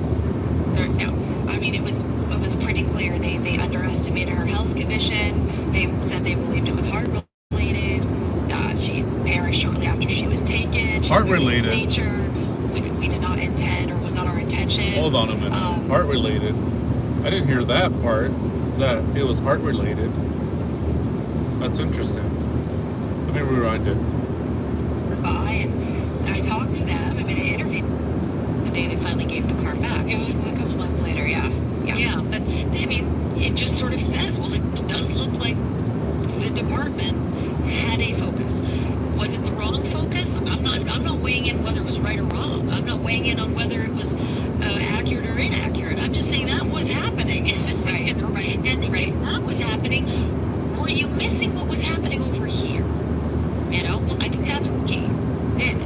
Yes, and I mean, it's still confusing to many of us why the people who were detained.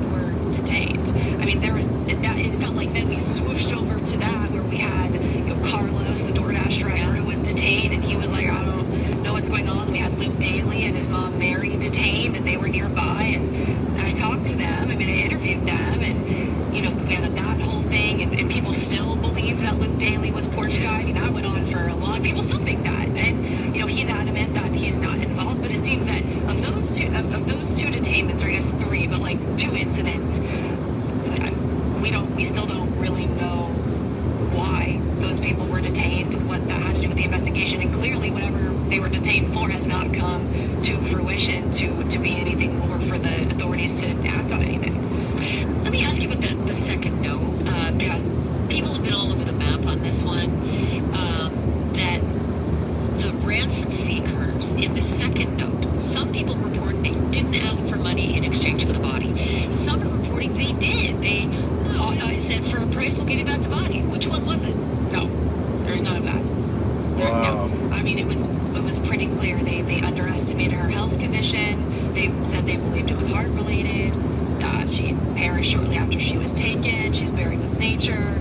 We did not intend, or was not our intention, to hurt her like this. We are truly sorry. There was nothing in there that said, hey, yeah, we'll do a deal with you, or we'll Yeah, that's interesting. or come to talks about return. That it's heart related. Huh. Is she the one that saw the that crime? She's from Crime Junkie. I forget her name, but she saw the letter, and she's she's recalling what the letter is saying, and some of that letter was saying that it's heart related, the ransom letter. So that's good. That's interesting. Burning her. No, nothing in there. So. And being a crime reporter for so long, my mind goes to different places, and they're mutually exclusive. Number one, you're not sophisticated enough to know that there is still value in returning someone's loved one, dead or alive. Just ask those who had Israeli hostages. They did everything just to get the bodies of their loved ones back. It means everything to have the body of your loved one back. And so there's value to that. And Savannah even said they'd be willing to pay to celebrate with their mom. So either it's total lack of sophistication in knowing that there's still value, or there's utter sophistication in knowing that the forensic threat in returning a body that could have a microscopic smoking gun on it that will lead to your arrest isn't worth whatever money they might pay. Yeah, and when you put it that way, I think either one could be true. I mean, my first thought is they don't want any culpability, and she's not alive, so we don't. And I go back to the proof of life, right? Like the Guthrie family asked over and over, show us proof of life, and they never got it. So my thinking is, the abductor who doesn't have proof of life because Nancy is no longer alive, thought, well, I don't have this for them, so the plan's done. Like this isn't gonna work. And then we're gonna dispose of her remains somewhere. And I think that there are also people who think, okay, well, hey, like Tucson is not that big of a city, and if they disposed of her nearby, let's get helicopters out there, let's do some searches. And I mean, if you haven't been to Arizona, the desert is exceptionally vast. She could really be anywhere, and that's even assuming that she's still in southern Arizona. But even so, I mean, oftentimes you do hear bodies being found in the desert, but a lot of times there are or somebody who was doing target practice who found some bones that were there 10 years ago. So that part's really hard because she really could be anywhere, and it's not just as simple as getting a helicopter out there, you know, trying to get any sort of signal, or is there infrared to keep it doesn't work like that in the desert there, which is it's sad. She could be out there for a long time if that's where she is. And so there's a couple of things to that. There's the buried with nature, that could be the desert, that could be the jungle. But Sure. the search group, Buscando Corazones Nogales, the women down in Mexico, they said they got a tip. The Mexican authorities thought it was serious enough to give them backup and support so that they could go out and investigate that tip. They found 25 unmarked bodies before. And I think they also got the tip about she's 4 hours. in a grave over a stream in the Mariposa area. That certainly sounds like nature. Yeah, to your point, like anything could be nature, right? Yeah.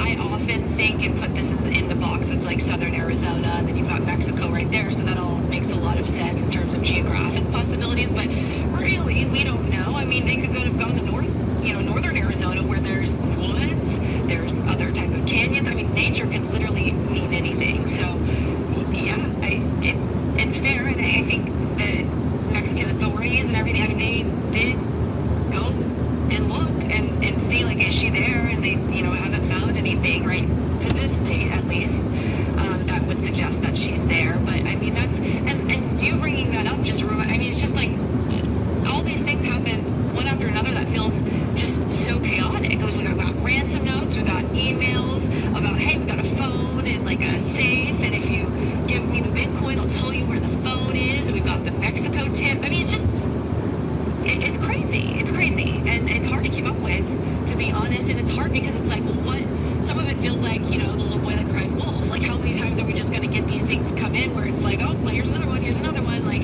you start to almost become numb to these tips and be like, well, that just doesn't seem legit. But I mean, I think it's good we're taking these things seriously, but it's hard when you've got people writing in saying, hey, yeah, let's make this deal so I can give you you can find the phone in the closet. And it's just like, what are we even doing? I mean, it blows my mind that we're where we are, and that every week there's something that's seemingly new where we're back on the, okay, is this credible, is it not? And we never know, really, because the authorities aren't putting out information as such. They're leaving it to the wolves, yeah, to try to figure out on their own. And what you end up with is a giant internet of don't fuck with cats, And everyone's trying to put in their clues and dissect videos and all the rest. There was something that Howard Blum reported in airmail, and I'm not sure if it's just lost in syntax, but I wanted to get your thoughts on it. It's from the first ransom note, and it said that the first ransom note detailed the terms for an exchange. Yes. And I thought, hold the phone. The terms for an exchange, like the money, or actual protocol, like you put the money in the Bitcoin wallet and we will bring her to this bridge. Like, was it that detailed? Somewhat. Yes, it was an exchange. Whoa. We will return her to Tucson. So yes, that exchange is in the first note, but it doesn't detail exactly like what that exact location was going to be. But it said she would be returned upon receiving the Bitcoin. So the terms for the exchange were just the financial terms, it sounds like. It wasn't like, Yes. we're going to meet you halfway, she'll be in a burlap sack, or nothing. It was nothing like that. Not to that extent, no. It just said she would be dropped off at a safe location or some type of location in the Tucson area, back in Tucson. But that it did not say like she'll be wearing this and we're going to be at mile marker 224. Right. And no, right, no. So it was definitely like, here's the plan on when you pay this, here's what we will do to return her to Tucson. And it does specifically note that she would be returned back to Tucson. What gets in my craw, apart from all of it, was that first note arrived on, everyone says the next day, but the truth is it's almost 2 full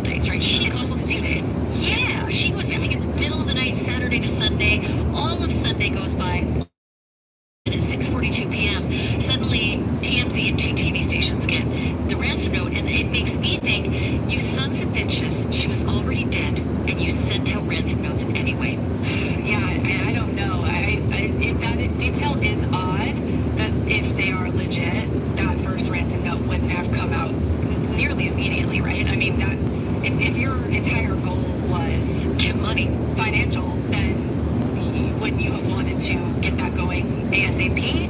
Yeah. One would think. So yeah, that detail is odd, and perhaps she was already dead.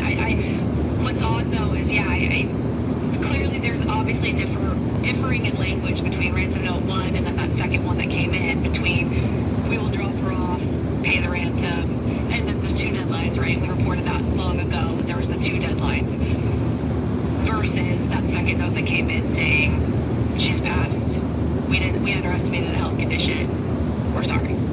2 very different tones there. So, you know, if you're following the notes and you believe that they were going chronologically and being truthful, then she would have died in between there. But it's very possible what you bring up that she'd already passed and they were like, well, we'll just keep this going for a little bit. Well, I mean, I wonder what she perished shortly after she was taken means. I mean, what's shortly in your books? 2 full days? Because they had 2 full days before they sent, pushed send on those notes.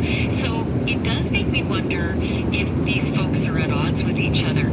So, for instance, game this out with me. They grab Nancy Guthrie. Her heart is terrible. Obviously, she can't walk to the end of the driveway, as Savannah said, unaided.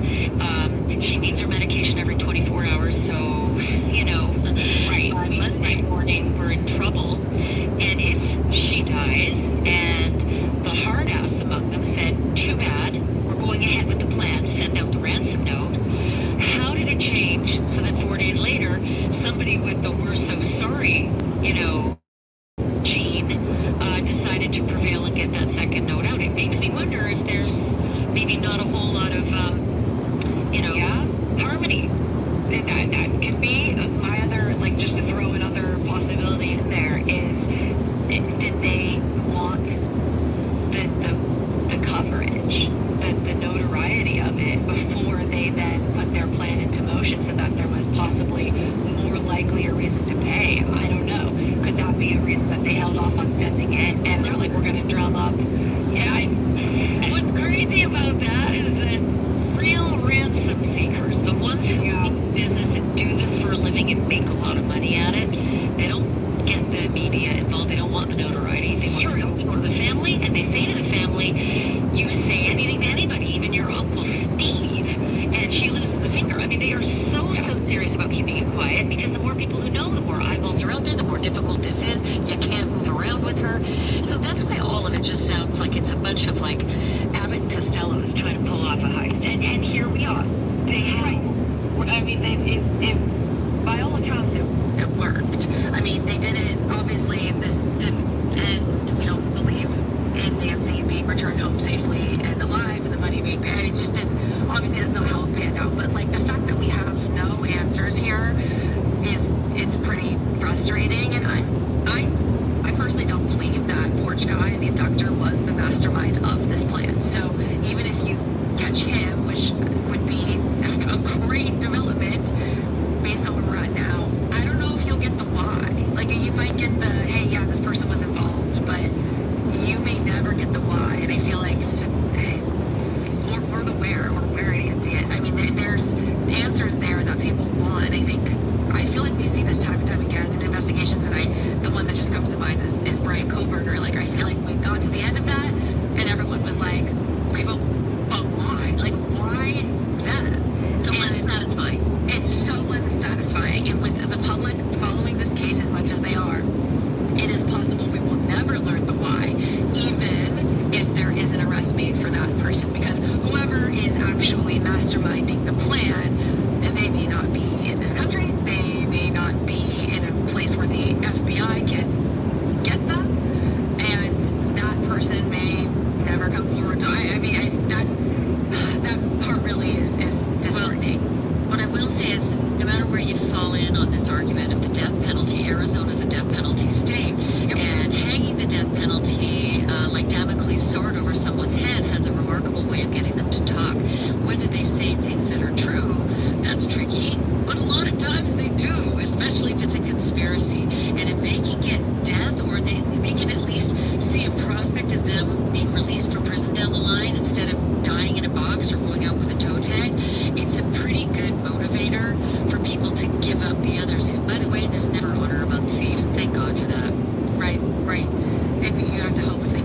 person that's how that would play out. I mean, I think at this point, I think ultimately everybody just would love to be able to see Nancy's remains found, and for the Guthries to be able to have some closure at some point. I mean, this is a life-altering event for the Guthrie family for the rest of their lives. But every time I watch Savannah talk about it, I just think like, oh, I don't know how she's doing this. I don't know how she's this brave to be able to keep going with her job, and it's so front-facing, and everyone's wondering and asking and theorizing and all of that, and it's just awful. It's just awful. I'm shocked that somebody could pull off something like this in 2026. I'm shocked that we didn't have more cameras that picked up something. I'm shocked we don't have more DNA or any answers as to the DNA at this point.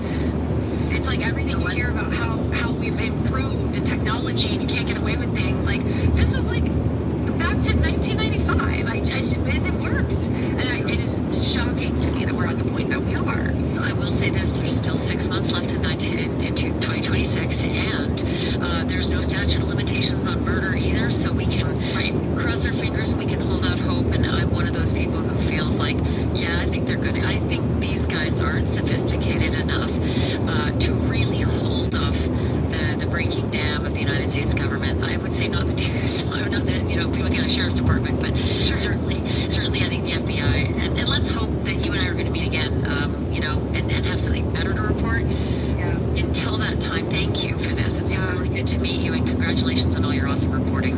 Thank you. It's been great to connect. I know you've done a ton of hard work on this case, and we all see each other doing a lot of good work on a case that deserves a lot of good work. So I appreciate getting to connect and discuss where we are right now, and hopefully better news in the future. Well, I'm happy for Crime Junkie, but I wish you came to Drop Dead Serious. Anyway, thanks, Brianna. Thanks, Ashley. Appreciate it. My great thanks to Brianna Whitney, great reporter for Crime Junkie. Check her out. Check out Crime Junkie. Hey, everybody, thank you so much for listening. Thank you for watching. Thank you for subscribing. And thank you to the members. Oh, I appreciate you so much. You don't even know. And if you're not a member, join. We'd love to have you. In the meantime, truth isn't just serious. It's Drop Dead Serious. Damn, that was crazy. That was crazy. So shout out to Ashley Banfield on that. That was a really good interview. And that other lady. Let's see who it is.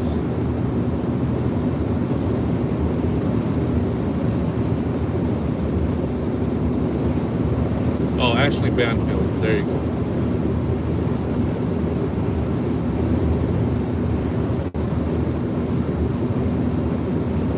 Crime Junkie. Brianna Whitney. There we go.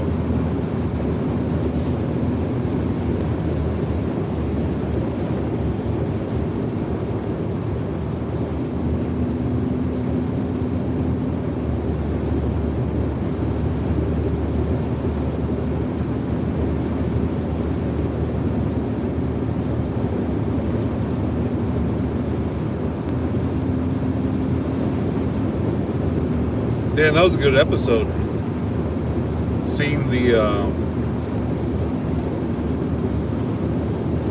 those ransom letters, man, that must have been something.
journey home to Tucson. You saw Annie and Cam when you got to their house. Tell me about that moment. Just disbelief and hugging each other, and I think we were on the phone with the sheriff and trying to, really make clear from the very early moments, Annie and Tommy were saying this isn't that case that you are used to where someone wanders off. She can't wander off. My mom, she was in tremendous pain. Her back was very bad. She was trying to, on a good day, she could walk down to the mailbox and get the mail, but most days not. So there was no wander off. And the doors were propped open. And there was blood on the front doorstep. And the ring camera had been yanked off. And so we were saying, this is... Do something. This is not okay. Yeah. This isn't... Something is very wrong here. Yeah. Did you guys talk about what possibly could have happened? Like, what could have happened? What went down? Did you... I think my brother... my siblings are so amazing. My brother, he spent his career in the military and worked in intelligence and is a fighter pilot and just brilliant. And he saw very clearly right away what this was. And even on the phone, when I called him, he knew. And he said, I think she's been kidnapped for ransom. And I said, what? And then, it sounds so, like, how dumb could I be? But I didn't want to believe. I just said, do you think because of me?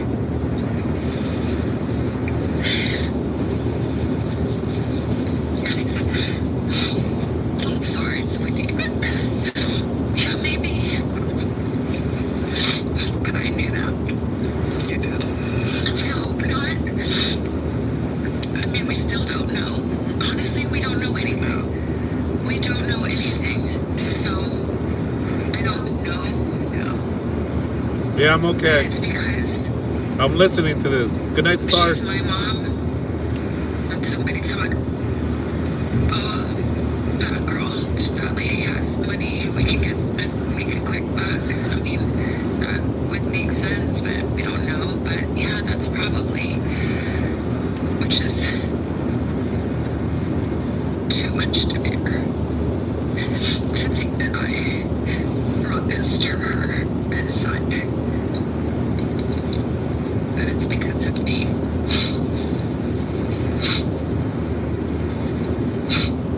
And I just say, I'm so sorry, Mommy. I'm so sorry. I'm sorry to my sister and my brother and my kids and my nephew and Tommy. All right, Sharon. Good night. My brother-in-law. I'm like so sorry. I'm so sorry. If it is me, I'm so sorry. I'm so sorry. I want to thank all of you for the prayers for our beloved. In the initial days, you and your sister and brother sat together. In all the despair, you sat and managed to think of words to say. Were you able to do that in that moment? Well, my siblings are amazing. And we are a unit.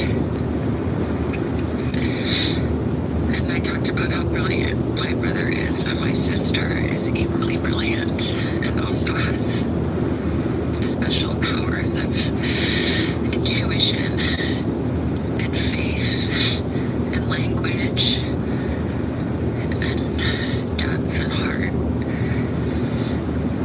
And I feel like we came together with all these beautiful gifts that came from our mom and dad and from God. And somehow together we did our best to come up with the words to say. And I haven't posted one thing or said one thing that the three of us haven't decided together.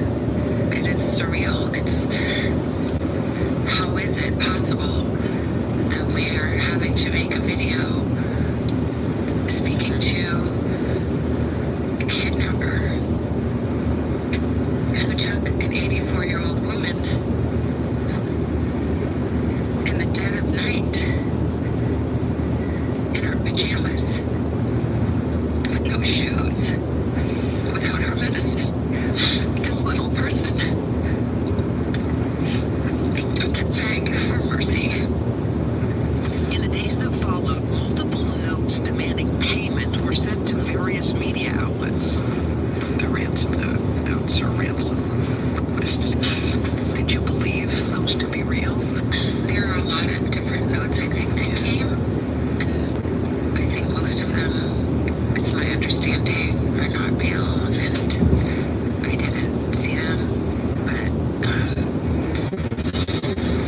you know, the person that would send a fake ransom note really has to look deeply at themselves Yeah. to a family in pain. But I believe the two notes that we received, that we responded to, I tend to believe those are real. Really? When the Ring camera video surfaced and you could see who that person was, just tell me what you thought when you saw those images of the person who took your mother. I mean, it's just absolutely terrifying. Yeah. It's just totally terrifying. And I can't imagine that that is who she saw standing over her bed. I can't. It's too much. Yeah. And I'm glad and grateful to the investigators and the technology companies that were able to find that video. Play which one? Do I hope, at least with people of good heart and compassion, stop the irresponsible and cruel speculation that had started to swirl. Let's talk about that for a minute. I'm glad that people saw Yeah. what came to our door. Yeah. When you talk about the cruel speculation, the whispers, the innuendo that it was somebody in your family, how did you weather that? It's unbearable. And it piles pain upon pain.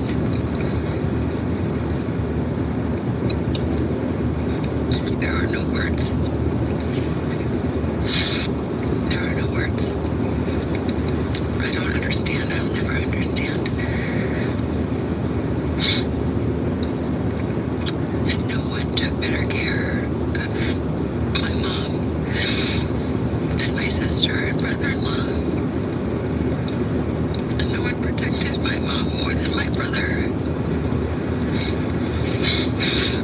And we love her, and she is our shining light. She's our matriarch. She's all we have. Savannah and her family stayed together in Arizona for weeks as the media coverage grew more intense. We had to move houses many times because people came, and not everyone is respectful, unfortunately. You know, there was a night we had to leave in the dark in the desert, holding hands, me and my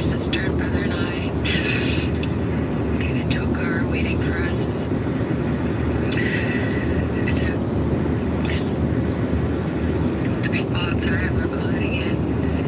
So we found a place that was safe, and then we couldn't really leave too much. So like those days are a blur. Yeah. Crying and praying. How did your family feel about the way the investigation was conducted? Well, it's still going. Yeah. And people have worked tirelessly.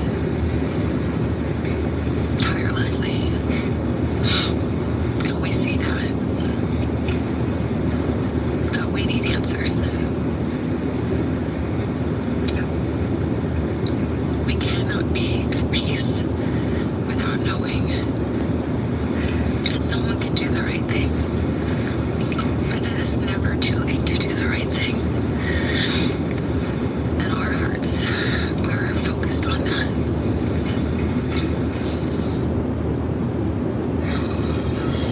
I think where Savannah ended that, it's not too late to do the right thing, is really, I think, the intent from the beginning.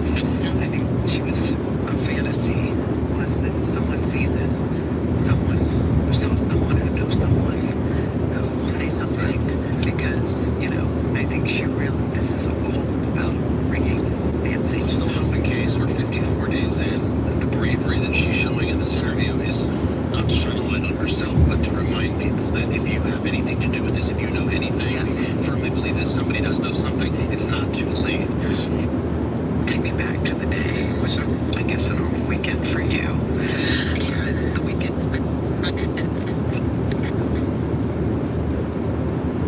Which is from God, and somehow they Took your mother. I mean, it's just absolutely terrifying. Yeah. It's just closing in. So we found a place that was safe, and then we couldn't really leave too much. So like those days are a blur. Yeah. Is that we're able to find that video. Who took your mother? I mean, it's just absolutely terrifying. Yeah. It's just totally terrifying. And I can't imagine that is who she saw standing over her bed. I can't. It's too much. Yeah. And I'm glad and grateful to the investigators and the technology companies that were able to find that video. To, I hope, at least with people of good heart and compassion, stop the irresponsible and cruel speculation that had started to swirl. Let's talk about that for a minute. I'm glad that people saw Yeah. what came to our door. Yeah. When you talk about the cruel speculation, the whispers, the innuendo, that it was somebody in your family, how did you weather that? It's unbearable.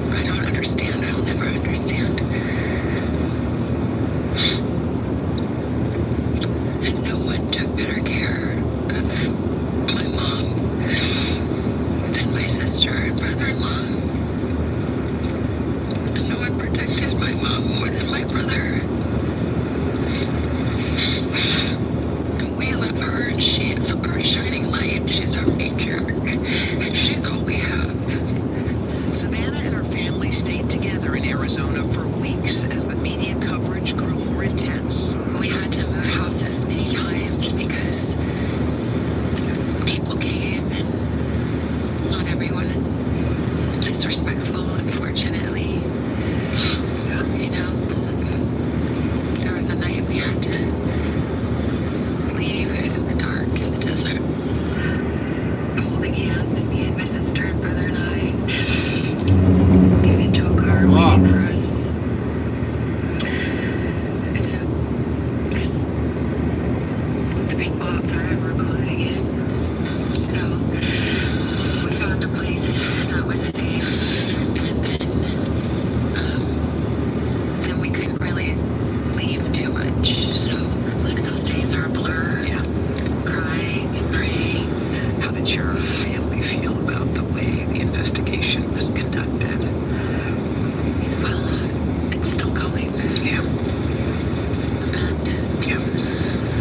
people have worked tirelessly.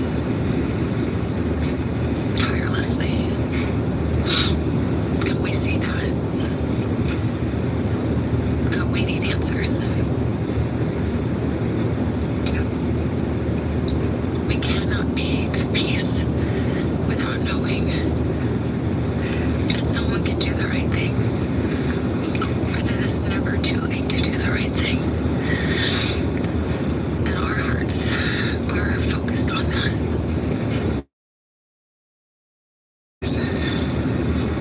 In the present tense. Yeah.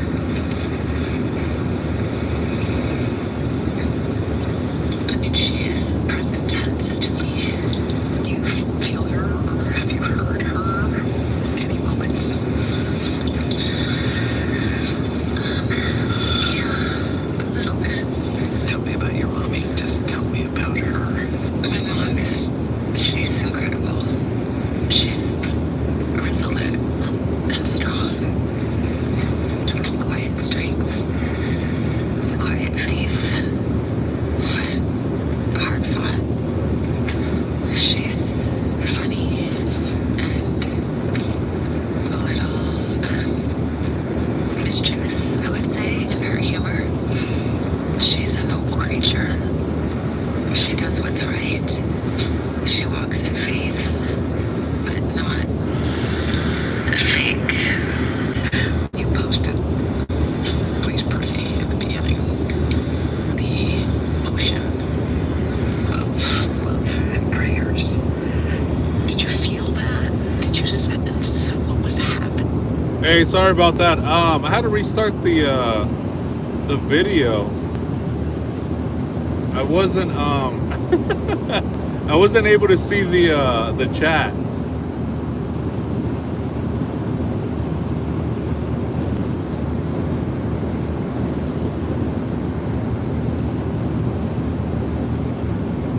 So now I can. I do feel the prayers, you know, I do. I believe that. I think she would have been just amazed. No, I'm good. Just truly amazed. One of the images that stayed with me through all of this was you and Annie and Tommaso walking up and looking at the flowers and at the notes. As I saw that, I thought, I wonder if Savannah's going inside and what that must have felt like. Was I snoring?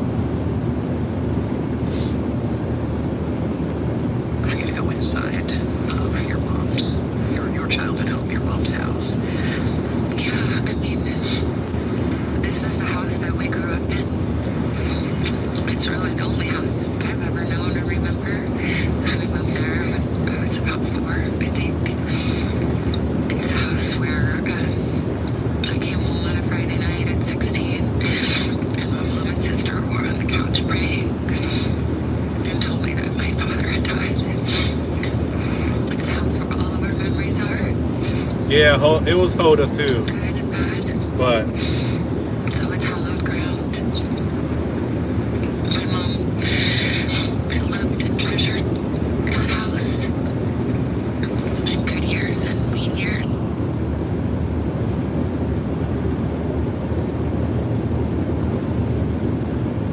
damn, that was I snored? Oh shit. Oh, you did hear it? Dang. No, I'm fine. I'm fine right now. I don't know what that was about.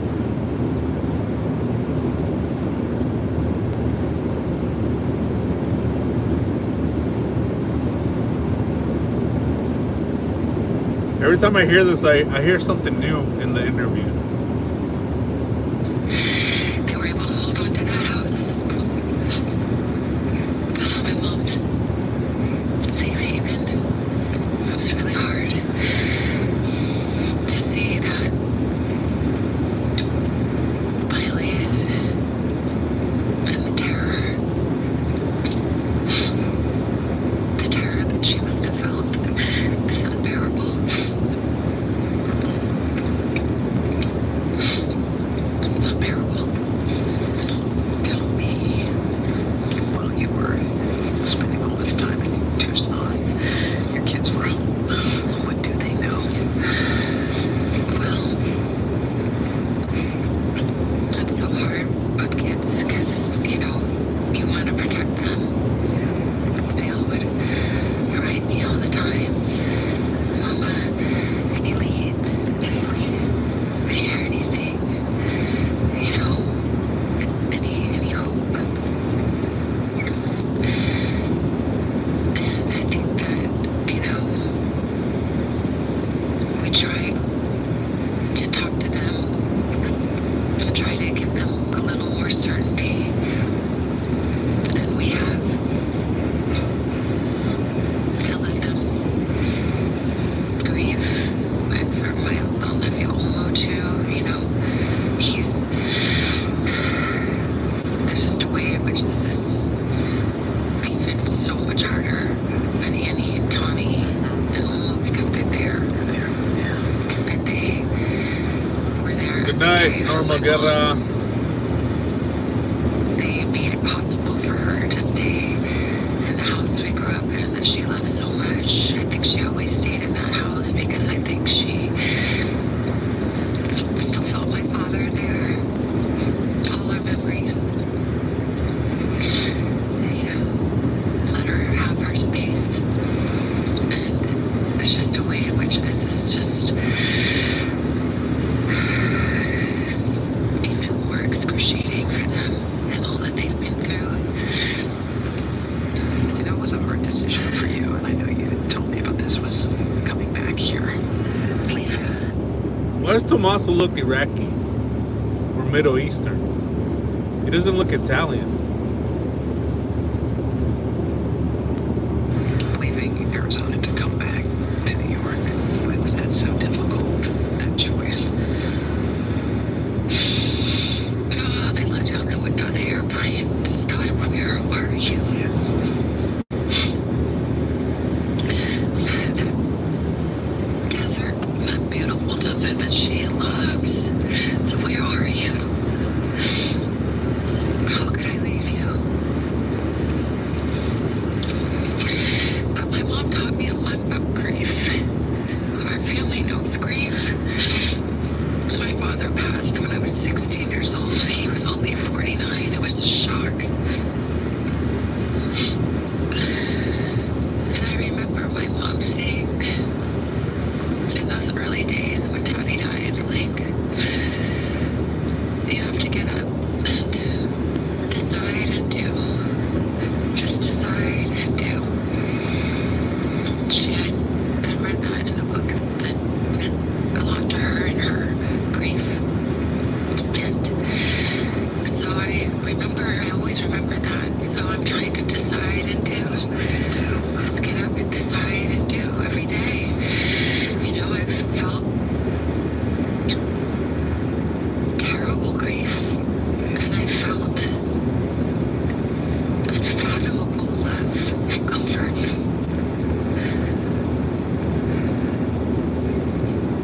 The goodness and kindness of God is remarkable, and in equal measure to my sorrow. Wow. She showed us how to survive the unimaginable. When she lost my dad, she was 46 years old. She had 3 kids. She had never worked outside the home. She had to get up. She had to find a job. She had to mother 2 teenagers and 1 young adult just starting making his way into the world. She took care of her mother, her brother, who had Down syndrome,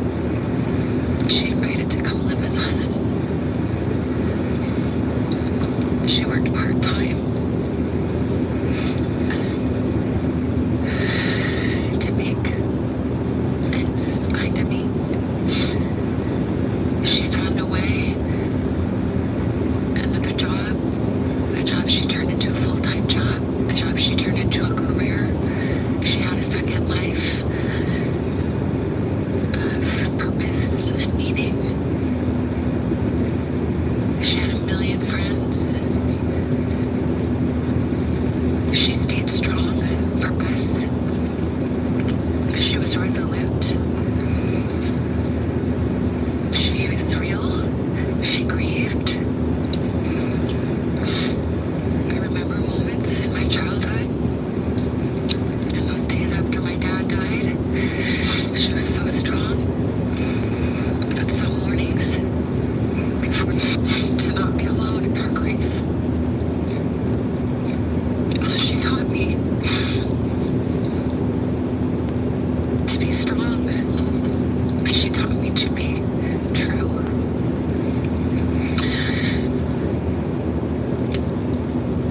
My faith is strong and resolute. But I, early on, felt that I heard, for one of the very few times in my life, I did hear God speak to me. As I said to myself, I can handle anything, God, I can handle anything, I just can't handle not knowing. We can't handle not knowing. I have to know. And I heard a voice. And it said, you do know where she is. She's with me. So whether she is on this earth still, or whether she is in heaven, I know where she is. I know who she's with. But we Yes. need to know. Did you wrestle with your faith throughout this? You're resolute and strong like your mama. But did you, at some point during all of this, have to wrestle with it? Yes. And I'm not done. But God doesn't tell us not to wrestle with Him. This isn't some cheap faith. And my mom taught me that. God only requires our authentic presence. And that He has. But I never doubted. One of my mom's best friend told me that she had been going through a hard time, and she said to my mom, how have you kept your faith all these years? Losing your husband, all the different things that my mom had been through. Nancy, how do you keep your faith? And my mom said to her, but where else would I go? And I hold that with me. But faith is how I will stay connected to my mom. God is how I'm holding hands with my mom. And I will let sadness win for her. She taught me. See, I saw her grieve. I saw her world shatter. I saw it. And I saw her get up. And I saw her believe. And I saw her love. And I saw her hope. And I saw her smile. And I saw her laugh. I saw her joy. I saw her love of the world and adventure. I saw her belief. I saw her faith. She taught me. She taught all of us. And I may not do it as well as her, but I will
any other person. We don't say, why us, why me, why anything. If I say why me for this horrible thing, then I have to say why me for all the beautiful blessings of my life. Well then, yes, why? I don't know why. I'm grateful for my blessings. And then I'm heartbroken for this sorrow. Yes. I'm heartbroken. Yes. Yes. Yes. I am crushed, but I am not abandoned. No, we are not alone.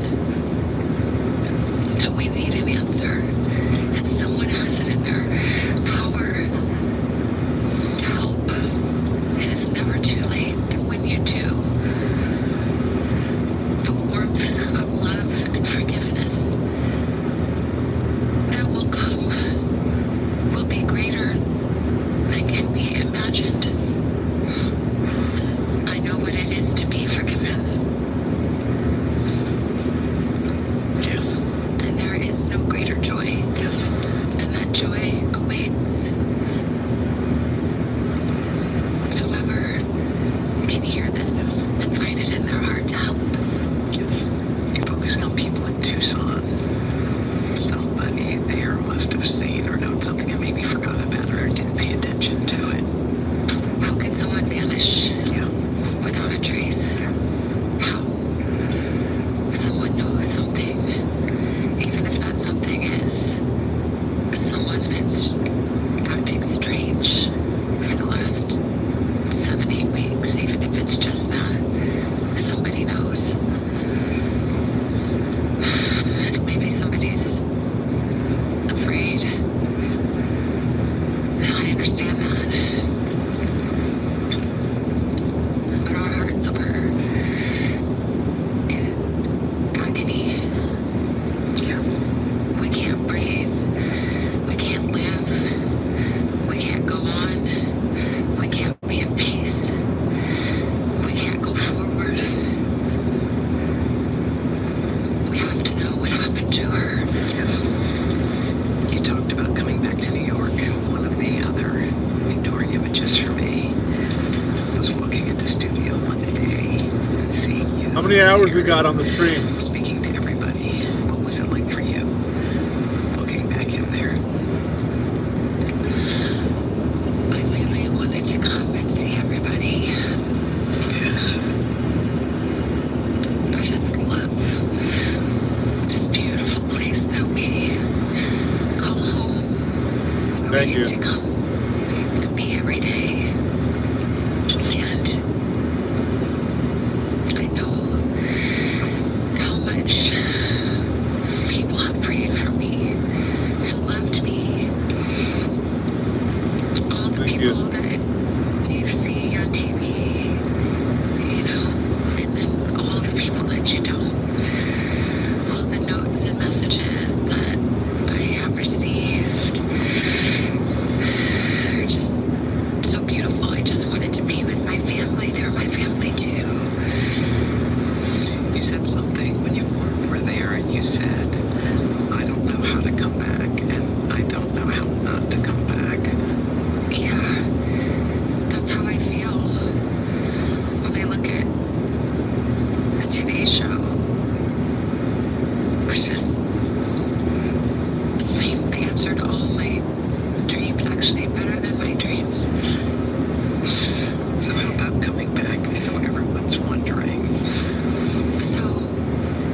my family, my greater family.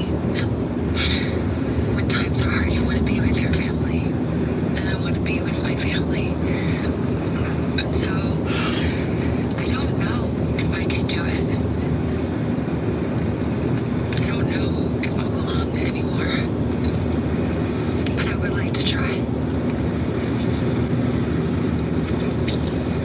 I would like to try. And I'm not going to be the same.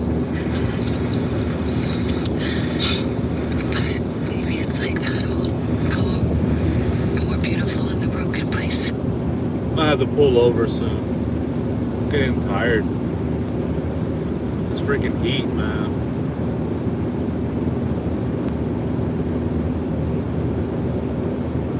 So close, so close.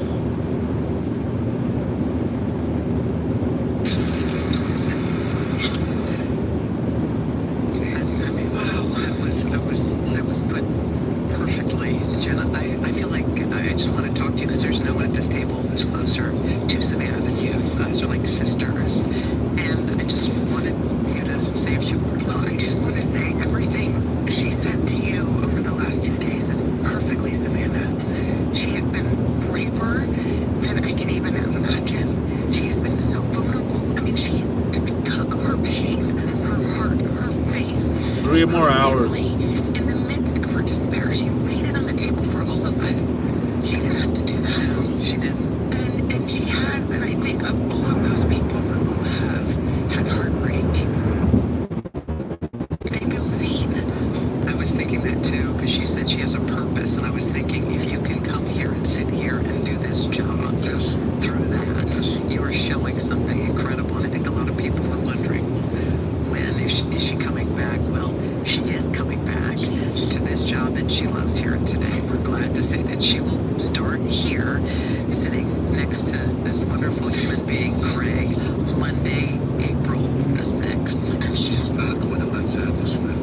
Joy is going to be her protest. It is where she belongs. It's where we all want her to be. We cannot wait to welcome her back with open arms here in Studio 1E.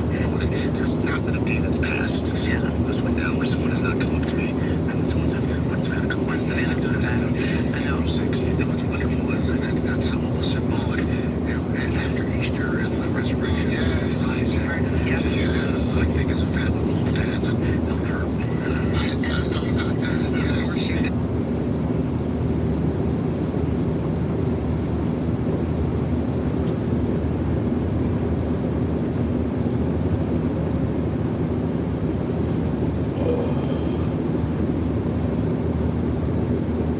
Yeah, her quiet. Yeah, her voice is soothing. Like there's something about it that just heartbreaking.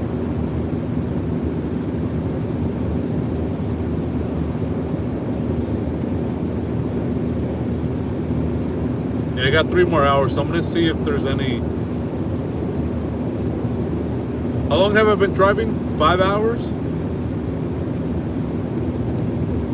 Or 4?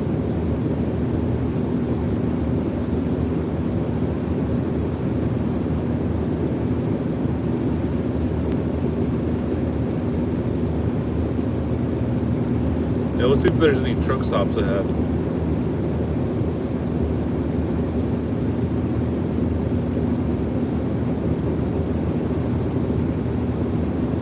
Four-ish.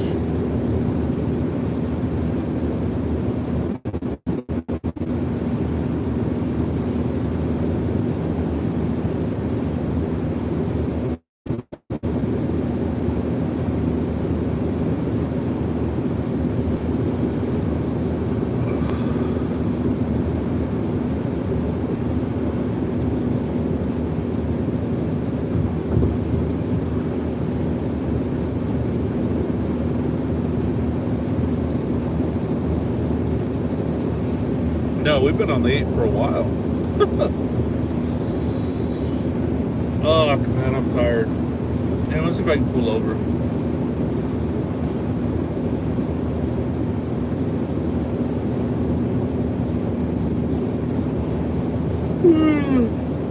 I think I think I see a rest stop.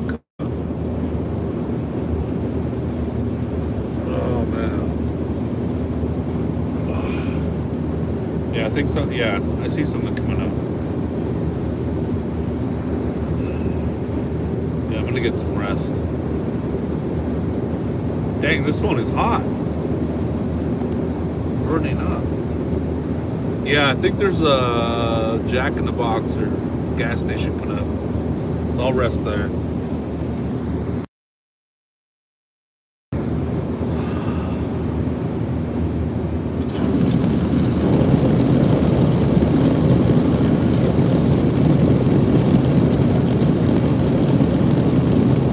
Yeah, I don't know why I'm tired. Like, I think I'm just tired overall.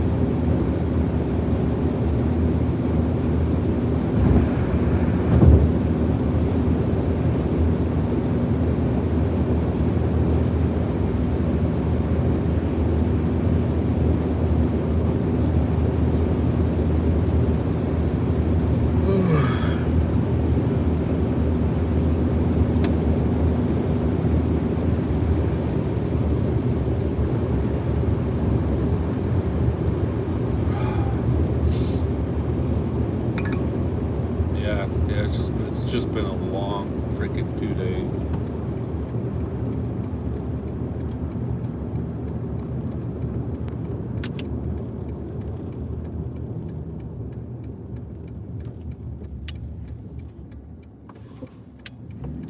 Oh.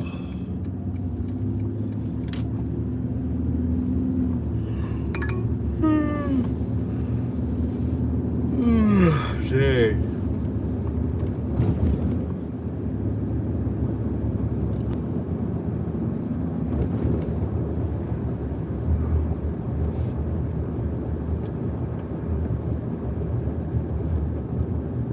Oh, I was like, what the heck is that? The military?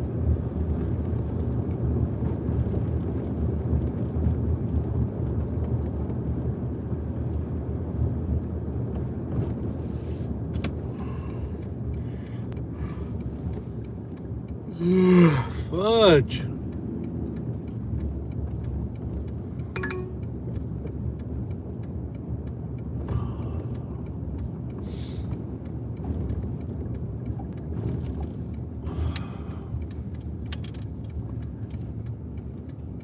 Microtel. Like a small hotel or something.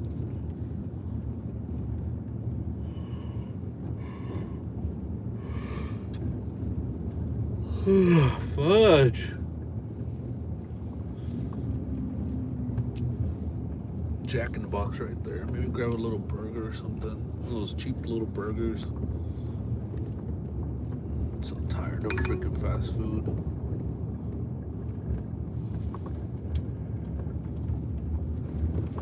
Oy.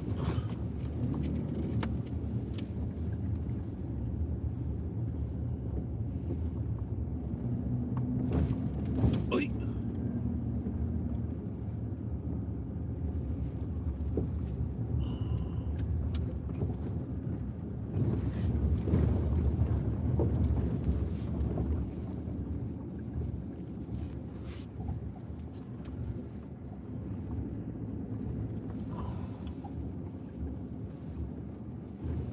Yeah, like get a little like cheap little burger or something.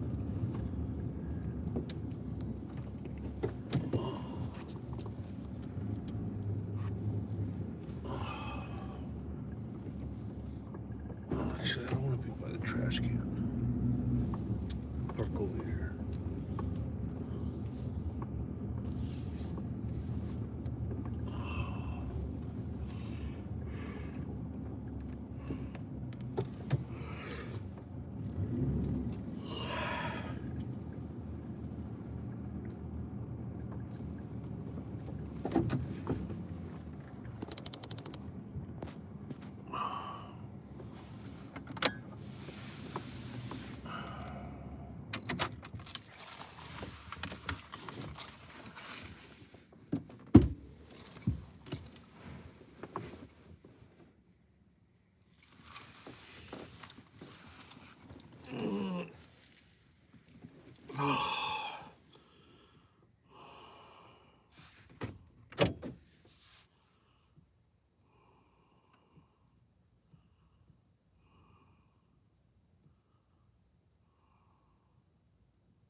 And it's so hot.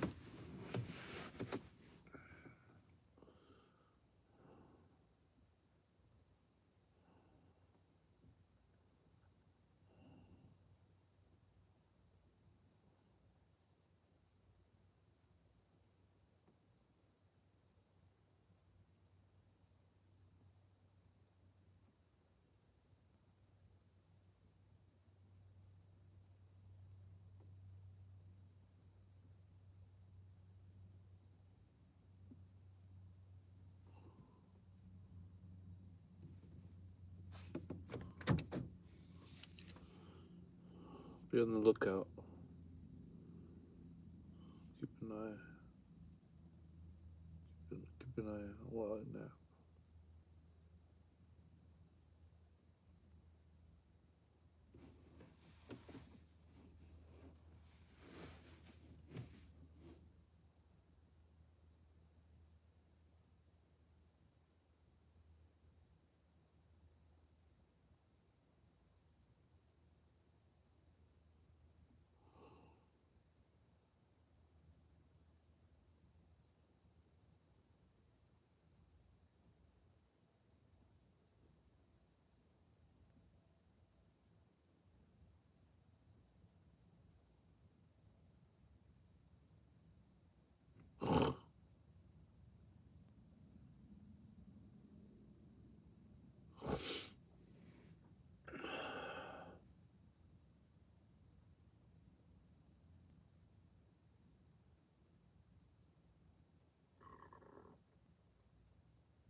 thing was loud.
Damn, that thing woke me up. Dang.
I think I'm okay.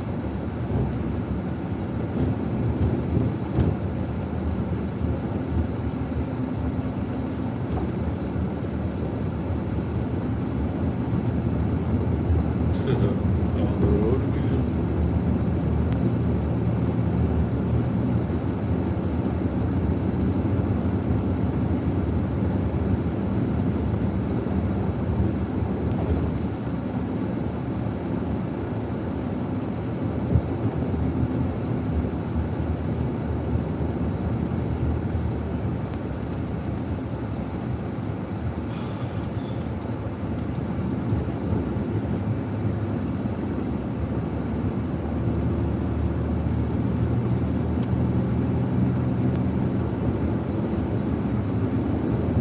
Yeah, I feel better.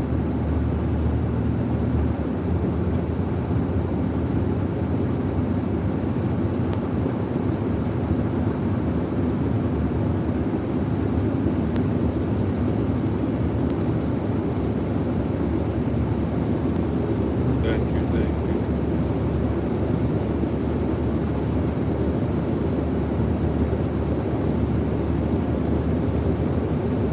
Welton?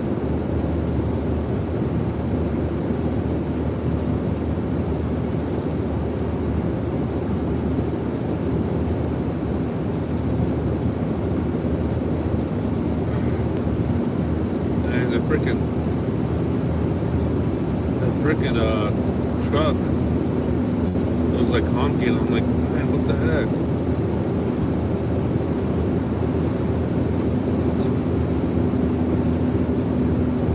Woke me up.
Need a stretch, man.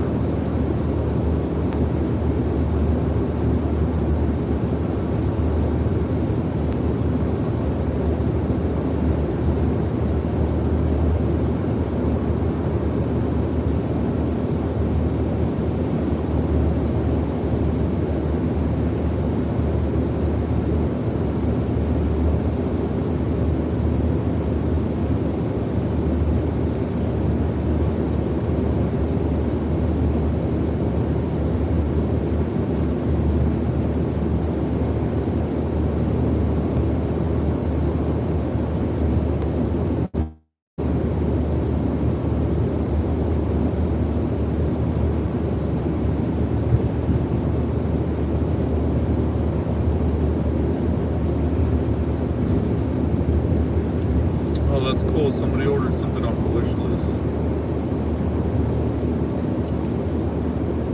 Cool. Oh.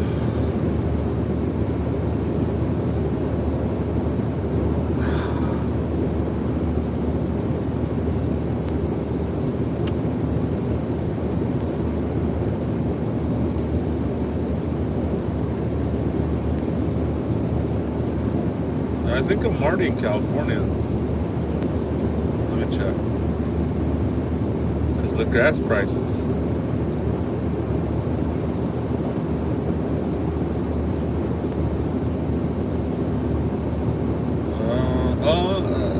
Yeah, almost in California. That's so crazy. Dang, I freaking traveled a lot. That is crazy. Looking at the map right now. Crazy. But it had to be done.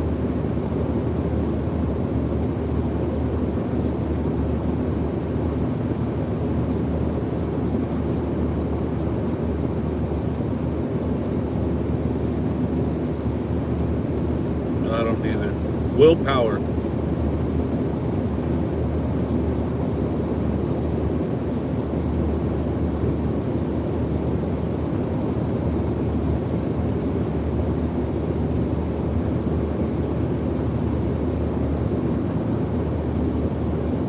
Yeah, it does take a toll.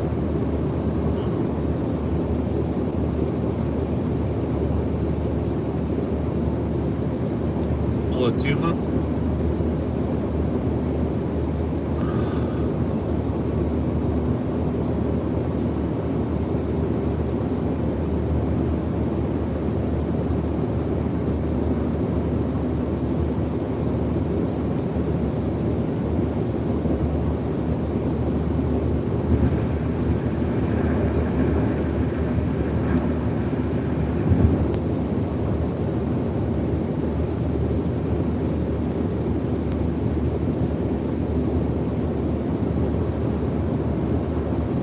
Yeah, I need a freaking shower.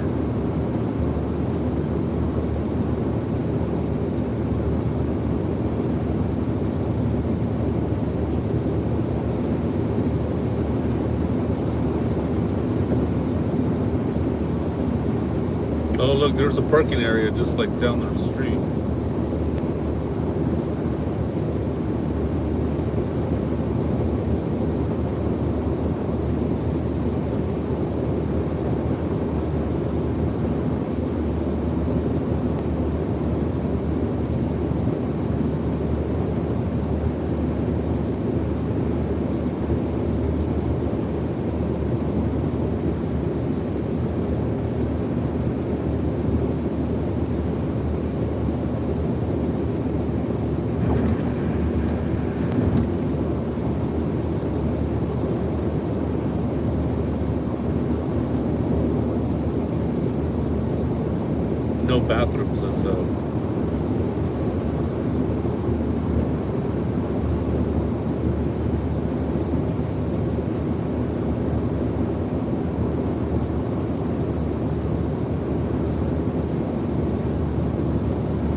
I was having some good sleep too. So that truck was honking.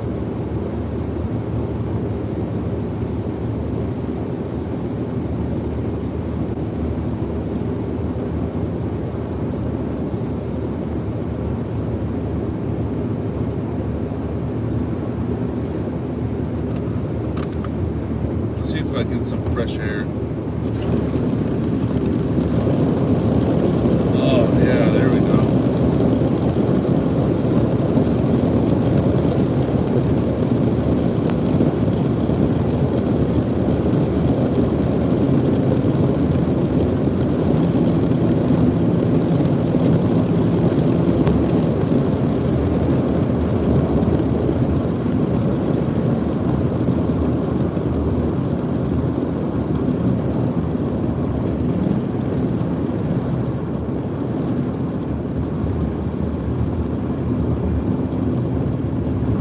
And it's still hot.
Well, let me pull over real quick. I gotta use the restroom.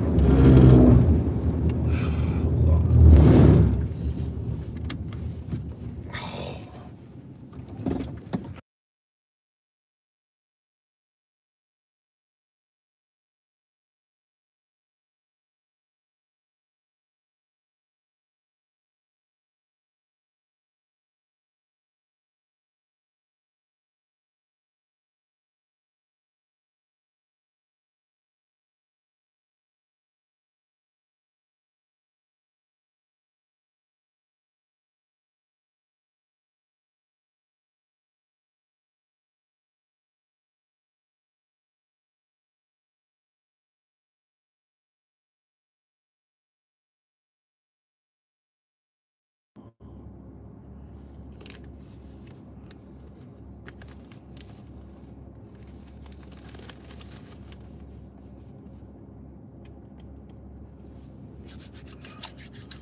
All right, April.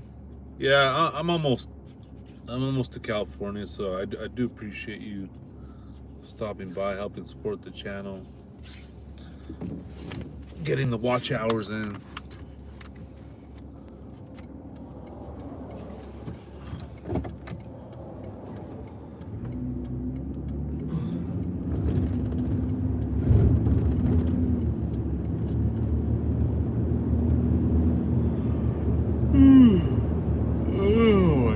goodness.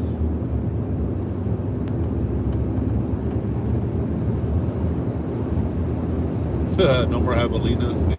Yeah. I didn't see one javelina. Where are they? Where'd they go? Are they hibernating?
It's crazy how hot it is still.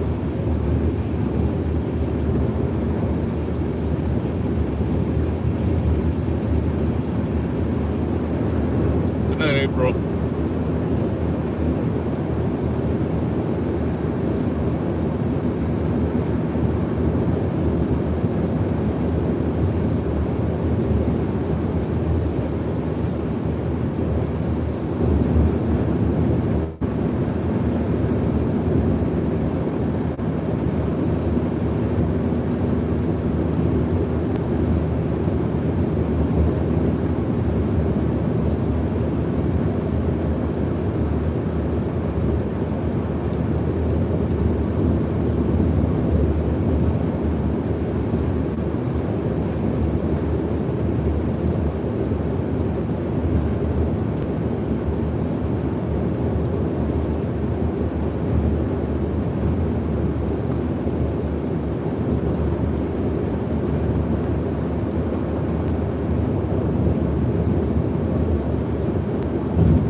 Hey Tracy, how you doing?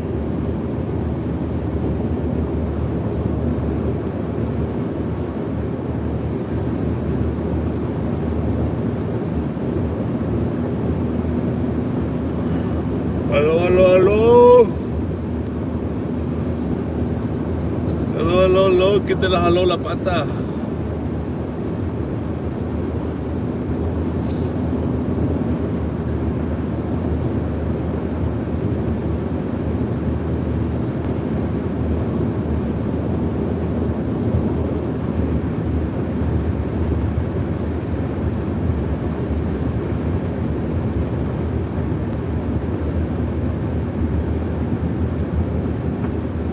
Me mucho glad to see. That was good. That was good.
down and stretch.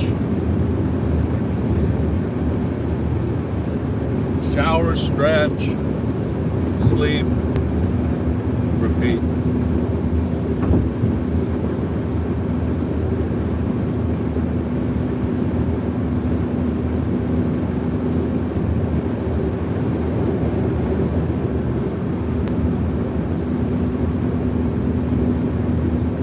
The sword killing? What is that? Do tell. Let me look it up. The sword killing? Sounds wild.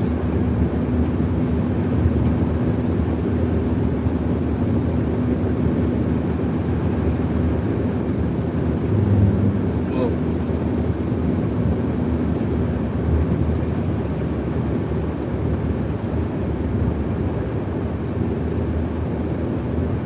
What the? Did I go backwards? It says Arizona. What the? Oh man. Did I go the wrong way? Am I going back to Arizona? Oh, what the heck? Incredible.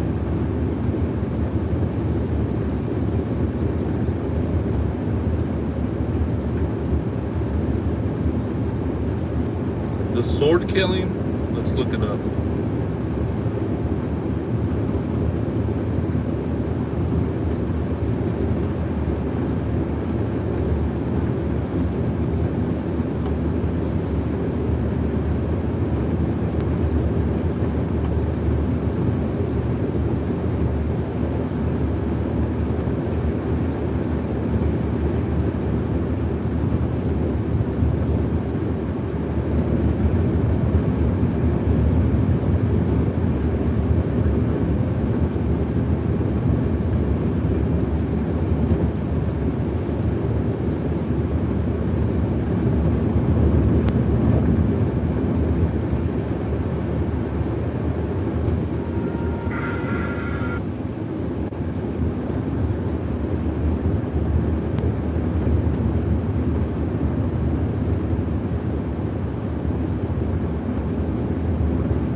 Oh, it's in Wisconsin?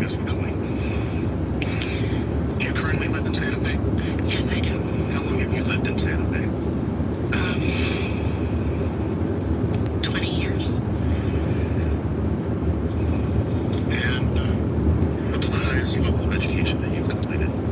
I have a bachelor's degree. Are you currently employed? Yes, I am. And do you have any children? Yes, I do. How many? One. What is that child's name? Kiara McCully. How old is Kiara today? 23. And so back in 2022, was she 19? Oh, that's his mom?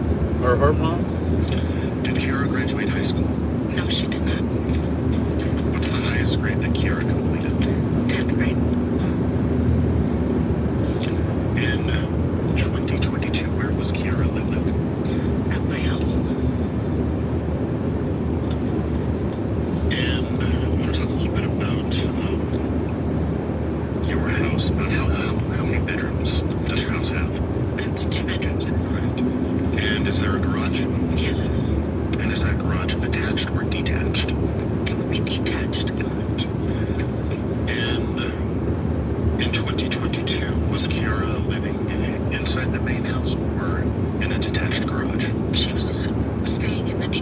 garage.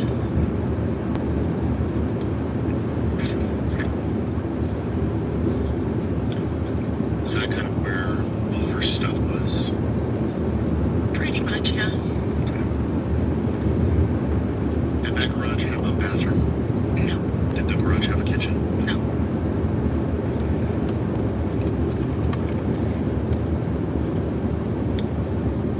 As of October 29th, 2022, is there anyone else living with you and Kiara? Isaac Apodaca was. Who? And if The Falafagis? Isaac Apodaca or Kiara needed to, say, use the bathroom, where would they go? They would come into the house. Okay. And if they needed to prepare some food or cook, anything like that, where would they go? They would come into the house.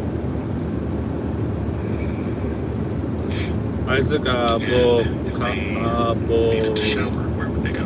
Avocado. Abodaba? Adobada. Abodaka. Isaac Abodaka. Someone get into the detached garage. There's multiple points of entry to the backyard. We have a front gate, we have the back gate, and then also through the house. Okay. And Abodaka. the door between the house and the garage.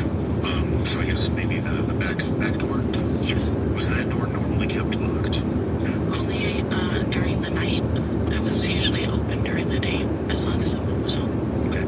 And then what about the door into the garage from the backyard?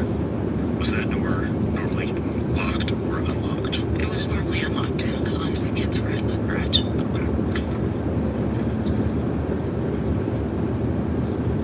And if Isaac Apodaca or Kiara needed to get inside the house and that door was locked, how would they do that? They both had keys. I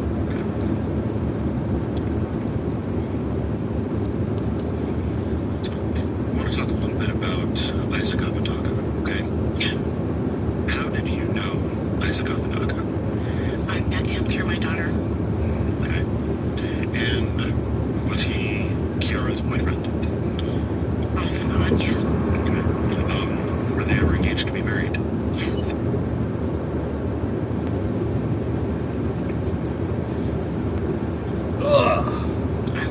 Oh, 2022? 4 years ago? Dang. They're now just getting to Is trial? Isaac Apodaca in the courtroom today? Yes, he is. And would you describe something that he's wearing? He's wearing a blue suit with a blue tie. Prior to October 29th, 2022, how long had you known Isaac Apodaca? About 3 years. Abodaka. Isaac Abodaka. And how did he come to live with you? My daughter brought him over to stay the weekend because he had been kicked out of his house. And at any point when he was living there, did you ever try to kick him out or evict him? Yes, I did. And what was Kiara's reaction when you did that? She would get upset and threaten to live on the streets with him. What the?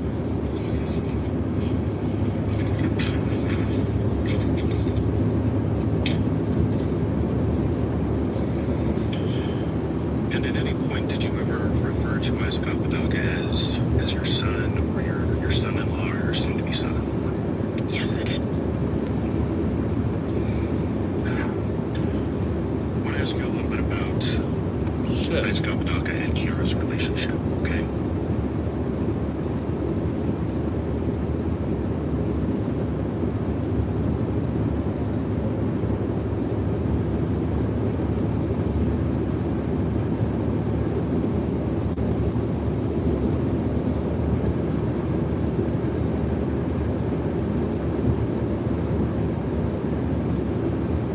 I'm trying to find his interrogation.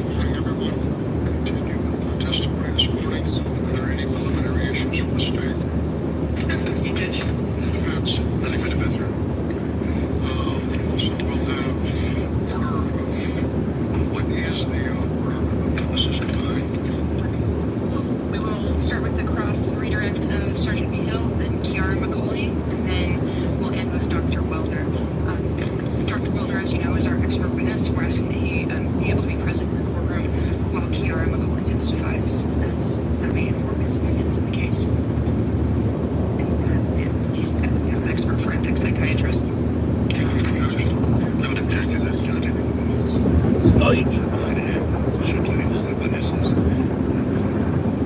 You should review what he needs to review for testimony. That's what he needs to do. Exclusionary rule does not necessarily extend to experts. In fact, it often does not. Expert witnesses are kind of set aside for lay people, sort of like case agents as well, and are expected to have more expansive knowledge and be less likely to be influenced by things they may see. Welcome to California. Given that his testimony Nice. relates directly to Kiara McCauley and Isaac Apodaca, it's within his purview as a forensic psychiatrist to consider the Or things Cali. that he testified Woo woo. to in formulating his opinions on the case. So it's relevant. And judges on the card. Look, California. Notice All they right. talk longer. We made it to California. It says that when it cross-examined. We're in California. Oh my goodness. I don't have anything further for the court. There's a motion to exclude his testimony. Officer expert testimony. Have ample opportunity to respect the testimony or opinions you render. And recess and the jury in here have started. Need you back up on the system. He kept telling me that I could be a part of it and be a hero per se. A hero. Just one thing I wanted to do was be. Norm is charged with murder. Here's the story.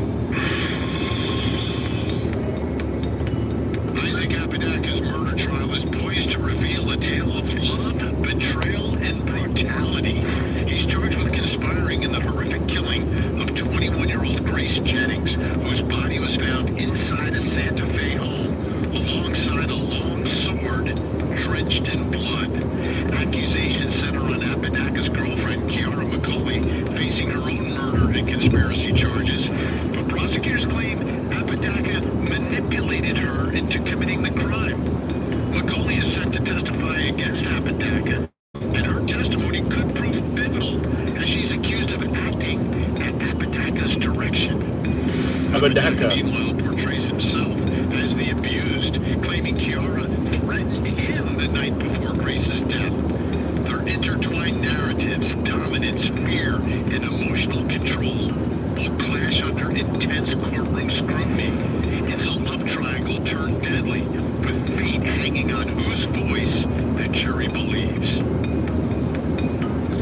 This case is bizarre and brutal, and the level of violence that we are talking about. I don't know if you've ever seen or heard what you're going to see and hear in the next hour of this program, because we have interrogation videos of the two survivors from this so-called love triangle. I want to begin, though. Take a look here. This is from the criminal complaint talking about the discovery of the victim's body. Officers show up at the house. Upon opening the door to the garage, police officers observed what appeared to be the deceased body of a female. The identity of the female was later confirmed to be Ms. Grace Jennings. Ms. Jennings' body appeared to have several injuries consistent with being cut or stabbed with a sharp object. Police officers also observed what appered to be a sword with blood on the blade. Brutal attack. Like, what is going on here? And that's what we're going to try to figure out again in the next hour as we watch these interrogation videos. Here's Isaac Apodaca talking about seeing the scene that was just described by police when he says he saw it for the first time. I fucking she tells me it is insanity. She goes, I did it. I look around and I see someone dead. I see an ear hanging, and I'm like, you see someone dead? Is that Grace? How do you know she's dead? Because Kiara goes, I got her across the throat, and she did the gargle. And I'm like, what do I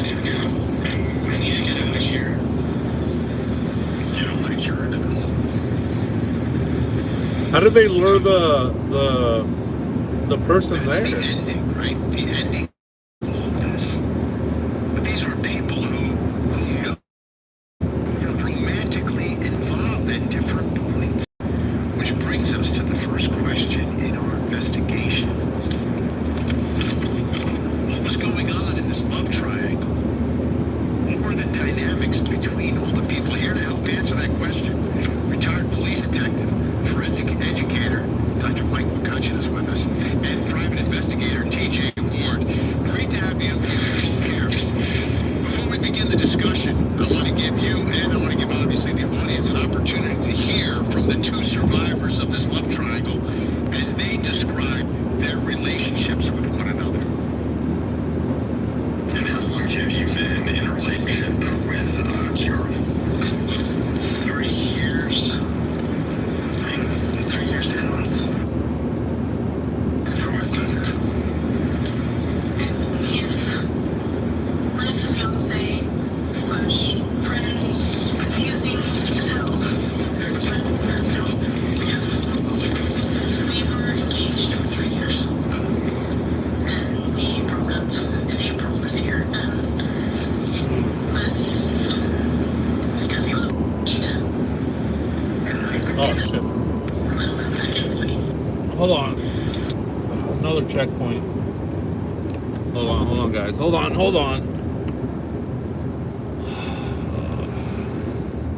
Dang, another checkpoint.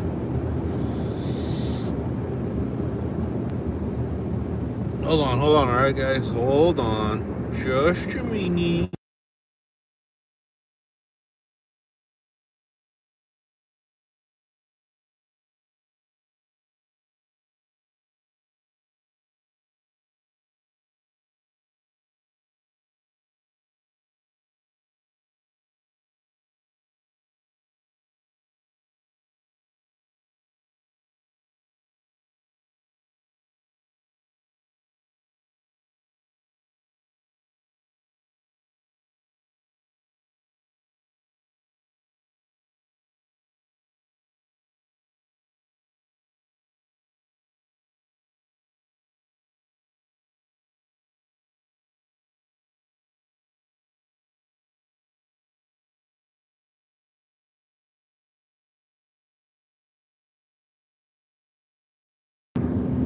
That was weird. There's nobody there.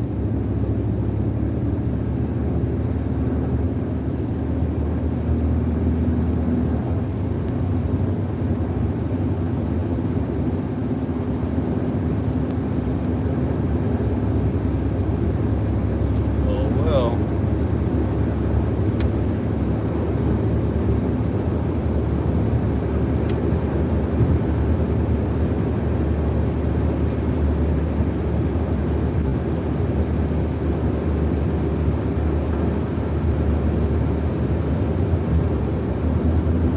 I didn't see anybody there. Yeah, I don't know. What the heck? I made my stop. Nobody was there. Looked left, looked right, looked left again, and then I went about my way. I'm in Cali now, so I don't know.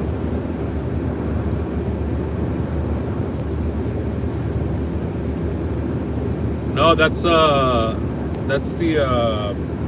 checkpoint. It's like a federal checkpoint, immigration checkpoint, border patrol checkpoint, U.S. Customs checkpoint, drug checkpoint, human trafficking checkpoint. You see what I'm saying? You smell me? So you gotta be, you gotta be legit when you're driving through these checkpoints, man. They do not mess around. Do not mess with the U.S. government, okay?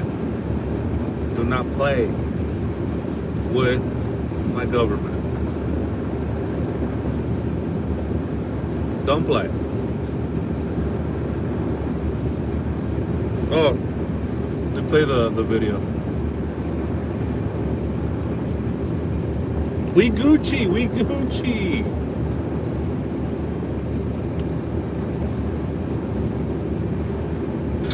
Part of me hates her.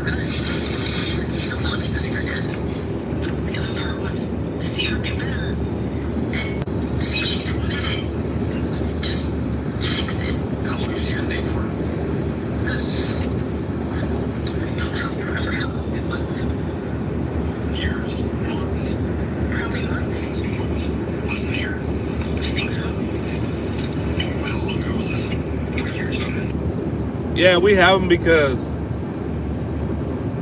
I mean we're so close to Mexico.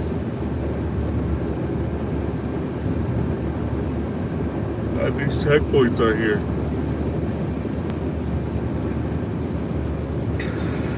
It was 2015, 2016-ish. All right, TJ, I'll begin with you. What are your thoughts about this love triangle? What was going on here? What were the dynamics here?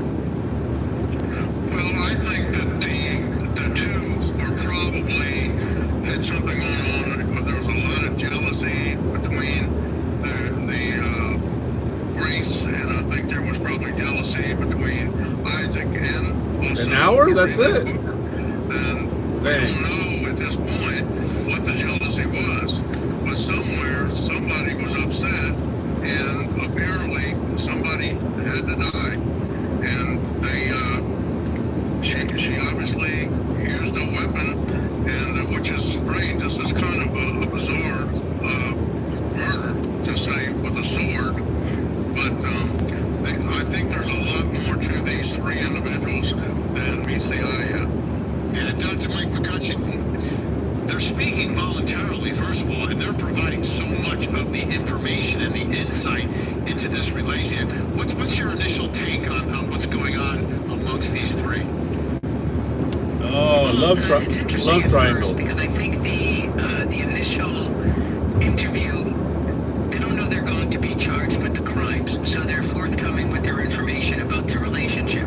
Now, once they get charged with the crimes, they change what the dynamic of those relationships were. Again, one was controlling, or one was controlling the other, and they do change some of the power within those relationships. But clearly, like anything, if three people have had a relationship amongst the three of them, and now they're all living in the same quarters, certainly there's going to be some jealousy within there. The question will be is, who was the jealous one? Was it he telling her, or was it her doing it on her own to safeguard her relationship with him? Who's the jealous one? Questions that need to be answered, but certainly there's going to be some jealousy there. From one of the reports were that they were all sleeping in the same bed the night before. So again, who was the jealous one is the question to answer. Yeah, let's follow up on that night before, because both Isaac and Kiara spoke about the night before. Let's listen. Right. We're all sharing the same bed. You're all sharing the same bed. Was there any sexual interaction between anyone last night? No. No threesome, nothing like that between the three of you guys? No. There was no threesome, there was no sex, nothing. Was that ever on the table? No. Okay. Was there anything romantic going on between you and Grace? No. What about between Grace and your fiance? Oh, one night. I don't know. So why did Isaac want Grace? That's all it took.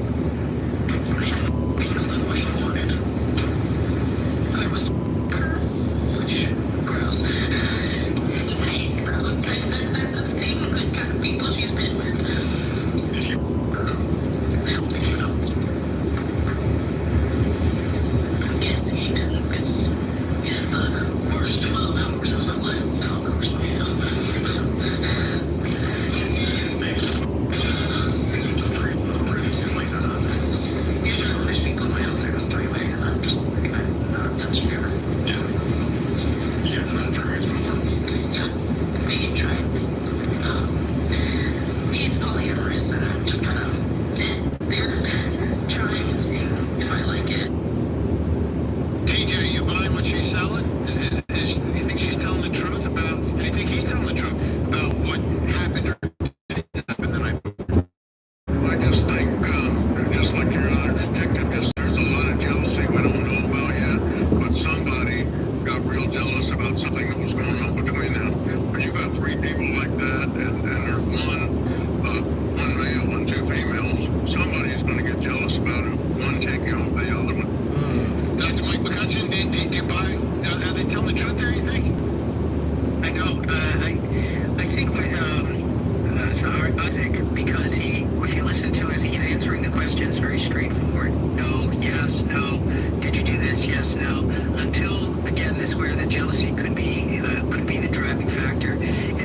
says, or the detective asks, was there a relationship between his fiance and Grace? And he says, I don't think so. Whereas before, he was very straightforward. So to me, that says he's deciding whether he should say yes or no in that interview. But he made a long pause and he kind of looked, and then he said, I don't think so. Whereas before, he said, did you have a relationship with her? No. Did you have this? Yes. Did you have this? No. Did they have a relationship? I don't think so. And that could be what this is all about. Ultimately, TJ Ward, great to see you. We'll see you again really, really soon. Dr. Mike McCutcheon sticking around. Yeah, let's see. Coming up next, what do we know about the murder weapon? Lulu! Lulu! We made it to California. Out of Haleson is facing charges of murder and death of her former son-in-law. Now the daughter has turned into a defendant. What's next for the Hampson clan? The matriarch mastermind murder trial. Live coverage this August on Court TV. For TV, guys. For TV. With Vinny. I saw an ear cut off. Something right here. I saw blood right here. Blood right here. And it started flowing. Blood leaking out. She had blood all over her hands. Here. Here. Right here. And on her face. So who killed who? It's unreal. When I mean, who see killed it speak and I see, the girl? Who killed the the co-defendant Kiara McCauley speak. Kiara. These are young adults who should be like, I don't know, playing Dungeons and Dragons, going to Comic-Con or Dragon Con. What are they doing involved in a deadly love triangle? But that's where we are. And it was a brutal killing. Extreme violence. Take a look. This is a drawing of the murder weapon by Isaac Apodaca. This is what he drew during that police interrogation. And that brings us to the next question in our investigation. What do we know about the murder weapon? Yeah. What do we This is know? an unusual one. It's like a 3-foot long sword. Like, where does it come from? Who has that? Why was it even there? Helping us with our investigation, Dr. Mike McCutcheon. Also joining us, Tessa Mentis, main anchor at KOB TV, the NBC affiliate TV station in Albuquerque, New Mexico. Oh, Tessa, New Mexico. What do we know about the history of This this is in sword? New Do we Mexico? know where it came from? Why they even had it? Was it just for the murder? Oh, Kiara killed the itself, girl? the killing itself? So how is she We free? don't know specifically where they got this 3-foot sword. I can tell you that for whatever reason, machetes, while different a little bit from a 3-foot sword, are almost fairly common in a lot of the crimes that we see out here in New Mexico. Because at first, when we hear, sadly, a 3-foot sword, it doesn't really catch us as off guard as maybe it does for other journalists, just because They bought it from Amazon? it's not Hey. again common, but it's not necessarily rare, if that makes sense. But yeah, a 3-foot sword. Based on the reports and the text messages between Apodaca and McCauley, it seems to be part of almost, as police would put it, a ritualistic choosing of a murder weapon that further plays into the potential mentality that was going on between these two suspects. Let's take a listen to the two suspects Oh, she's not? talking about the murder weapon. Okay, good. We're talking about a satellite sword because we were able to explain to me about that. It's more like a sword.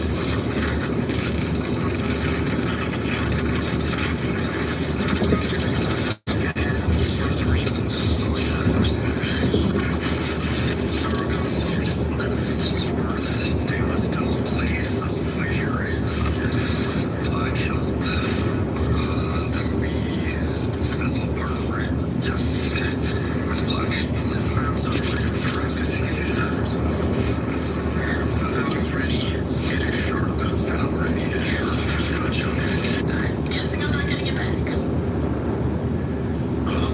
Lulu. We've come up to his evidence. Damn, where'd you get her from? Dr. Mike McCutcheon. She is literally Oh, she being pled guilty? questioned after Grace has been stabbed to death with the sword. Dang, She's 30 sure that years? she's not getting it Woo. back. It's unbelievable. The sword itself, Tesla said something that I thought was interesting, and I wanted to add on to it. The weapon itself was, there was a question of whether this was ritualistic, and the weapon itself, it's her weapon. This is clearly something that had been planned, and it wasn't, I'll say, a crime of passion when you're using a 3-foot sword. It's not like something that she grabbed quickly to be yielding a sword. From what I understand, there's more than just a slicing wounds. There are also stab wounds here. So this wasn't a one attack on Grace, the victim. This is something that took some time. And like you said, the mindset that we're talking about, you mentioned it in the opening here of, they should be doing, I'll say, regular, normal kid things, and she's worried about getting her sword back after she has admitted that she has killed this person. Oh, God. She wants her sword. Tessa, do we know anything about the adults in the lives of, I mean, I call them kids because they're young. Obviously, they're over 18, but still, I look at them as really kids or very young How adults. old are they? Are there any adults in their life, like parents or grandparents, aunts, uncles, Yeah, anybody? they look young. Young, Well, we know both of their mothers. young adults. Macaulay and Apodaca were living in a detached garage on Macaulay's mother's property. And then we know that police say Apodaca had revealed some information from what he says happened that night to his mother. So we know for sure that they had mothers in their lives. We don't have much further insight into the nuances of those relationships. All right, we've got a lot Nuances. more to get to on this story, which Nuances. is I said, it's bizarre, but it is brutal. Big thanks to Dr. Mike McCutcheon. Tessa's going to stick around. Up next, did Isaac Apodaca confess? Cali girl. All right, you have a good night.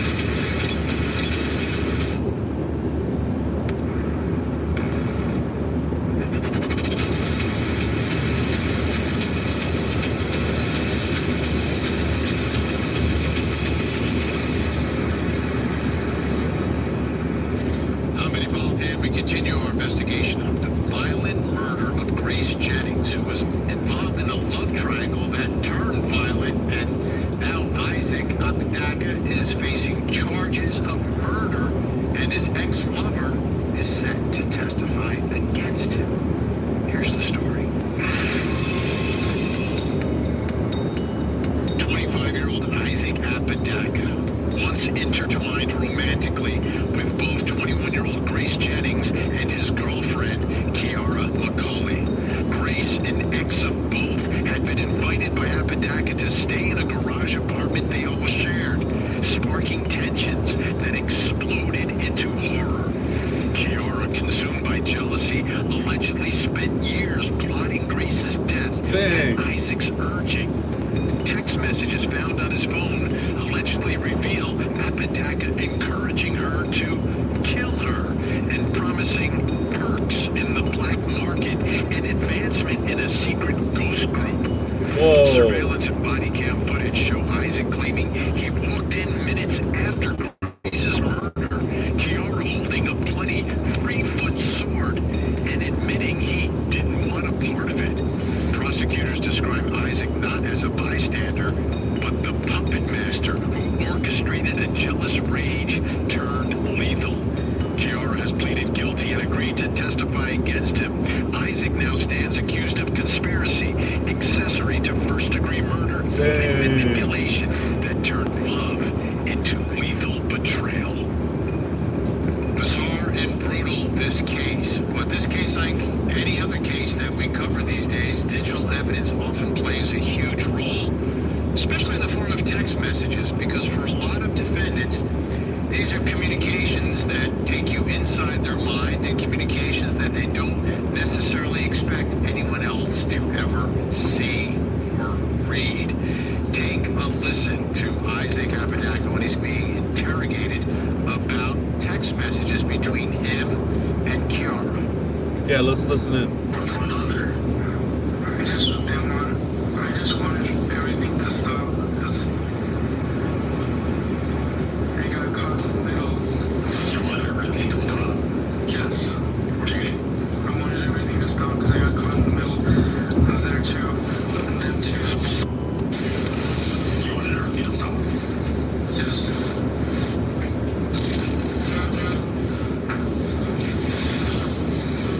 You know the way those messages look, right? Yes. How do they look? They look bad. How so? Very bad. How so? How so? How so? How so? Tell me what's bad about it. They look like I was a part of it. Oh yeah. Oh yeah. Oh yeah. Wow. Oh yeah. So this is a fascinating interrogation. We're going to show you some more It pieces of does. this. Kind of. And the big question is the next question in our investigation, which is about the defendant, Isaac Apodaca. Did Isaac Apodaca confess? We're going to take a look at the video, trying to answer that question. Here to help answer that question, body language expert, former Army interrogator, and author, Greg Hartley. Greg, so Greg great Hartley. to have you on the show tonight. Appreciate your time, and we're going to really appreciate your insight into all of this. Let's begin here. Let's take a look at another chunk of this interrogation, a room that you've been in many times. And when we come out, I want your take on what you're seeing and what you're hearing. Let's watch. We'll have to take care of the mess ASAP after we finish. We will have to take care of the mess. I thought she already pooped herself. What mess are you guys taking care of? Remember, you'll move up the ranks, plus you get perks in the black markets. This is your first what? Isaac, what the hell happened? Tell me what happened, for real. Can we stop making up lies about these messages? What the hell happened last night? She was messaging me, finding out how to kill her. Oh. And who was messaging you, planning on how to kill who? Kiara was messaging you on planning how to kill Grace. Yes. And what were you doing? I was only sending a message back. Only in correspondence. I just wanted to sleep. That's what I... Are you sure? Because this sounds like you're planning... Yeah, are you sure? Kiara. Is that what's happening? Are you sure? Don't lie to me. What's happening here? I can see the messages. I'm not dumb. This is the first time I've done this. Yeah, we're not What is done. happening? She was planning on killing Grace. I just didn't want a part of it. This isn't a grants. Remember, you'll move up in ranks. Plus, you get perks in the black market since this is your first. This sounds like you're encouraging her. The messages are here, dude. I know. I know. I knew it was gonna happen. You knew it was gonna happen since last night. Dang. I knew it was gonna happen since last night, but I just didn't want it to happen because it's a friend of mine. How do I aim? How do I aim right? Just aim. Tell me what you're talking about there. That's Call of Duty. That's Call of Duty. Tell me when. Okay, I'll give a count. 6, 5. I can't yet do 4. What do you mean to help me drive it through? She was asking me to do... To stab her? Yes. I would like the truth from you. The full truth. And nothing but the Are truth. you ready to give that to me? Or so help you God. Yes. Hit it. Say it all. Don't censor it. Tell me everything that happened.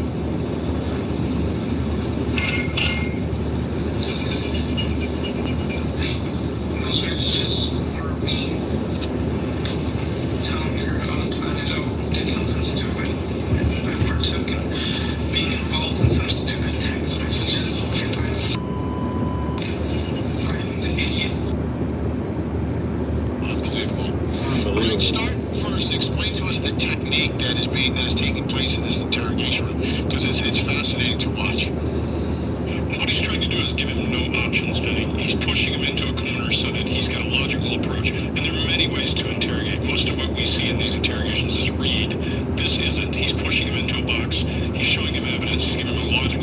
and saying, there's only one way out for you, and it's to tell the truth. And he's probably reading read the guy technique. pretty well, sitting across from him. Watch the helplessness with that hand as he tries to throw away a fact that isn't true.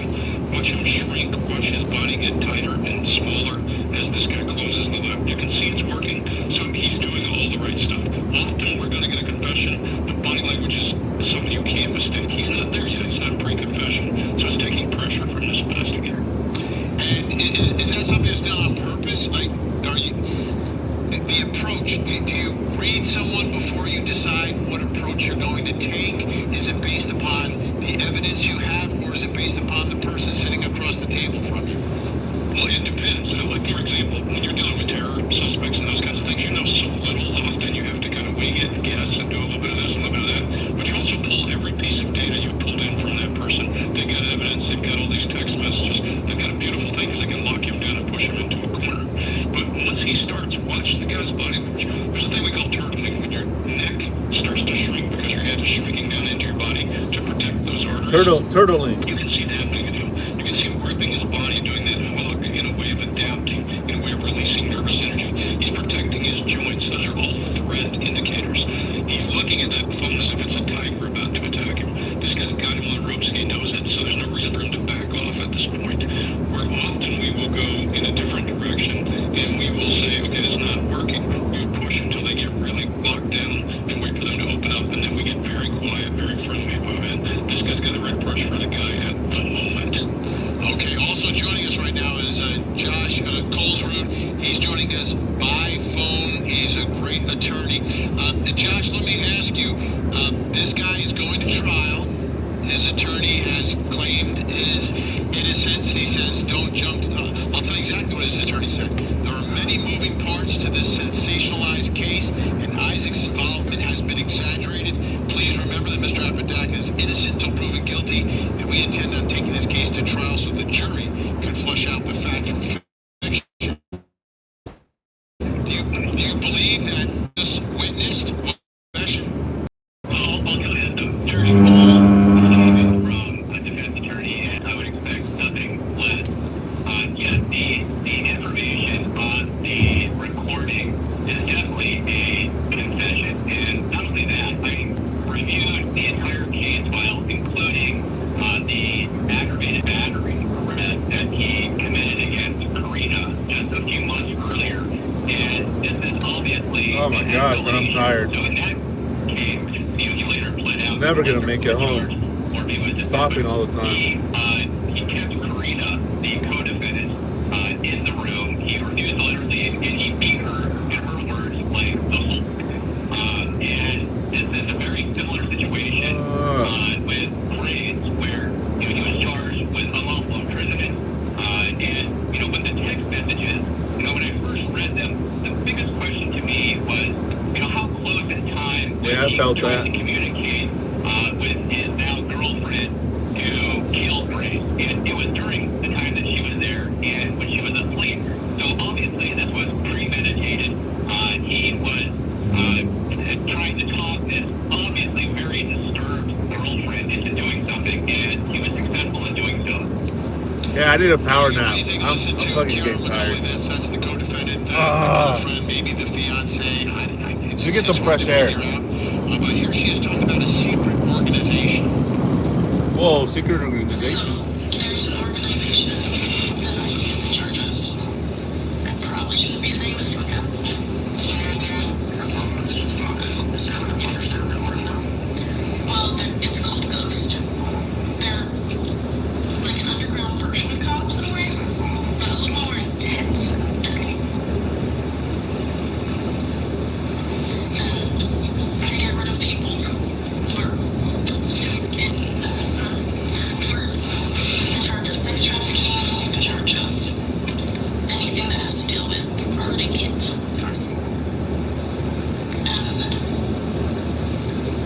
like, you're trying to tell me just do it, and you're gonna just kill her. Then you'll get raised up. That's We crazy. join, and I'm like, I don't know what's going on. That's crazy. What's going on here? Well, I think she may really believe what she's saying. If you pay attention to her, she tries to illustrate with her hands, and we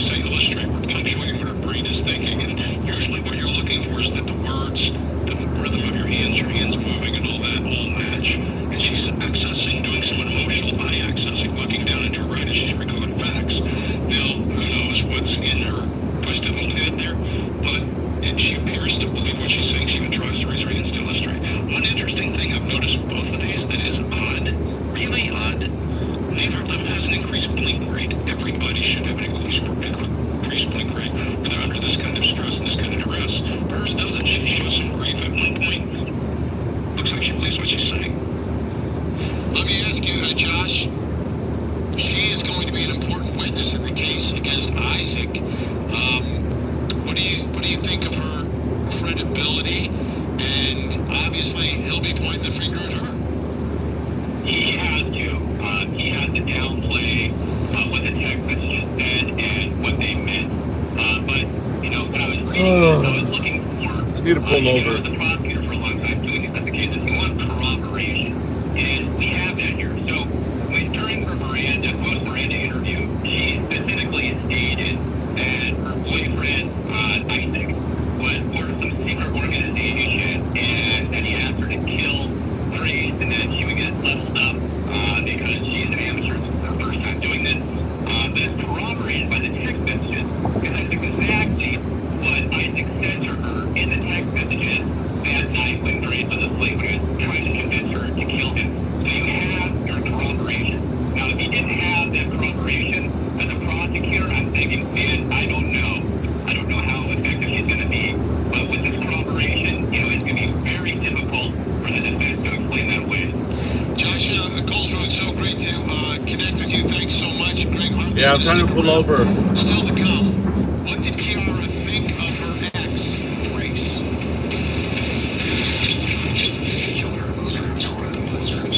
Sometimes I would kill her, sometimes I would torture her, sometimes it was just me screaming at her. Dang, torture her? Matriarch of the Adelson family gets arrested. Donna Adelson is facing charges of murder and death of her former son-in-law, Dan Markell. Prosecutors say a bitter child custody battle was the motive for the murder-for-hire plot. Now that Donna has turned into a defendant, what's next for the Adelson clan? Now that the ship is really sinking fast, blood doesn't matter that much. The matriarch mastermind murder. Live coverage begins this August on Court TV. Or TV. What's the idea? Dissociative identity disorder. I haven't had it actually diagnosed, but that's my best guess from my research. For my research. There are different personalities that come out. Do you have names for them? Some of them, yeah. There's Kiara McCauley in her interrogation saying that she has multiple personalities, telling the investigator that. So she has pleaded guilty. She hasn't been sentenced yet, but she has pleaded guilty. So she's admitted what she did with that sword when she took Grace Jennings' life. But they were a couple at one point. Take a listen here to Kiara describing how she felt about Grace when they were a couple. She was the first person I ever loved. Grace was. And the first person to completely destroy me. Whoa. Unbelievable. That brings us to the next question in our investigation, and it's important. What did Kiara think of her ex, Grace? Because at some point she loved her, then she said she was going to destroy me or destroyed me. But what did she think of her? And was she the one with the motive here? It doesn't look So safe. here helping us with our investigation is Greg Hartley and Tessa Ventus. Let's do this. Let's take a listen to a little more of Kiara McCauley here talking about an alleged incident that happened to her. She's talking about being raped by multiple men at one time. Take a listen. The fuck? Back in 2016, there was a video floating around of a 14-year-old girl getting hard and another girl standing there collecting money from them. There were 16 or 17 guys involved. The girl getting money was Grace. The other one was me. Sorry. That sounds like a difficult memory. So virgins, so I never got to. Yeah. Yeah. Tessa, let me begin with you. Is there any verification that this video exists or that this happened? There's no verification that the video exists. There is verification from Santa Fe police that there was a sexual assault investigation in 2020. So that's the first difference involving Kiara McCulley. However, police are very adamant that all of the details that she gave in that interrogation, the number of men allegedly involved, Grace's involvement, and money being exchanged, essentially accusing Grace of sex trafficking her, police say none of those details come anywhere close to the case involving McCulley that they investigated in 2020. Greg, what did you see from Kiara as she was describing that? Well, first of all, let's remember that people often disparage their victim. It's a way then to lessen what they've done. So I'm not surprised. But I did see some genuine, what we would refer to as a grief muscle, this little upside down horseshoe in here. And that showed up, oddly enough, not just in this clip, in the first clip you showed, where she was talking about having her heart broken. You see her chin show grief, that chin boss flexes, this horseshoe shows up in here, and then she juts her chin forward. I think this is more about jilted and then some disparagement, but she surely shows the signs of grief, of heartbreak, of all those things as she goes through it. Now, this last one, fasten your seatbelts, because Kiara is going to describe what she's dreaming about doing to her, I guess her friend at some point, who she ended up killing. Take a listen. Have you ever thought about hurting her or killing her? I've had a couple dreams like that. You had a couple dreams like that? Yeah. How'd those dreams go?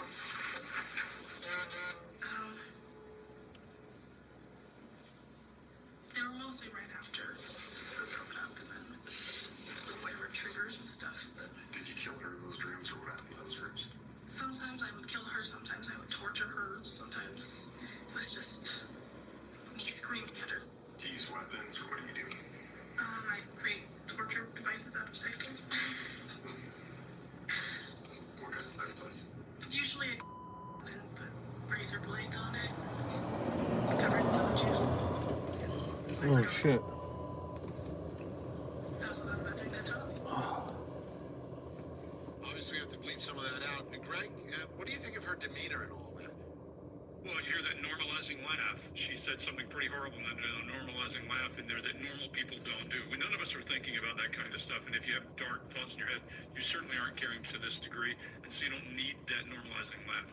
And that's just, she's trying to socialize what she just said and see how you receive it. Watch her brow as she's asking for approval when she does it. When a person asks you a question and holds her brow up like this, or asking for approval. Children, when they say, hey, the cat broke the cookie jar, they'll do that. So I see a lot of asking you for approval and socializing her weirdness. Tessa, what do we know ultimately about the state of that relationship between Grace and Kiara? I mean, Grace came over and was, I guess, sort of living with this couple in this detached garage.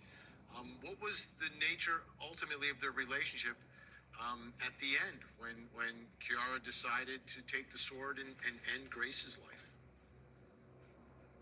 Yeah, well, that's really a loaded question. I'll give you the most streamlined answer as I can. A lot of things factored in here. Yes, they used to have a relationship. At one point, investigators believe all three of them were seemingly in a relationship together. There was a lot of jealousy we are hearing between the two women.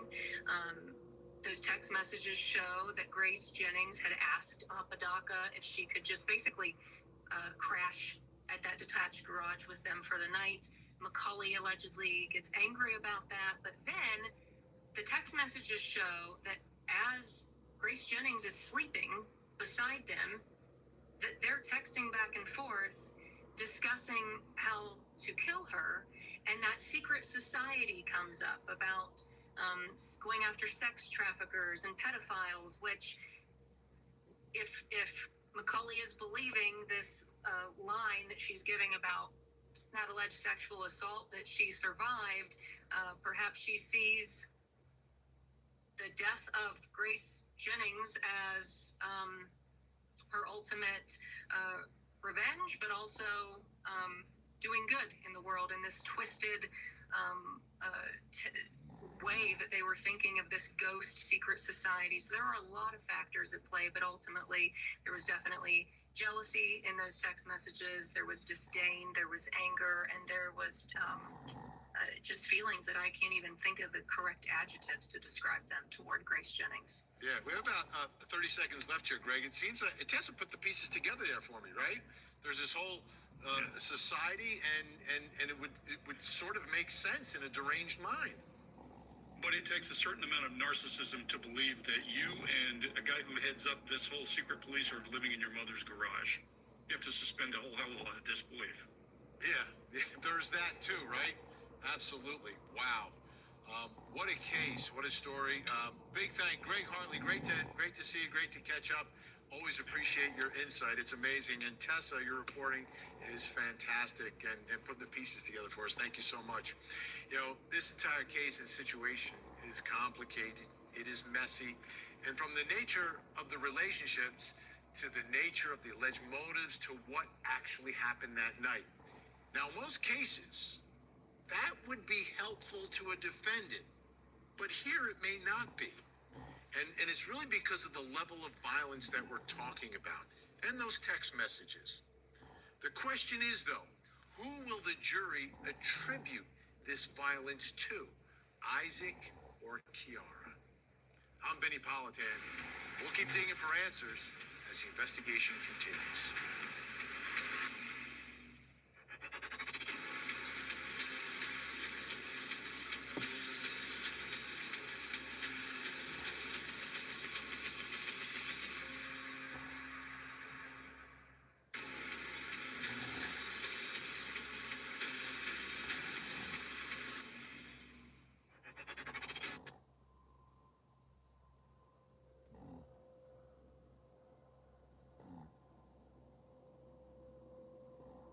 There's blood at the door. Take the door. I got you. Police department, let me see your hands. Police are on high alert as they look for a woman believed to have been killed by her ex-girlfriend with a sword. Someone just got stabbed. Inside that garage, there's a big-ass sword right here. I have the details about the tragic and gruesome murder of Grace Jennings and what lies ahead for the two people charged in her murder. Who's Isaac's girlfriend? She is. You're Isaac's girlfriend? Yes. Okay.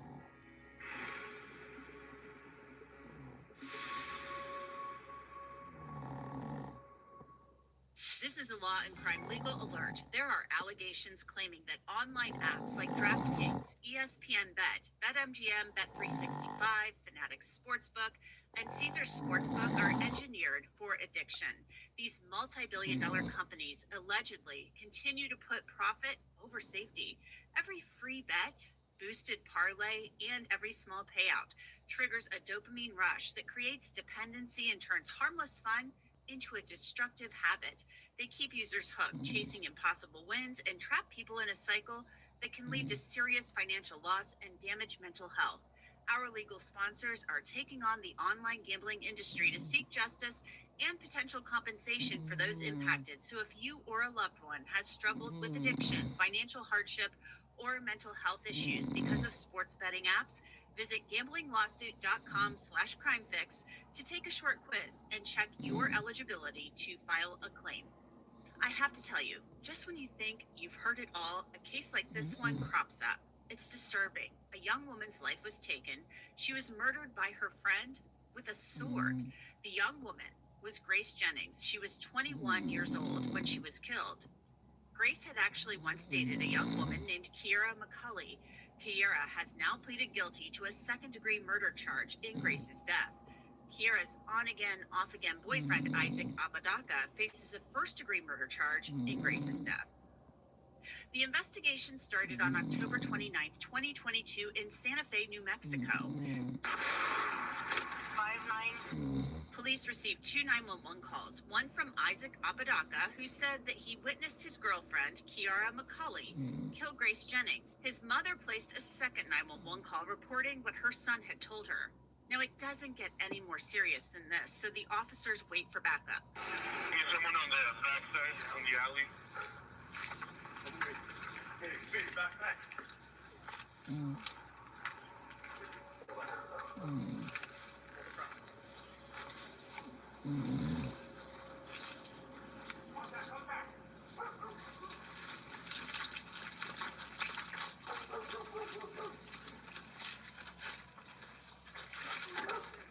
Huh?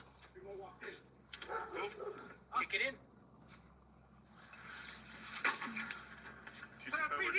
Break the door down. There's blood on the door. Hit the door. I got you. Police department, let me see your hands. Back up. Back up. What's going on? What's going on? Who called? So someone was getting killed in here. Where's the garage?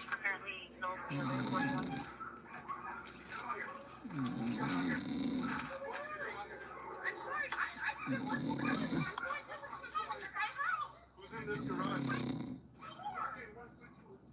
Who's in this garage? My cat's my son. Someone just called it. Someone just got. Step over here. Step over here. Someone just got stabbed inside that garage. Do you have a window back there?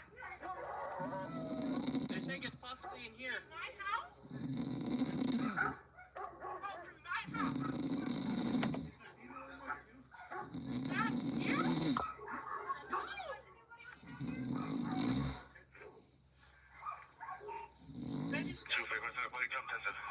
Can I find out if my son is okay in there? What's your son's name?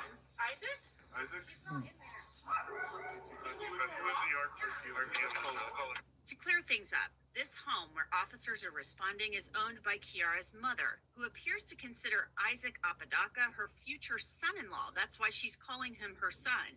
The officers have to check the garage. 5941 in the garage. Can I open my... Is it unlocked? I don't know. No, we'll get it. We don't want you to get hurt if something's actually happening. Yeah. Is there a key?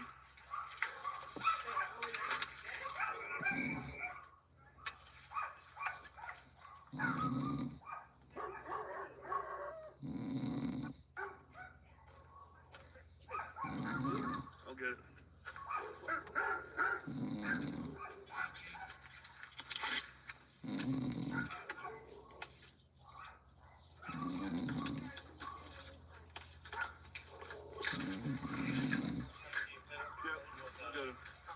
We got it. Hey, stay off the radio right now. Yeah, we got one down. Go back inside. Detain him. Santa Fe police, anyone inside? Santa Fe police.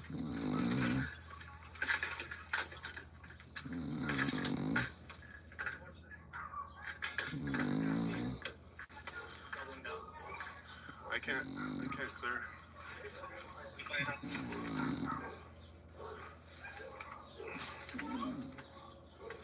Do you guys want to go in? You guys want to go in or?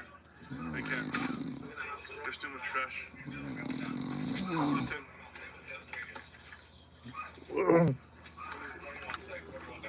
It looks clear. There's way too much trash. Unless we can open that back door. That garage. Can we open the garage from that side? Yeah, open the garage.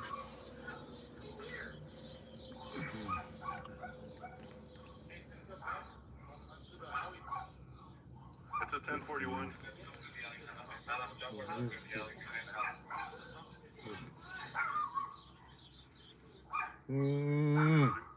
It looks empty. I can't. I think so. I can't. With that. She's 10-7 for sure. There's a big ass sword right here. Now, the officer has discovered a woman's body inside, and you heard him say there's a big sword in the garage, too. Firefighters arrived to see whether the victim can be helped. That's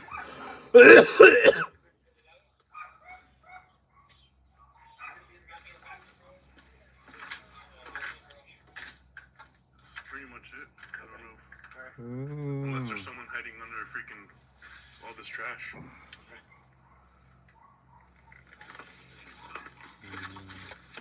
So, Mm-hmm.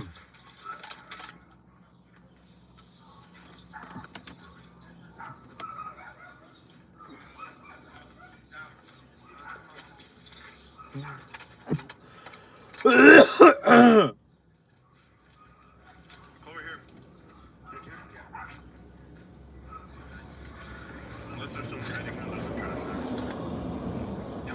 I'll step by there. Send someone over there. That's weird. See the sword? It's a sword like this big right there. I did. So when I saw her, when I came to the back, the door closed and she was walking. This guy? Yeah. So, Mm. 41. The young one. Tina? Let's figure out if he's stabbed. There's slashes. Okay. Like on the knees, there's slashes. What's this guy? We don't know. They don't know if he's a 31 or a she or. It's a 10. It looks like a 1040. So Isaac's the one that. Well, This is incredibly serious. A woman is dead in the garage with what appears to be slashes on her body, and Isaac Apodaca told 911 his girlfriend committed the murder.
many hours we got on the live stream?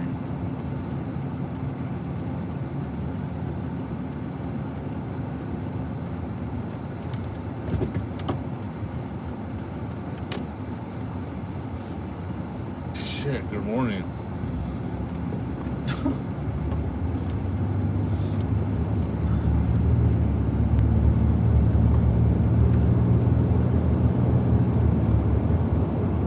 Oh yeah, I gotta restart soon.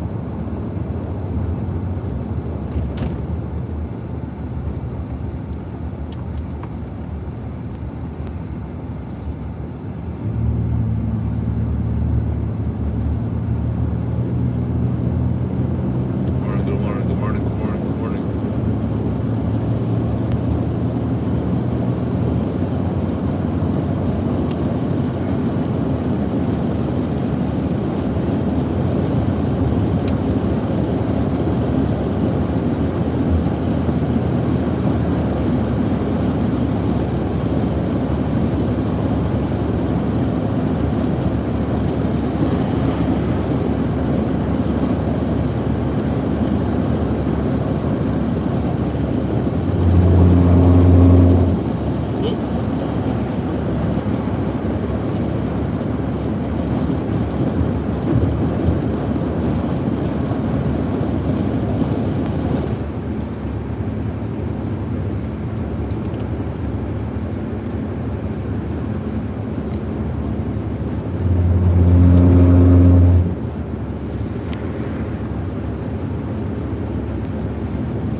Yeah, we're actually almost there yet, yes. Man, need to get an alignment.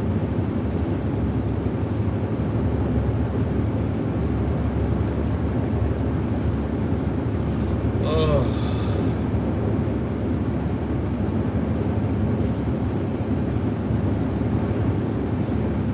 What, restart it? Yeah, I'm gonna see how far I've been.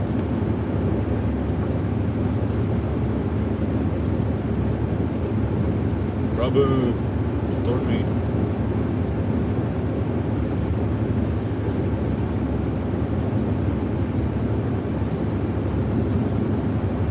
Yeah, we're almost there.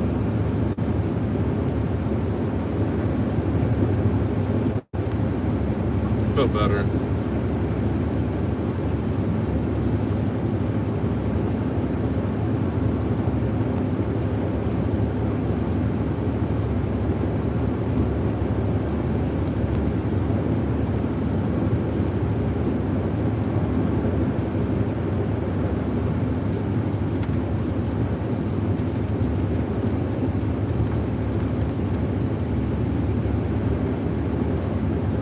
Holding up.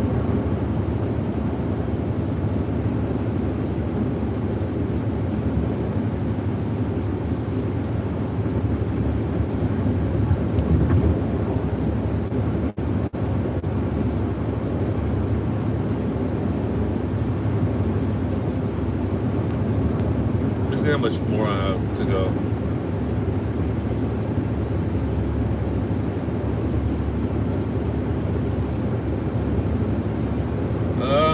I don't want to get some coffee or anything like that because I'm almost home and I want to lay down when I get home, shower and lay down. Just actually sleep. Oh my gosh. Brutal.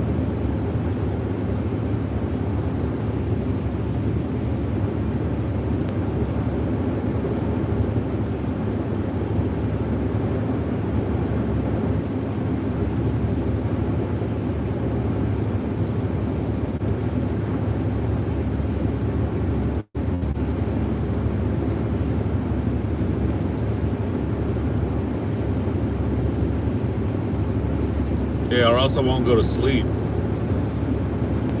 I'll be up.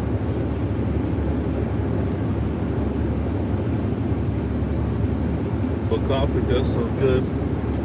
Oh, look at the sunrise.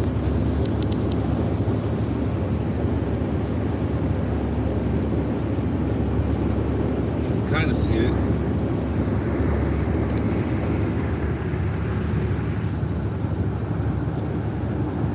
it a little bit. Isn't that cool? Plus, I just woke up, so not looking the greatest. Gosh, it's pretty.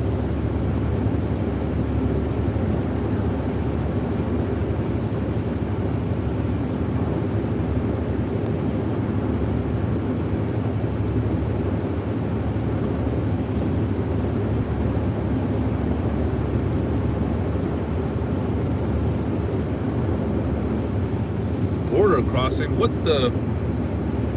I better not be going to Mexico.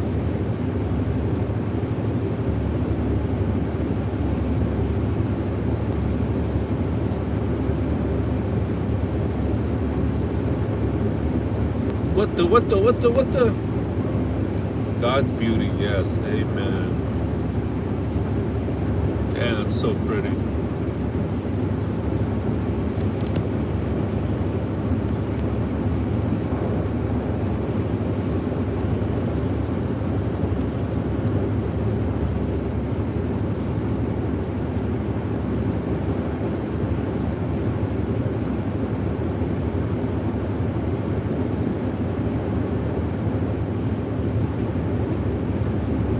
So I got an hour and 37 minutes to go. Almost 2 hours, so dang. What a journey. What a journey. We still gotta go to LA. I gotta go to my P.O. box. I gotta go do all that.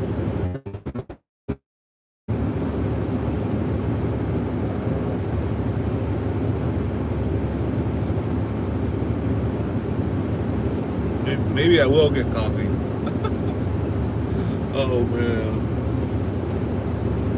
I gotta go to my P.O. box.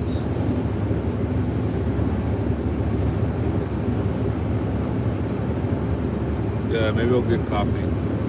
Screw it. Haircut? Yeah, I need a haircut. Shave? I need a shave too. I'll do that maybe Sunday. Saturday or Sunday, I'll do that. So I can get ready for court.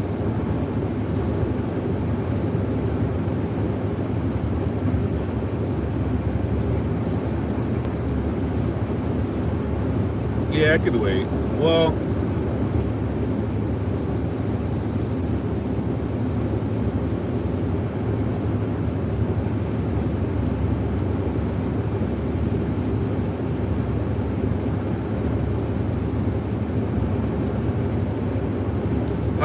how many hours are we at? 11 plus?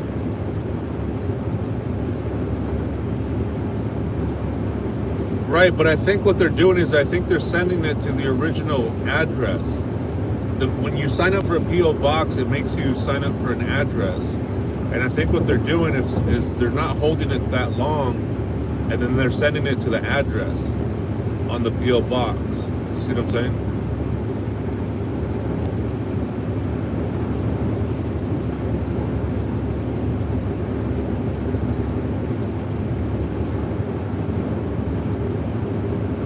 So it wouldn't hurt to go grab it,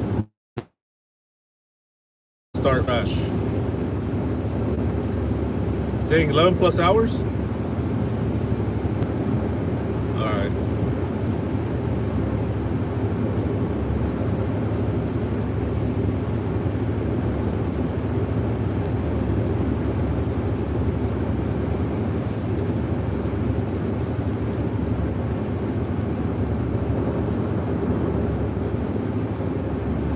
All right, let me close the stream, or else it's gonna mess up or something. I don't know what it does.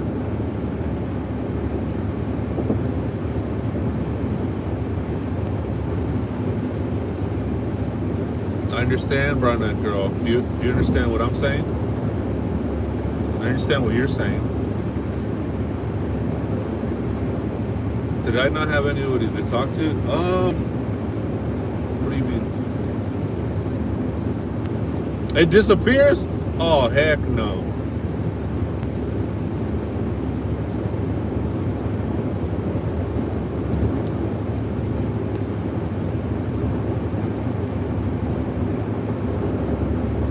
let me start a new stream, or maybe we can go in voices. But let me end the stream because yeah, I don't want it to disappear. That's gonna suck. It'll be all for nothing. So thank you, everybody. 300. What does that mean? 300. Yeah. So let me restart the stream. Let me regroup. Give us a minute. Oh, 300 likes. All right. Yeah, hit the like button. We need one more. On my end, it says. Yeah, let me restart the stream. Thank you, everybody. You guys have been amazing, man. We're gonna get to 3,000 hours, no problem. And thanks to you guys. So let me restart the stream. Thank you, mods. Thank you, everybody. Let me restart it. Let me regroup at least, and then we'll do a San Diego stream. We'll do a little bit of San Diego cruising. I do have to go to my PO box. I gotta grab all these items, or else they're gonna return them. And you know how it goes. Things get lost in the mail mysteriously. But yeah, I do need a shower. All right, I'll see you guys in a little bit. Give me about an hour and a half, or maybe like that. Give me like a good hour, so I can restart the stream, make a thumbnail, etc., etc. I love you, everybody. Thank you. See you soon. Bye-bye.